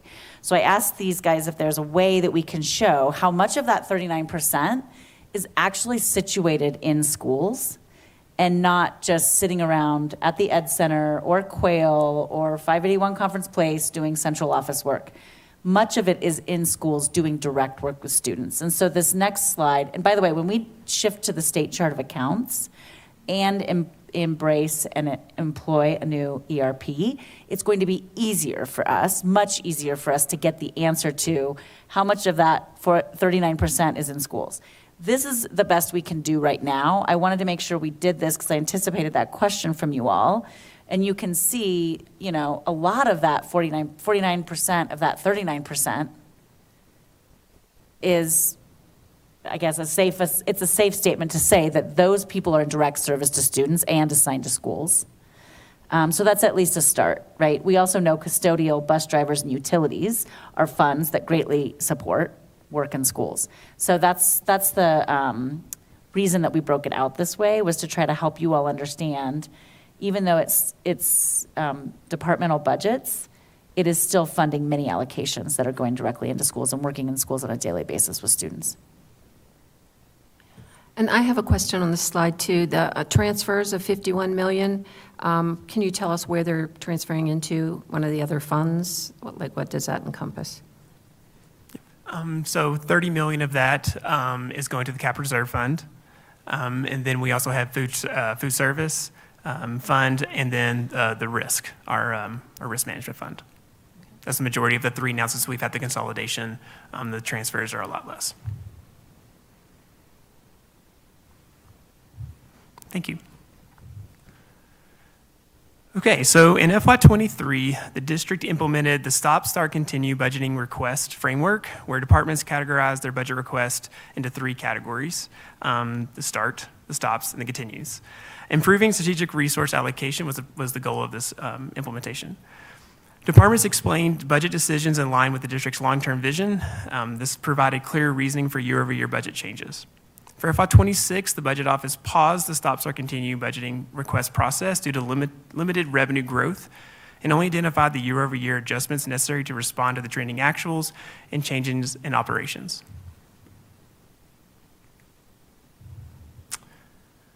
So to sustain our current operations next year, we must increase budget expenses to account for trending actuals and replace one-time expense offsets. Currently, student success is projected to go over budget by around $11 million, resulting in a net add of around $3.7 million after shifting some underspends in some other areas to help offset this need. Food nutrition services will need an additional $1 million to help maintain an adequate fund balance.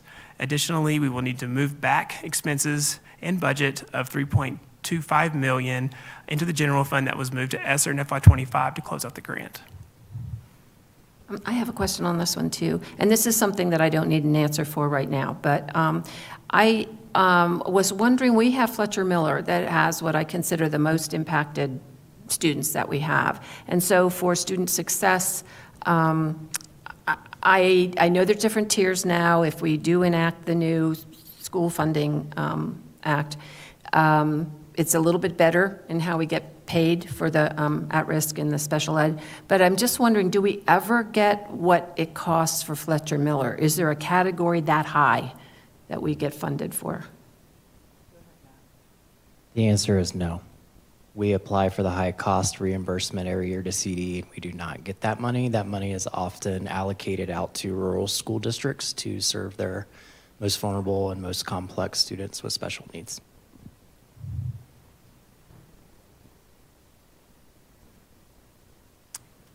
Okay.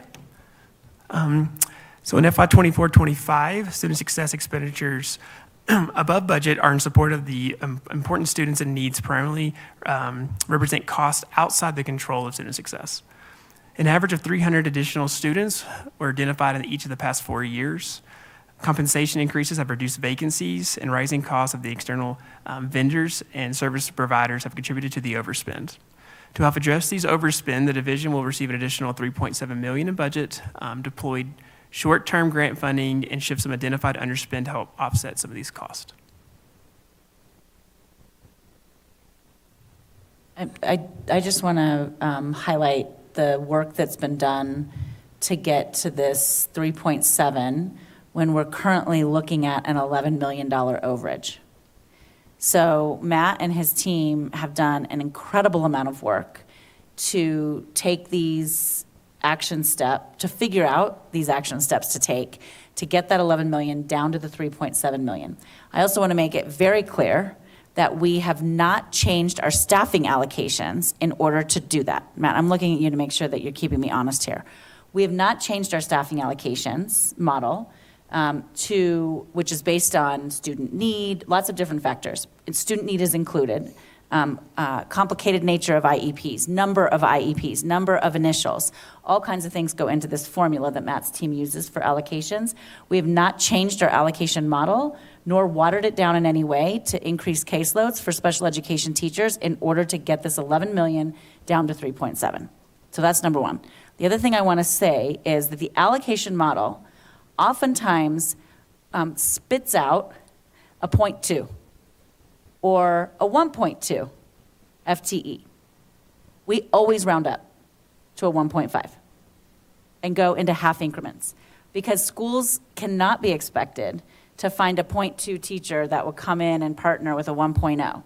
And so I know there are lots of frustrated emails being sent to you, and there's some public comment coming our way around special education caseload and workload. I just want to make it really clear to the board that we have not reduced allocations and increased ratios for our learning specialists. I will say that the reality of the workload is true. Again, two things can be true at the same time. We've not reduced the ratios. We have a bigger workload. We have high kid needs going on in our community right now. And so Matt is actively working, and at the bargaining table, we are actively working, and we've got to get our principals in a way to work with their learning specialists to figure out how to help manage their time and their workload. So that is something that is happening. But I want to make it really clear that this reduction from $11 million overage to the $3.7 million that we're going to have to increase his budget to is not because we have increased ratios for learning specialists. What is it? Where is it coming from?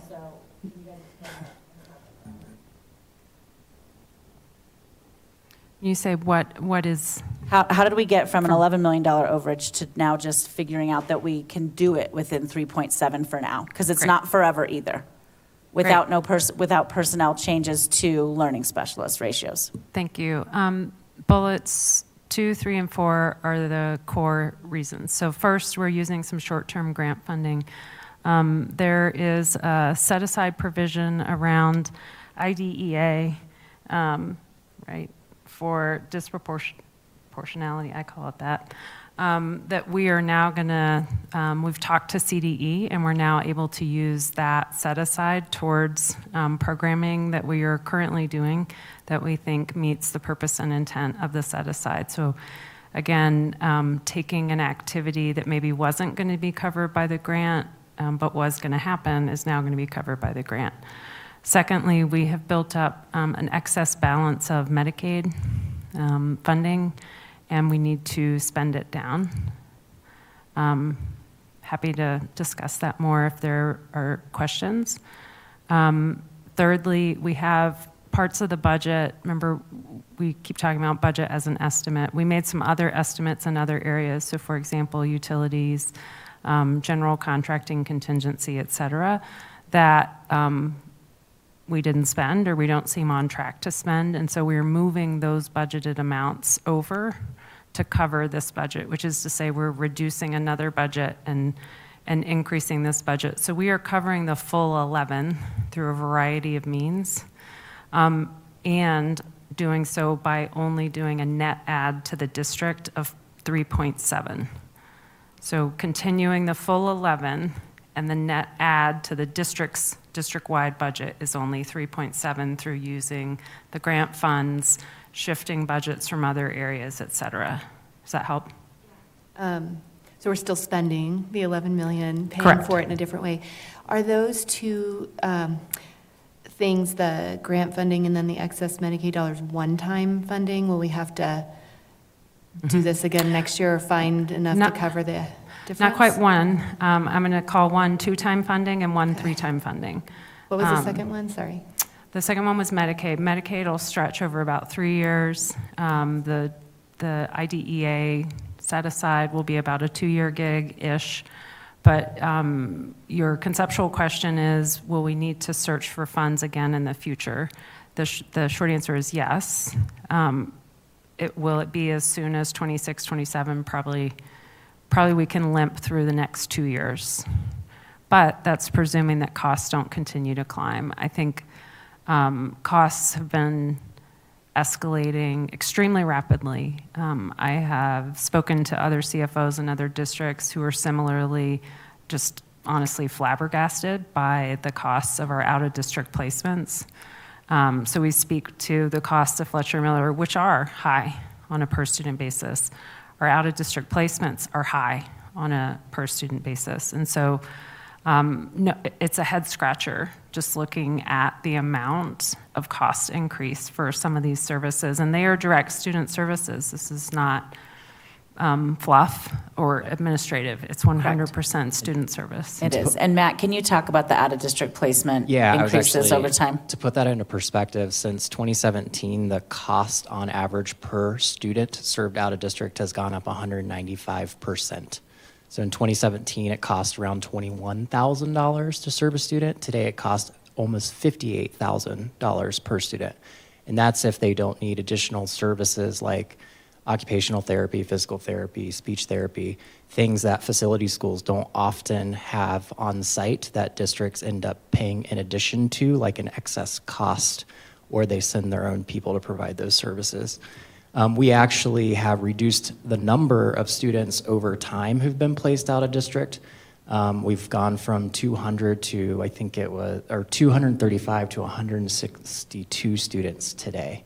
So you can see that we have less kids out of district, but the costs have multiplied significantly. And the other question that the board, I think, has been getting, and we've been getting a little bit too, is like, why don't you just expand Sebeski then? You know, Sebeski is the students who are served in out-of-district placement and at locations like Sebeski, Fletcher Miller, have very specific and unique needs. That's right. And so it's not as simple as putting them all in one building and to meet all of their needs. And oftentimes, they are best suited in environments where there is a smaller student population and not an expanded student population.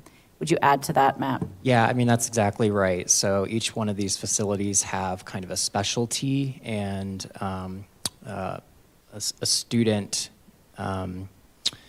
They provide certain services tailored to specific student needs, right? So we brought in the Austin Centers for Exceptional Students because they have specialties in areas that Sebeski and Fletcher Miller don't. Then you have other day treatment type facilities that are more clinically and therapeutically focused, like a Tennyson Center for Children. There's a wide range of services that are needed to serve the very diverse population of learners we have in Jeffco. So it's not a one-size-fits-all. Sebeski would not be beneficial to serve every kid who needs an out-of-district placement. I have a question about Medicaid. How does the district get Medicaid dollars? For what specific purposes? I'm used to Medicaid. Yeah, I'm used to it for health care and dental care and therapy. Let's let Matt kind of give a quick summary. Generally speaking, to make it not so complex, there are some providers who Medicaid allows them to bill for their services, and then there's a reimbursement rate for those services. So for example, a paraeducator or an occupational therapist, some of those folks can complete these things called random moments in time, which accounts for the time that they're providing health-related services to kids, and then there's a reimbursement rate, and we receive some dollars for that. Does it have to go through the parents for their Medicaid case? No, it does not.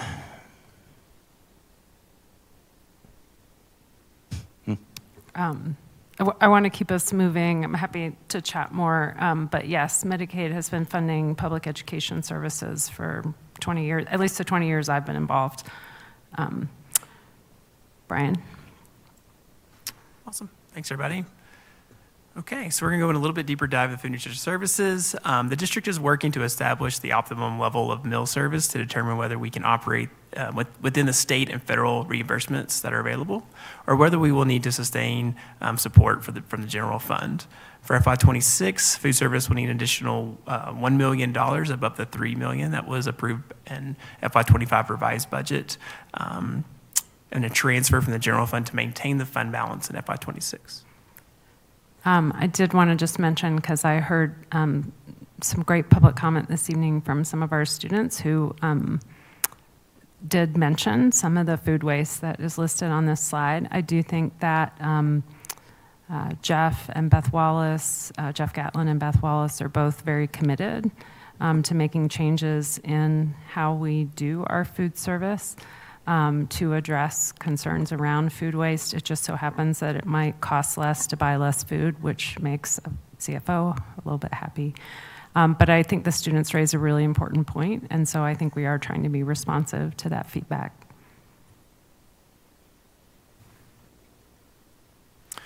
Okay, sorry, excuse me. So now to the observable shifts and some new items. So due to the various external forces, such as enrollment declines, new requirements, and inflation, we see a mix of decreases and increases to next year's expenses. So due to declining enrollment, there's around a $5.4 million reduction in schools' budgets that have been identified currently. Additionally, municipalities are requiring Jeffco to fund 50% of the school resource officers, and that is a new requirement. And we have identified $1.5 million in budgetary needs to address inflation. Okay, so as mentioned in the previous slide, we are now required to fund 50% of the school resource officers, which equates to around $2.2 million for salary and overtime, but this does exclude the benefits that are offered to those officers.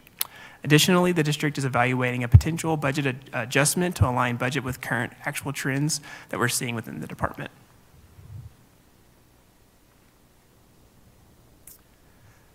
Each year, the district makes annual inflationary adjustments to the budget that rotate through departments. In FY24, the inflationary budget investments were focused on the utilities to right-size that budget. FY25, the majority of the inflationary increases went to IT and a little bit into utilities again to keep right-sizing it as the utility prices increased. For FY26, operational needs have been identified for the inflationary budget increases. As you can see, the inflationary adjustments have been declining over the last few years as inflation has been declining. Okay, I'm going to head back to Brenna to wrap up this section. Great. So I know the board received an extensive presentation and study session around SAE, and I know you've also had members of the community come and speak to you. From a budgetary perspective, we instituted at the revised budget a $1.5 million transfer into SAE because we realized sort of mid-year that it was spending at an unexpected rate. From a budgetary perspective, making no comment as to programming, we are not going to continue that transfer next year currently. So again, it does effectively, when you think about the current year's budget as a base of sorts that we're adding and subtracting to, remember that's the theme for tonight, what are some of the shifts? We are not planning to continue that $1.5 million transfer. Some of it ultimately, probably, the actual overspend is not that high, okay? So it does not mean that we are scaling back $1.5 million in services. It does mean we implemented a transfer in a moment when it was our last chance to change the budget, basically, and we picked a number, and that's the number we picked. I don't think they're gonna end up needing the full amount, and yet it was the right thing to do at that moment in time.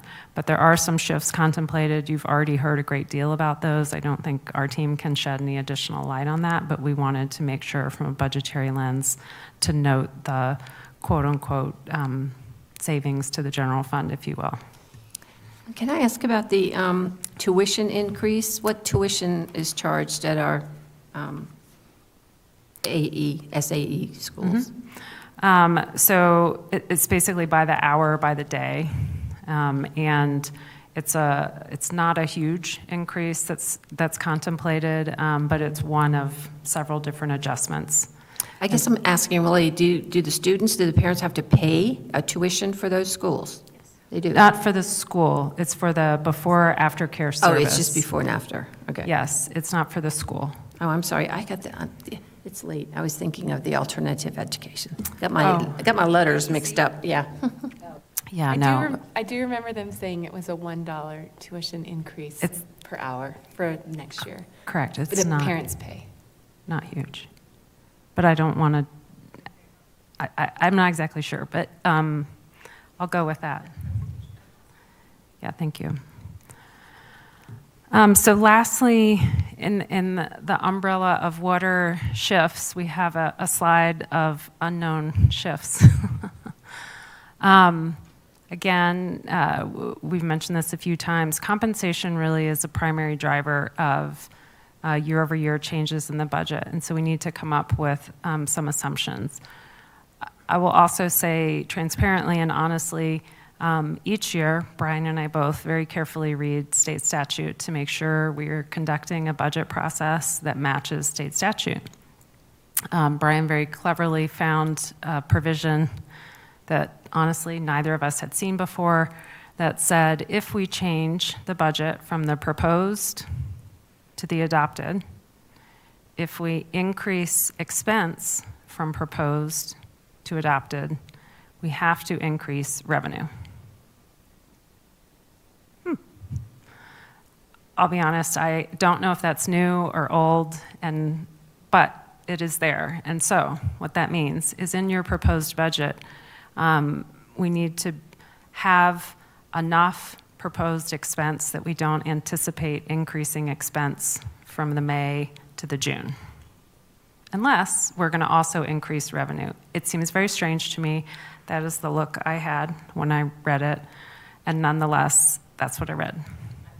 I will also say, and I'm going to look at Julie on this one, that given the complicated nature and late-breaking decisions by our state legislature around K-12 funding and the School Finance Act, and layered into that, the importance of our negotiations process with our associations, that I highly doubt that the CDE or Colorado State Legislature Police will come around here and, march us out of here if there is an adjustment made before between our proposed and our adopted.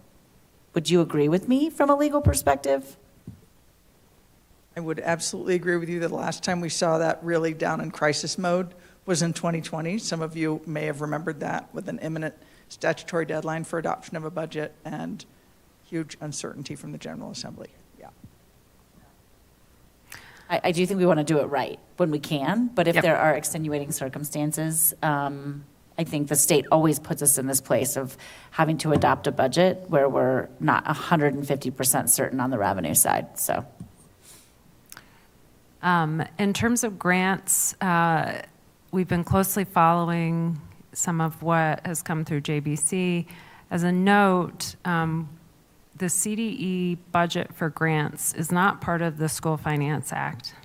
It's part of the budget for CDE. And so trying to get clarity on what a cut to their budget means in terms of grants for us is very, very difficult. It's not the same as the School Finance Act, where the team can run a whole lot of different computations relatively quickly and assess the impacts of lots of different things. In this, we're just scratching our head at the moment.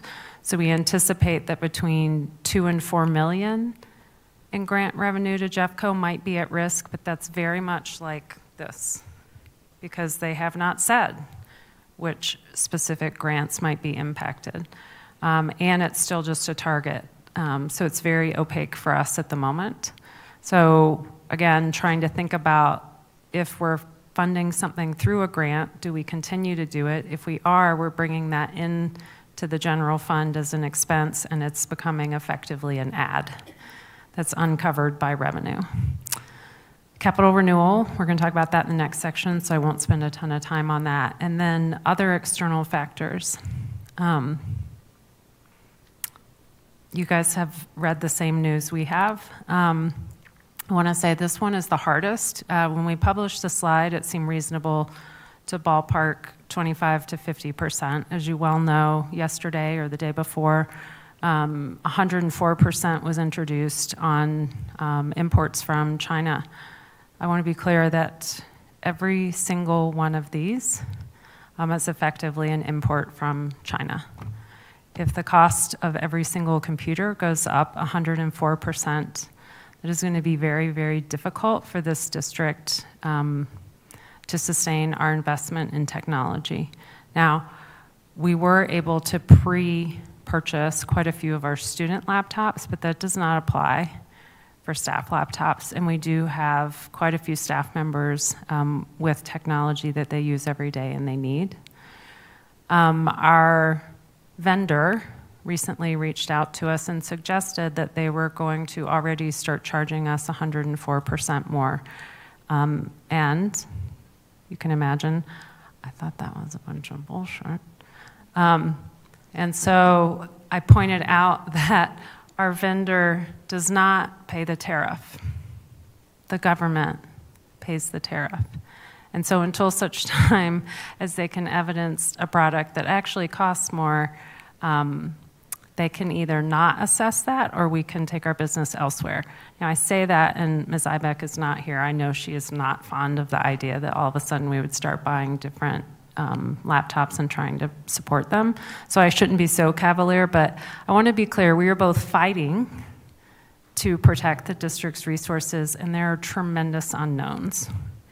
And so whether it's raw materials used in capital renewal, trees and lumber from Canada, or you name it, food from Mexico that we use in our food and nutrition services, this is a massive, massive unknown.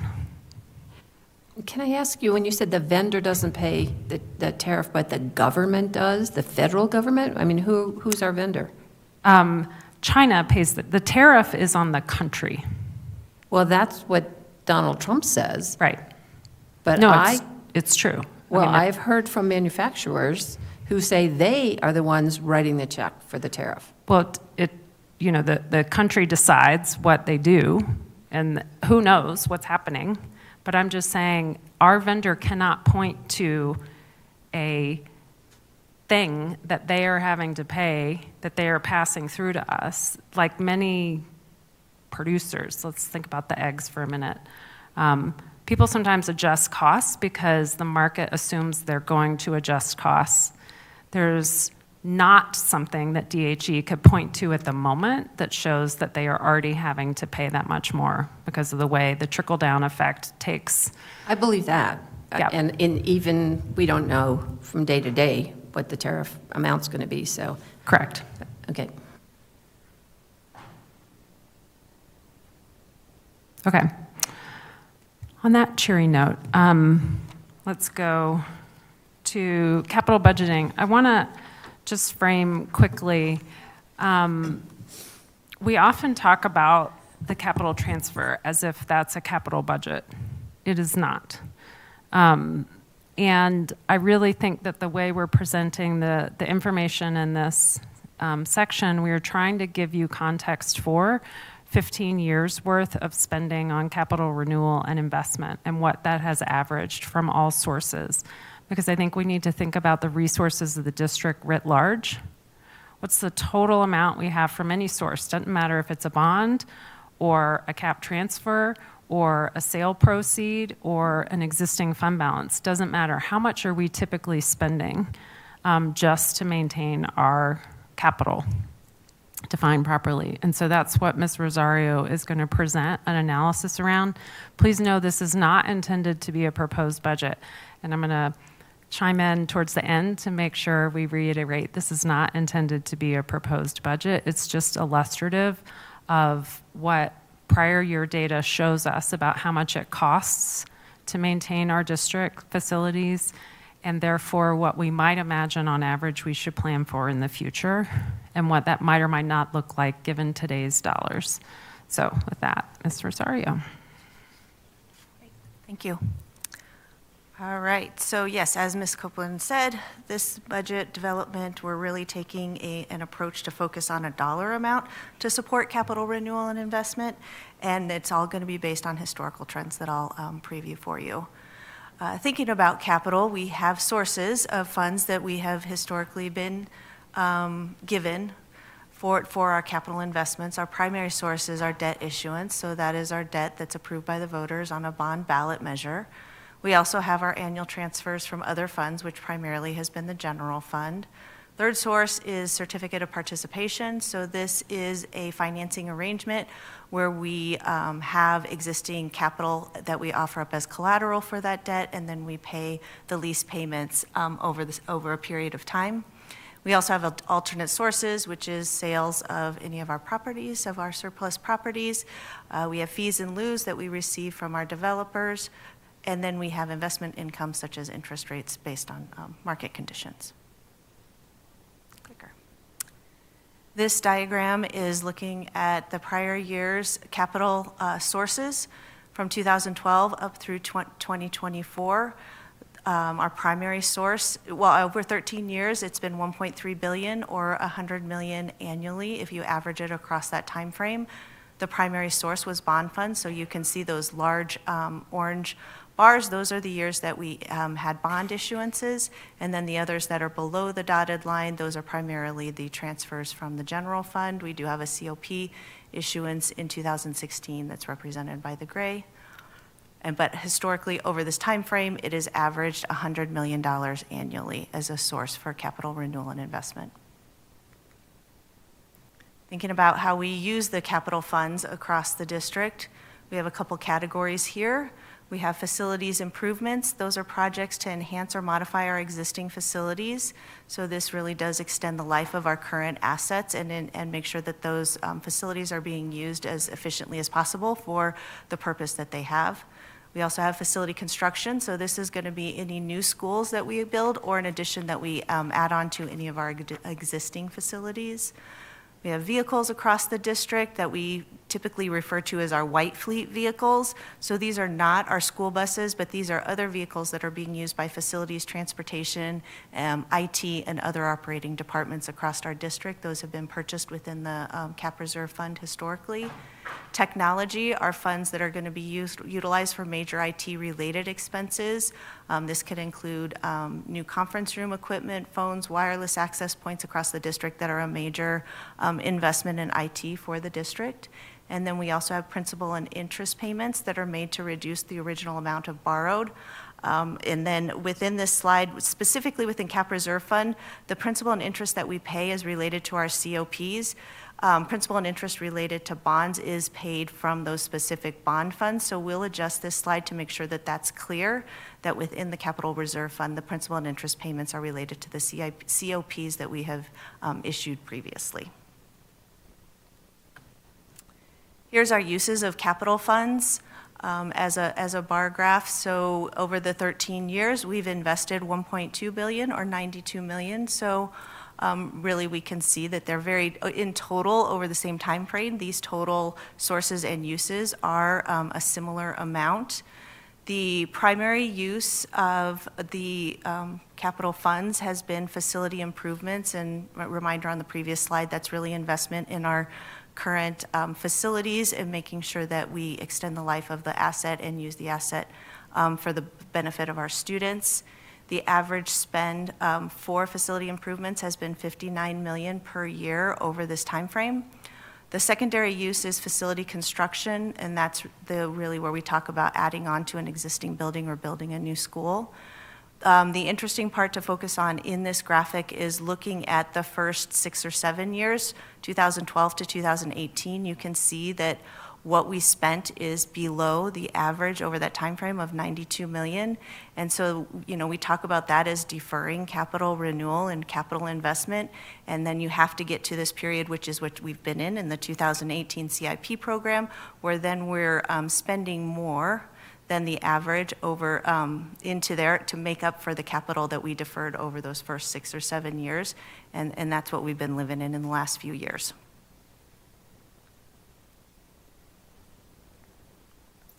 This is just a graphic to show you the sources and uses for each year. So the blue or the purple bars are the sources year by year, and the green is the uses. So you can see year over year, we do not necessarily use the funds in the same year that we are receiving the funds, and they generally don't match up as the same height in any year. We obviously have to get the funds from bonds ahead of time and then spend the money after we get the funds from bonds in the subsequent years after those. So this is just giving you a graphic of those for the prior years.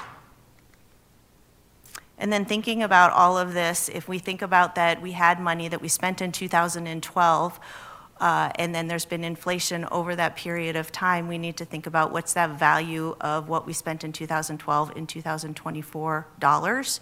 So this graphic is over the same time frame, showing you year over year the inflation factor. Over this time frame, the average was 2.6%. So if we look back at the spend year by year and apply the inflationary impact, the $92 million that I showed you a couple slides ago is our average spend over the 13 years. That would now be valued at $105 million today.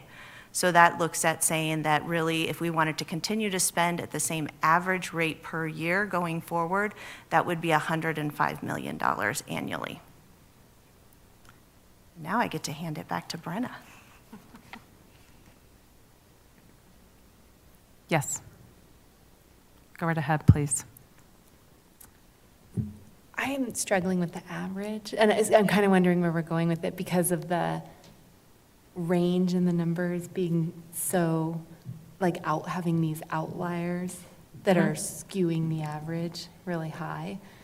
It, like, if because the spend came in like a certain, it's almost like that's because when the bond came, you know what I mean? And so if the same amount of money was spread more evenly over years, the average would go way down, right? It's the large spikes that are bringing the average up, and so it's making it hard to. I think one thing we tried to do here was use 15 years.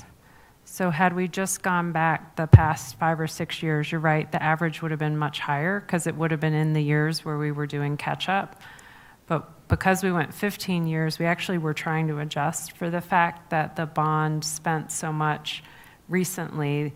If we had just said, you know, since 2018, the average was 150 annually, which it kind of was, that's a much higher number. But because we went back the full 15, we're trying to get to an average over a large enough period of time, but we still have to adjust. We have to bring everything into today's dollars, right? Because 2012 is so different. That was the inflation bit.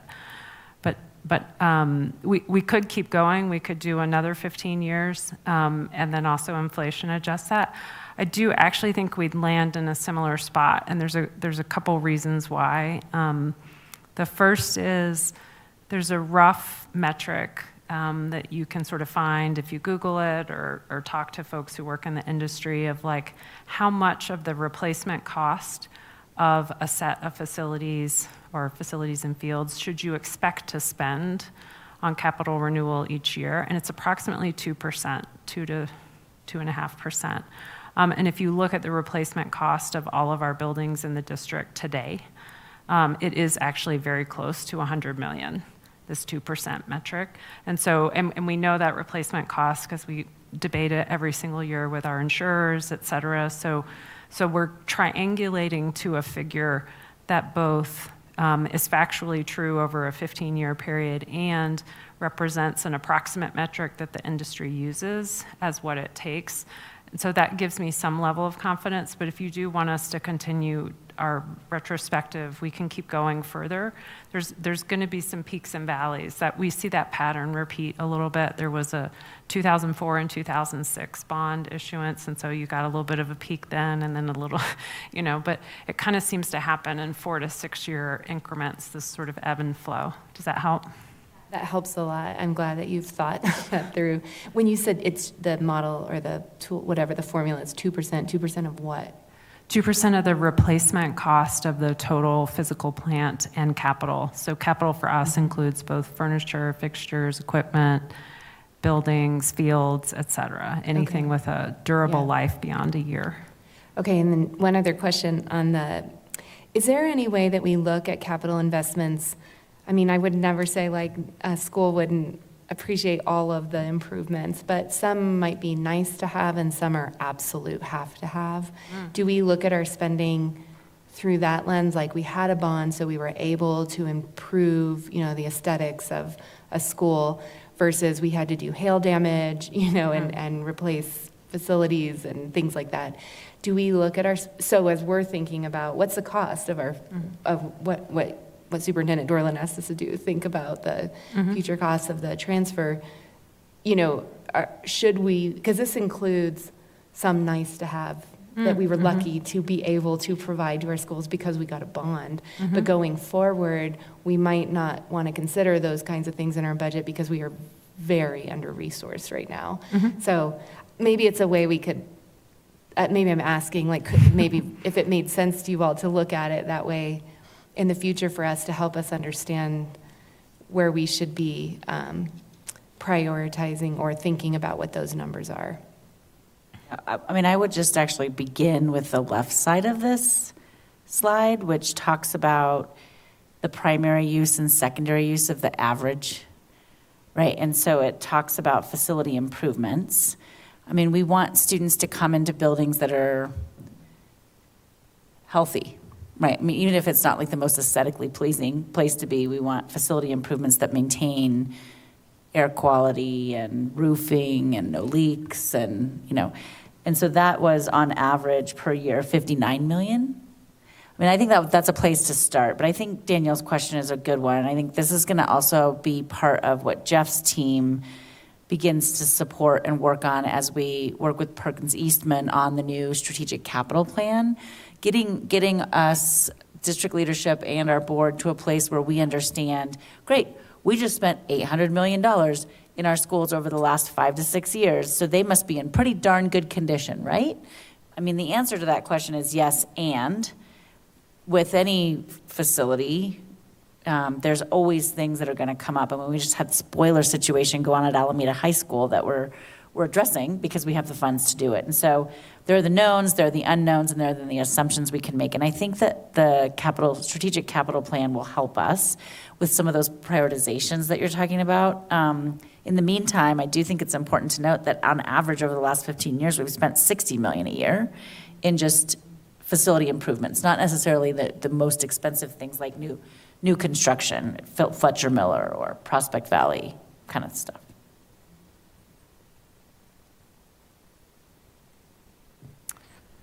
Great. So this is the first slide where, in addition to showing the past, we're showing the future. But I want to reiterate, this is not a proposed budget or it's just an illustration. So we're just trying to say, okay, if we take this $105 million and we hold it up against most recently, what have we spent? So total uses in 22, 23, and 24, and then our current budget year projection of 81. You're seeing the tapering of investment. If we imaginarily, not a proposed budget, just put that 105 out against a couple of things. One being, what's our fund balance in the cap reserve? 2 being, let's assume some amount of transfer. And 3 being, let's assume some amount of sales. And I'm going to show a little more numbers on the next slide. How much could we afford against that 105 over the next 3 years? And so you see the crosshatch part is we couldn't afford it all the way. And so this is just one version. Again, just to illustrate how much balance do we have, how much is our transfer in contributing, how much are potential sales. But let me go ahead and jump into the next slide because it's more numbers and might further illustrate a hypothetical, not a proposed budget, that matches the slide you just saw, which is to say, these are round numbers. Let's imagine we start next year with approximately $100 million in the cap reserve fund. We do know that let's imagine that we do some type of transfer. Maybe it's not the full 30. So right here, you're seeing 15. That's not a proposal, that's just an illustration. We've worked with Jeff to try to come up with an estimate of what sales of property might, on average, bring in over a 3-year period. There may be a little bit of a spike or a little bit of a dip, but again, we think approximately 10 or 11 over 3 years is the right on average. Other interest, fees in lieu is just, are we earning anything on a balance? If we have a balance, obviously, in the third year where we don't actually have a beginning fund balance, we probably aren't going to get $5 million in other interest and fees in lieu, but we might still get some fees in lieu. We do get those annually. So these are very approximate. So imagine we're sourcing approximately $30 million a year of new funds into capital reserve. We started with a $100 million balance. We add, we subtract. We have a couple very specific current projects that we know we have, right? We sort of don't want to lose sight of those. But then beyond that, we've plugged a number to then get to an annual of 105. And so that number would be 85 and 25, 26, 95 and 26, 27 and 105 and 20. And again, all we're doing is just saying, let's use the average of 105 a year and let's figure out how long does our incoming and our starting balance fund us towards that goal.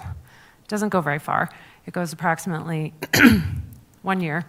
And then in the second year, we aren't able to reach our goal to the tune of about 48 million. And in the third year, we aren't able to reach our goal to the tune of 75. I know you're going to ask me a question. I'll just stop. I just want to be really clear. When we say we're deferring and we're not reaching our goal, that means we're going to have to make a decision not to spend money in schools that may need it. Yes, on average. On average. Again, Yes, I know, this is totally theoretical, but Yes. that's what that means. Yes, and so this is just an illustration, so given this, I'd like us to think on a multi-year horizon when it comes to capital, even though you're approving a single-year budget. And my suggestion is to think in general, okay, if we know that 105 is a reasonable average over 15 years, but we may not be able to hit it, okay, well, how far down are we going to go? Because the other dynamic that I think is important to note, I'm not an expert, but I certainly have seen it from my seat, when you defer, sometimes the expense itself gets more costly. Which is a small thing becomes a bigger thing. And so what would have been a $1 million repair is now a $3 million repair simply because you deferred it. And it escalated or got worse. Yes? Yeah, I just want to add, I think this is a highlight, this as well as sort of the graph that Danielle was talking about around like, this is an average and so it's inflated, but these other years we didn't spend as much. This up and down, I think, is a reason why several of our neighboring districts have taken advantage of a revenue measure, a local revenue measure in the interest of ongoing annual capital investment where we're not taking out debt, repaying for the debt over time, having these big spikes in investment followed by these big drop-offs and lack of investment, but more of a steady eddy investment in maintaining our facilities and doing so where the dollar we receive today goes into the dollar we invest in a building instead of paying 50 cents or 80 cents into the building and 20 cents in interest or payback, whatever we call it. So that's why this is, I think, highlighting also to connect to your retreat study session around revenue possibilities. This is why some districts have decided to increase mill levy overrides for the investment in capital. It evens that out a little bit over time and allows you to invest it all in your buildings instead of in debt. And I think a really conservative way to approach this is just to say, what is our bare minimum budget? And then anything above that we have to fundraise. We obviously have to service our schools at a minimum, and it's hard to see what that number is. Maybe it was 59 million, if we went by that budget, but it's hard to tell, and plus going forward. So, I don't know, as a board, I'm thinking this is really hard, because do we want to shoot for the stars when we, budget for this, or are we being like really, really tight and, directing or advising the district to budget around something far less than what we actually hope for? Or tell the story like this is all we can do unless we do a local initiative. So, Yeah, and this table has that 105 in the annual investment, which is the average. And you noted, rightly so, that when we don't have bond funds to spend, we go way below that. So this is, like, to Brenna's point, this is just illustration. We could decide that next year, in 25, 26, we're not going to invest 105, we're going to invest 59 or 55, yeah. And so then it looks better, the runway gets a little longer, but also then your deferred maintenance probably gets built up. And to Brenna's point, something that costs $1 million today might cost $2 million tomorrow. So it's just a catch-22, and there's really no great answers, but we are going to need some guidance from the board going into this school year. I know we have been talking for quite a bit, and you guys have had a long night. This is our revenue section. Just want to do a quick check-in. Keep going.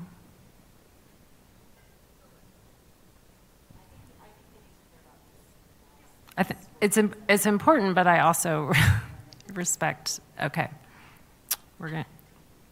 Excellent. Okay. Brian and I are going to tag team just a little bit. So House Bill 251320, this slide summarizes a whole lot. And it really is just our way of saying the forecast we're about to present assumes that this is the thing. There's some other things circulating. However, we're assuming that this is the thing. It does include, for the new school finance formula portion of our funding, 4-year averaging in 26, 3-year averaging in 27, 3-year averaging in 28, if and only if the state ed fund is over $200 million, otherwise 2-year average. We're going to show you what all these things are worth so that you have information about the relative value of averaging versus 1448 versus other things, et cetera. Let me keep going. For example, this slide, which is a new one you've never seen before. Fund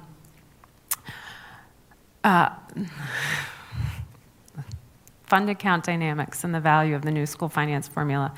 I was trying to get to an illustration of how much is 1448 worth to us over time compared to how much are different amounts of averaging worth to us over time.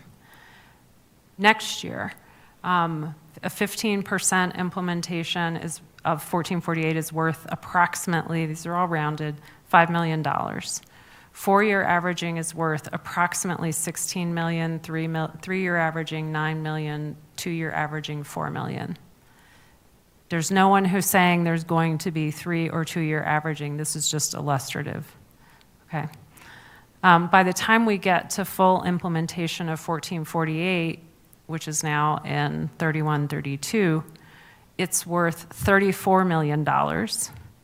And if we assume the district continues to lose 800 students a year, now, I do not necessarily think that the district will continue to lose 800 students a year. However, for you to be able to understand in a hypothetical, and let's call that hypothetical maybe a worst case scenario, because I really don't want our enrollment to continue to drop 800 kids a year for that long. But if it did, and averaging was therefore still somewhat valuable to us, then in that final year, averaging, 4-year averaging versus 3-year averaging versus 2-year averaging, you can see the relative values versus 1448. So hopefully you see that the additional investment over time is worth more than fund account averaging. And that is why, insofar as legislators are asking about trade-offs or do one or do the other or whatever, there is math. This is the math. Okay? Brenna? Yes.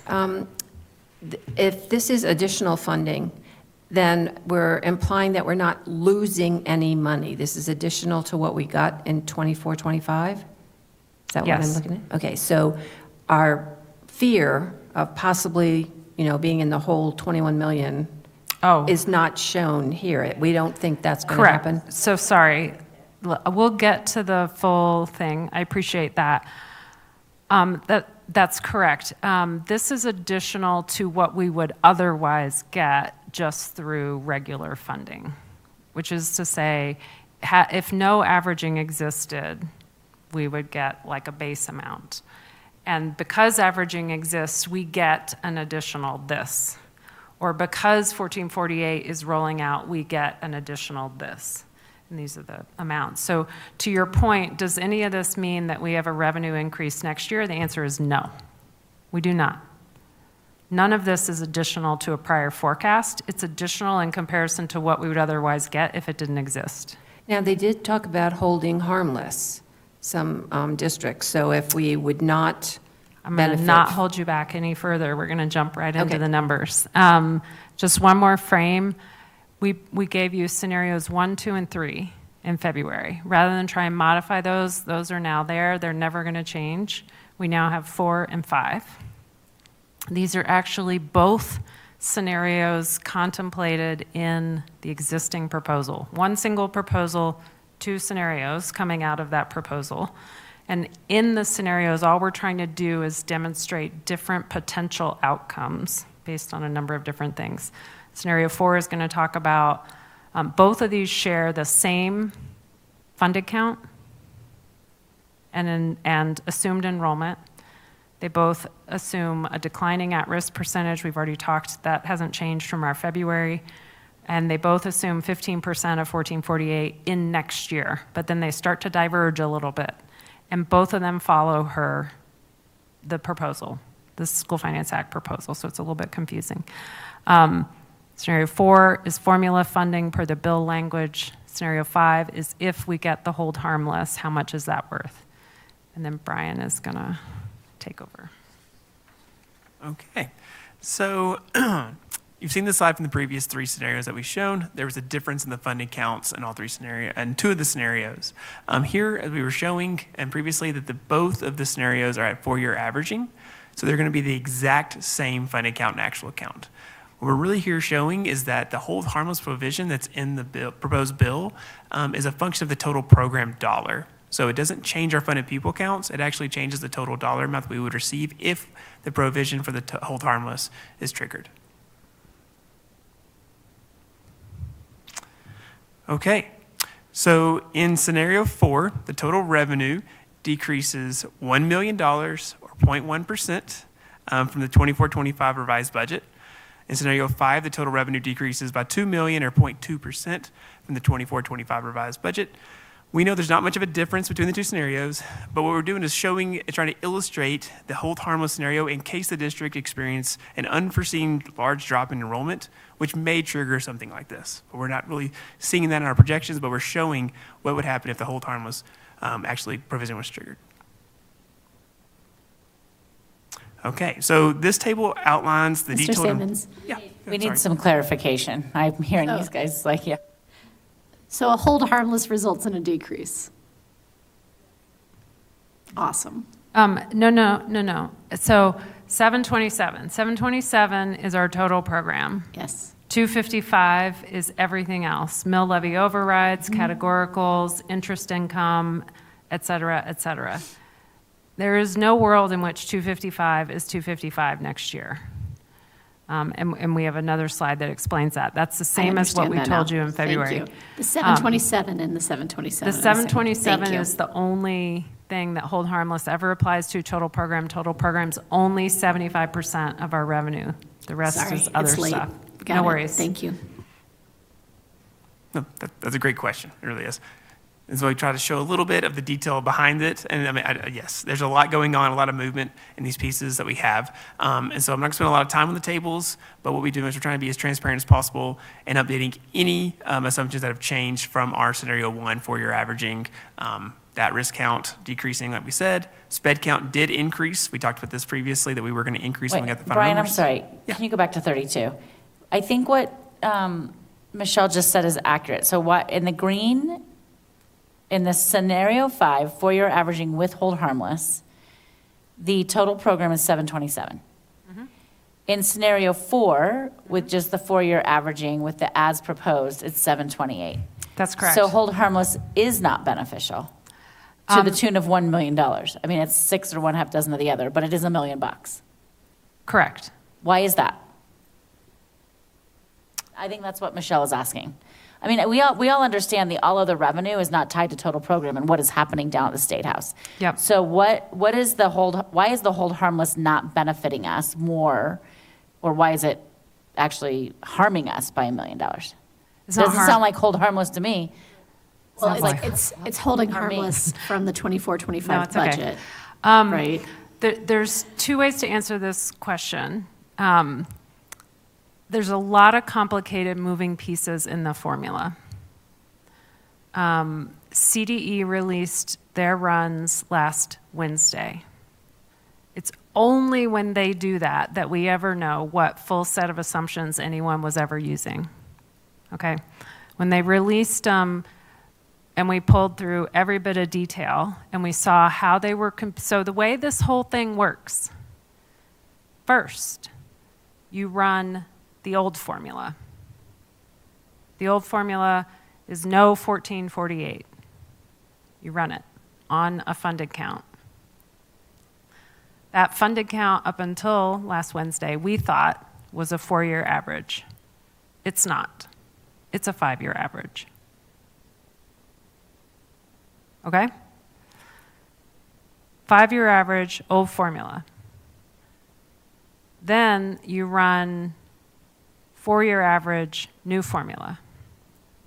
And you compare it to what you would have gotten in the old formula. And you say, what incremental amount of money do you get through the full implementation of 1448? You multiply that incremental addition by 15%. And you add the 15% of your full incremental add, which is 15% of an add, and you add it to your base. And your base is old formula. So that if you read it really carefully, that's what the statute describes. Run the old formula, then give each district the greater of, and it becomes a run-on sentence, that or they're same as the hold harmless, 24-25, or this plus this. Okay, so the this plus this, all we're adding is 15% of what we would otherwise get through the full incremental add of 1448. We're basically getting 5-year averaging. Yep. But we're still going to come out better if they don't include the hold harmless. No. Hold harmless is an if then, you get the greater of. We get the greater of these two. We're Okay. only showing you what hold harmless hypothetically would be, because the only way we would be triggered into that is if instead of losing 800 kiddos, we might lose 1,000 kiddos, or 1,100 kiddos, or 1,200 kiddos, at which point we would actually come out better through hold harmless. That's the only scenario Yep. at this point, is a significant drop. So the mechanics that were revealed last week, midweek, changed the calculus. So up until last week, we had thought, okay, the hold harmless is our best possible outcome. But that's because we thought we were using a single funded count in both formulas. We are not. We're using 2 different funded counts, which makes 0 sense. Yeah. This is why it gets so complicated when they pull us into conversations around, what do you really think about all this, right? Because you've got so many things going on. You've got 1448 going on. You've got averaging going on. You've got this hold harmless thing going on. And at the end of the day, every single one of us is saying, we don't fund us enough, period, regardless of all those things, right? And so we're all trying to keep up, and these guys are the ones running the numbers, and it just gets really complicated. So thank you. That's helpful for me. Okay, let's jump ahead just a little. Great job explaining that it is really complicated. Okay, and so to help answer Ms. Applegate's question, here's the detail of the 255, the 253 amounts on the right. So if you add those up, it equals the 253, the detail at the bottom. And then we highlighted the changes that we had from our previous presentation. Okay, so we have now projected the 2 scenarios out 3 years, aligning with the proposed school finance language. That includes the conditions to determine the funded counts and percentage of the House Bill 1448 increase. As you can see, FY27 shows an increase of between 15 million or 17 million from FY26, and FY28 shows an increase of 9 million to 11 million from FY27. This is around a 1% per year increase from FY27 to FY28.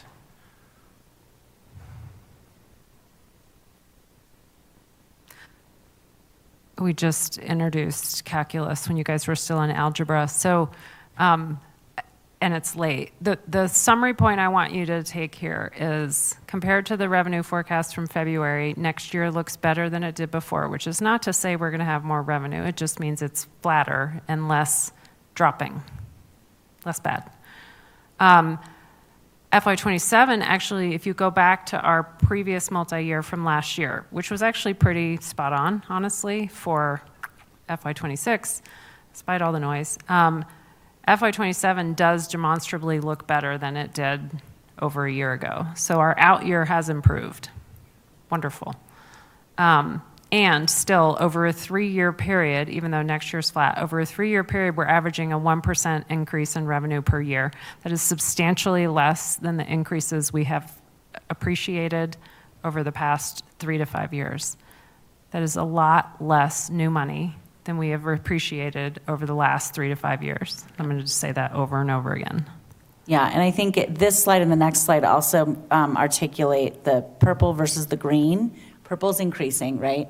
The purple is assuming 4-year averaging next year with the 981. It's assuming a 3-year averaging in the next year, 26, 27, and a 2 or 3 year in the next. So it's showing you the value of 1448 versus averaging in terms of Jeffco based on the types of students that we serve. Yep, so magenta, purple, yeah. 26, 27, 3-year and 30% is a better revenue outcome than 4-year and 15. That's what we're trying to show you. Okay, done. We're done. As a reminder for budget development, we would like your input, and I believe Superintendent Dorland summarized this at the beginning, so I don't need to say it again. Our plan to discuss this further with you all is for Brenna and Brian to join me at some update meetings that are currently scheduled and coming up. So in your next update meeting, I'll have some friends with me, because these are going to be really important conversations and getting some guidance that I'll then share back with Mary, and we'll communicate back to the board as we head into the proposed budget in May.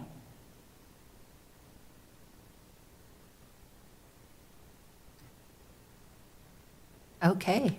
Any questions? Director Kenworthy, you have a question? Nope. Nice to see you. Okay, thank you very much for that presentation. And we'll keep trying to make it not the last thing that we listen to in a meeting. Well, it was circumstances beyond our control.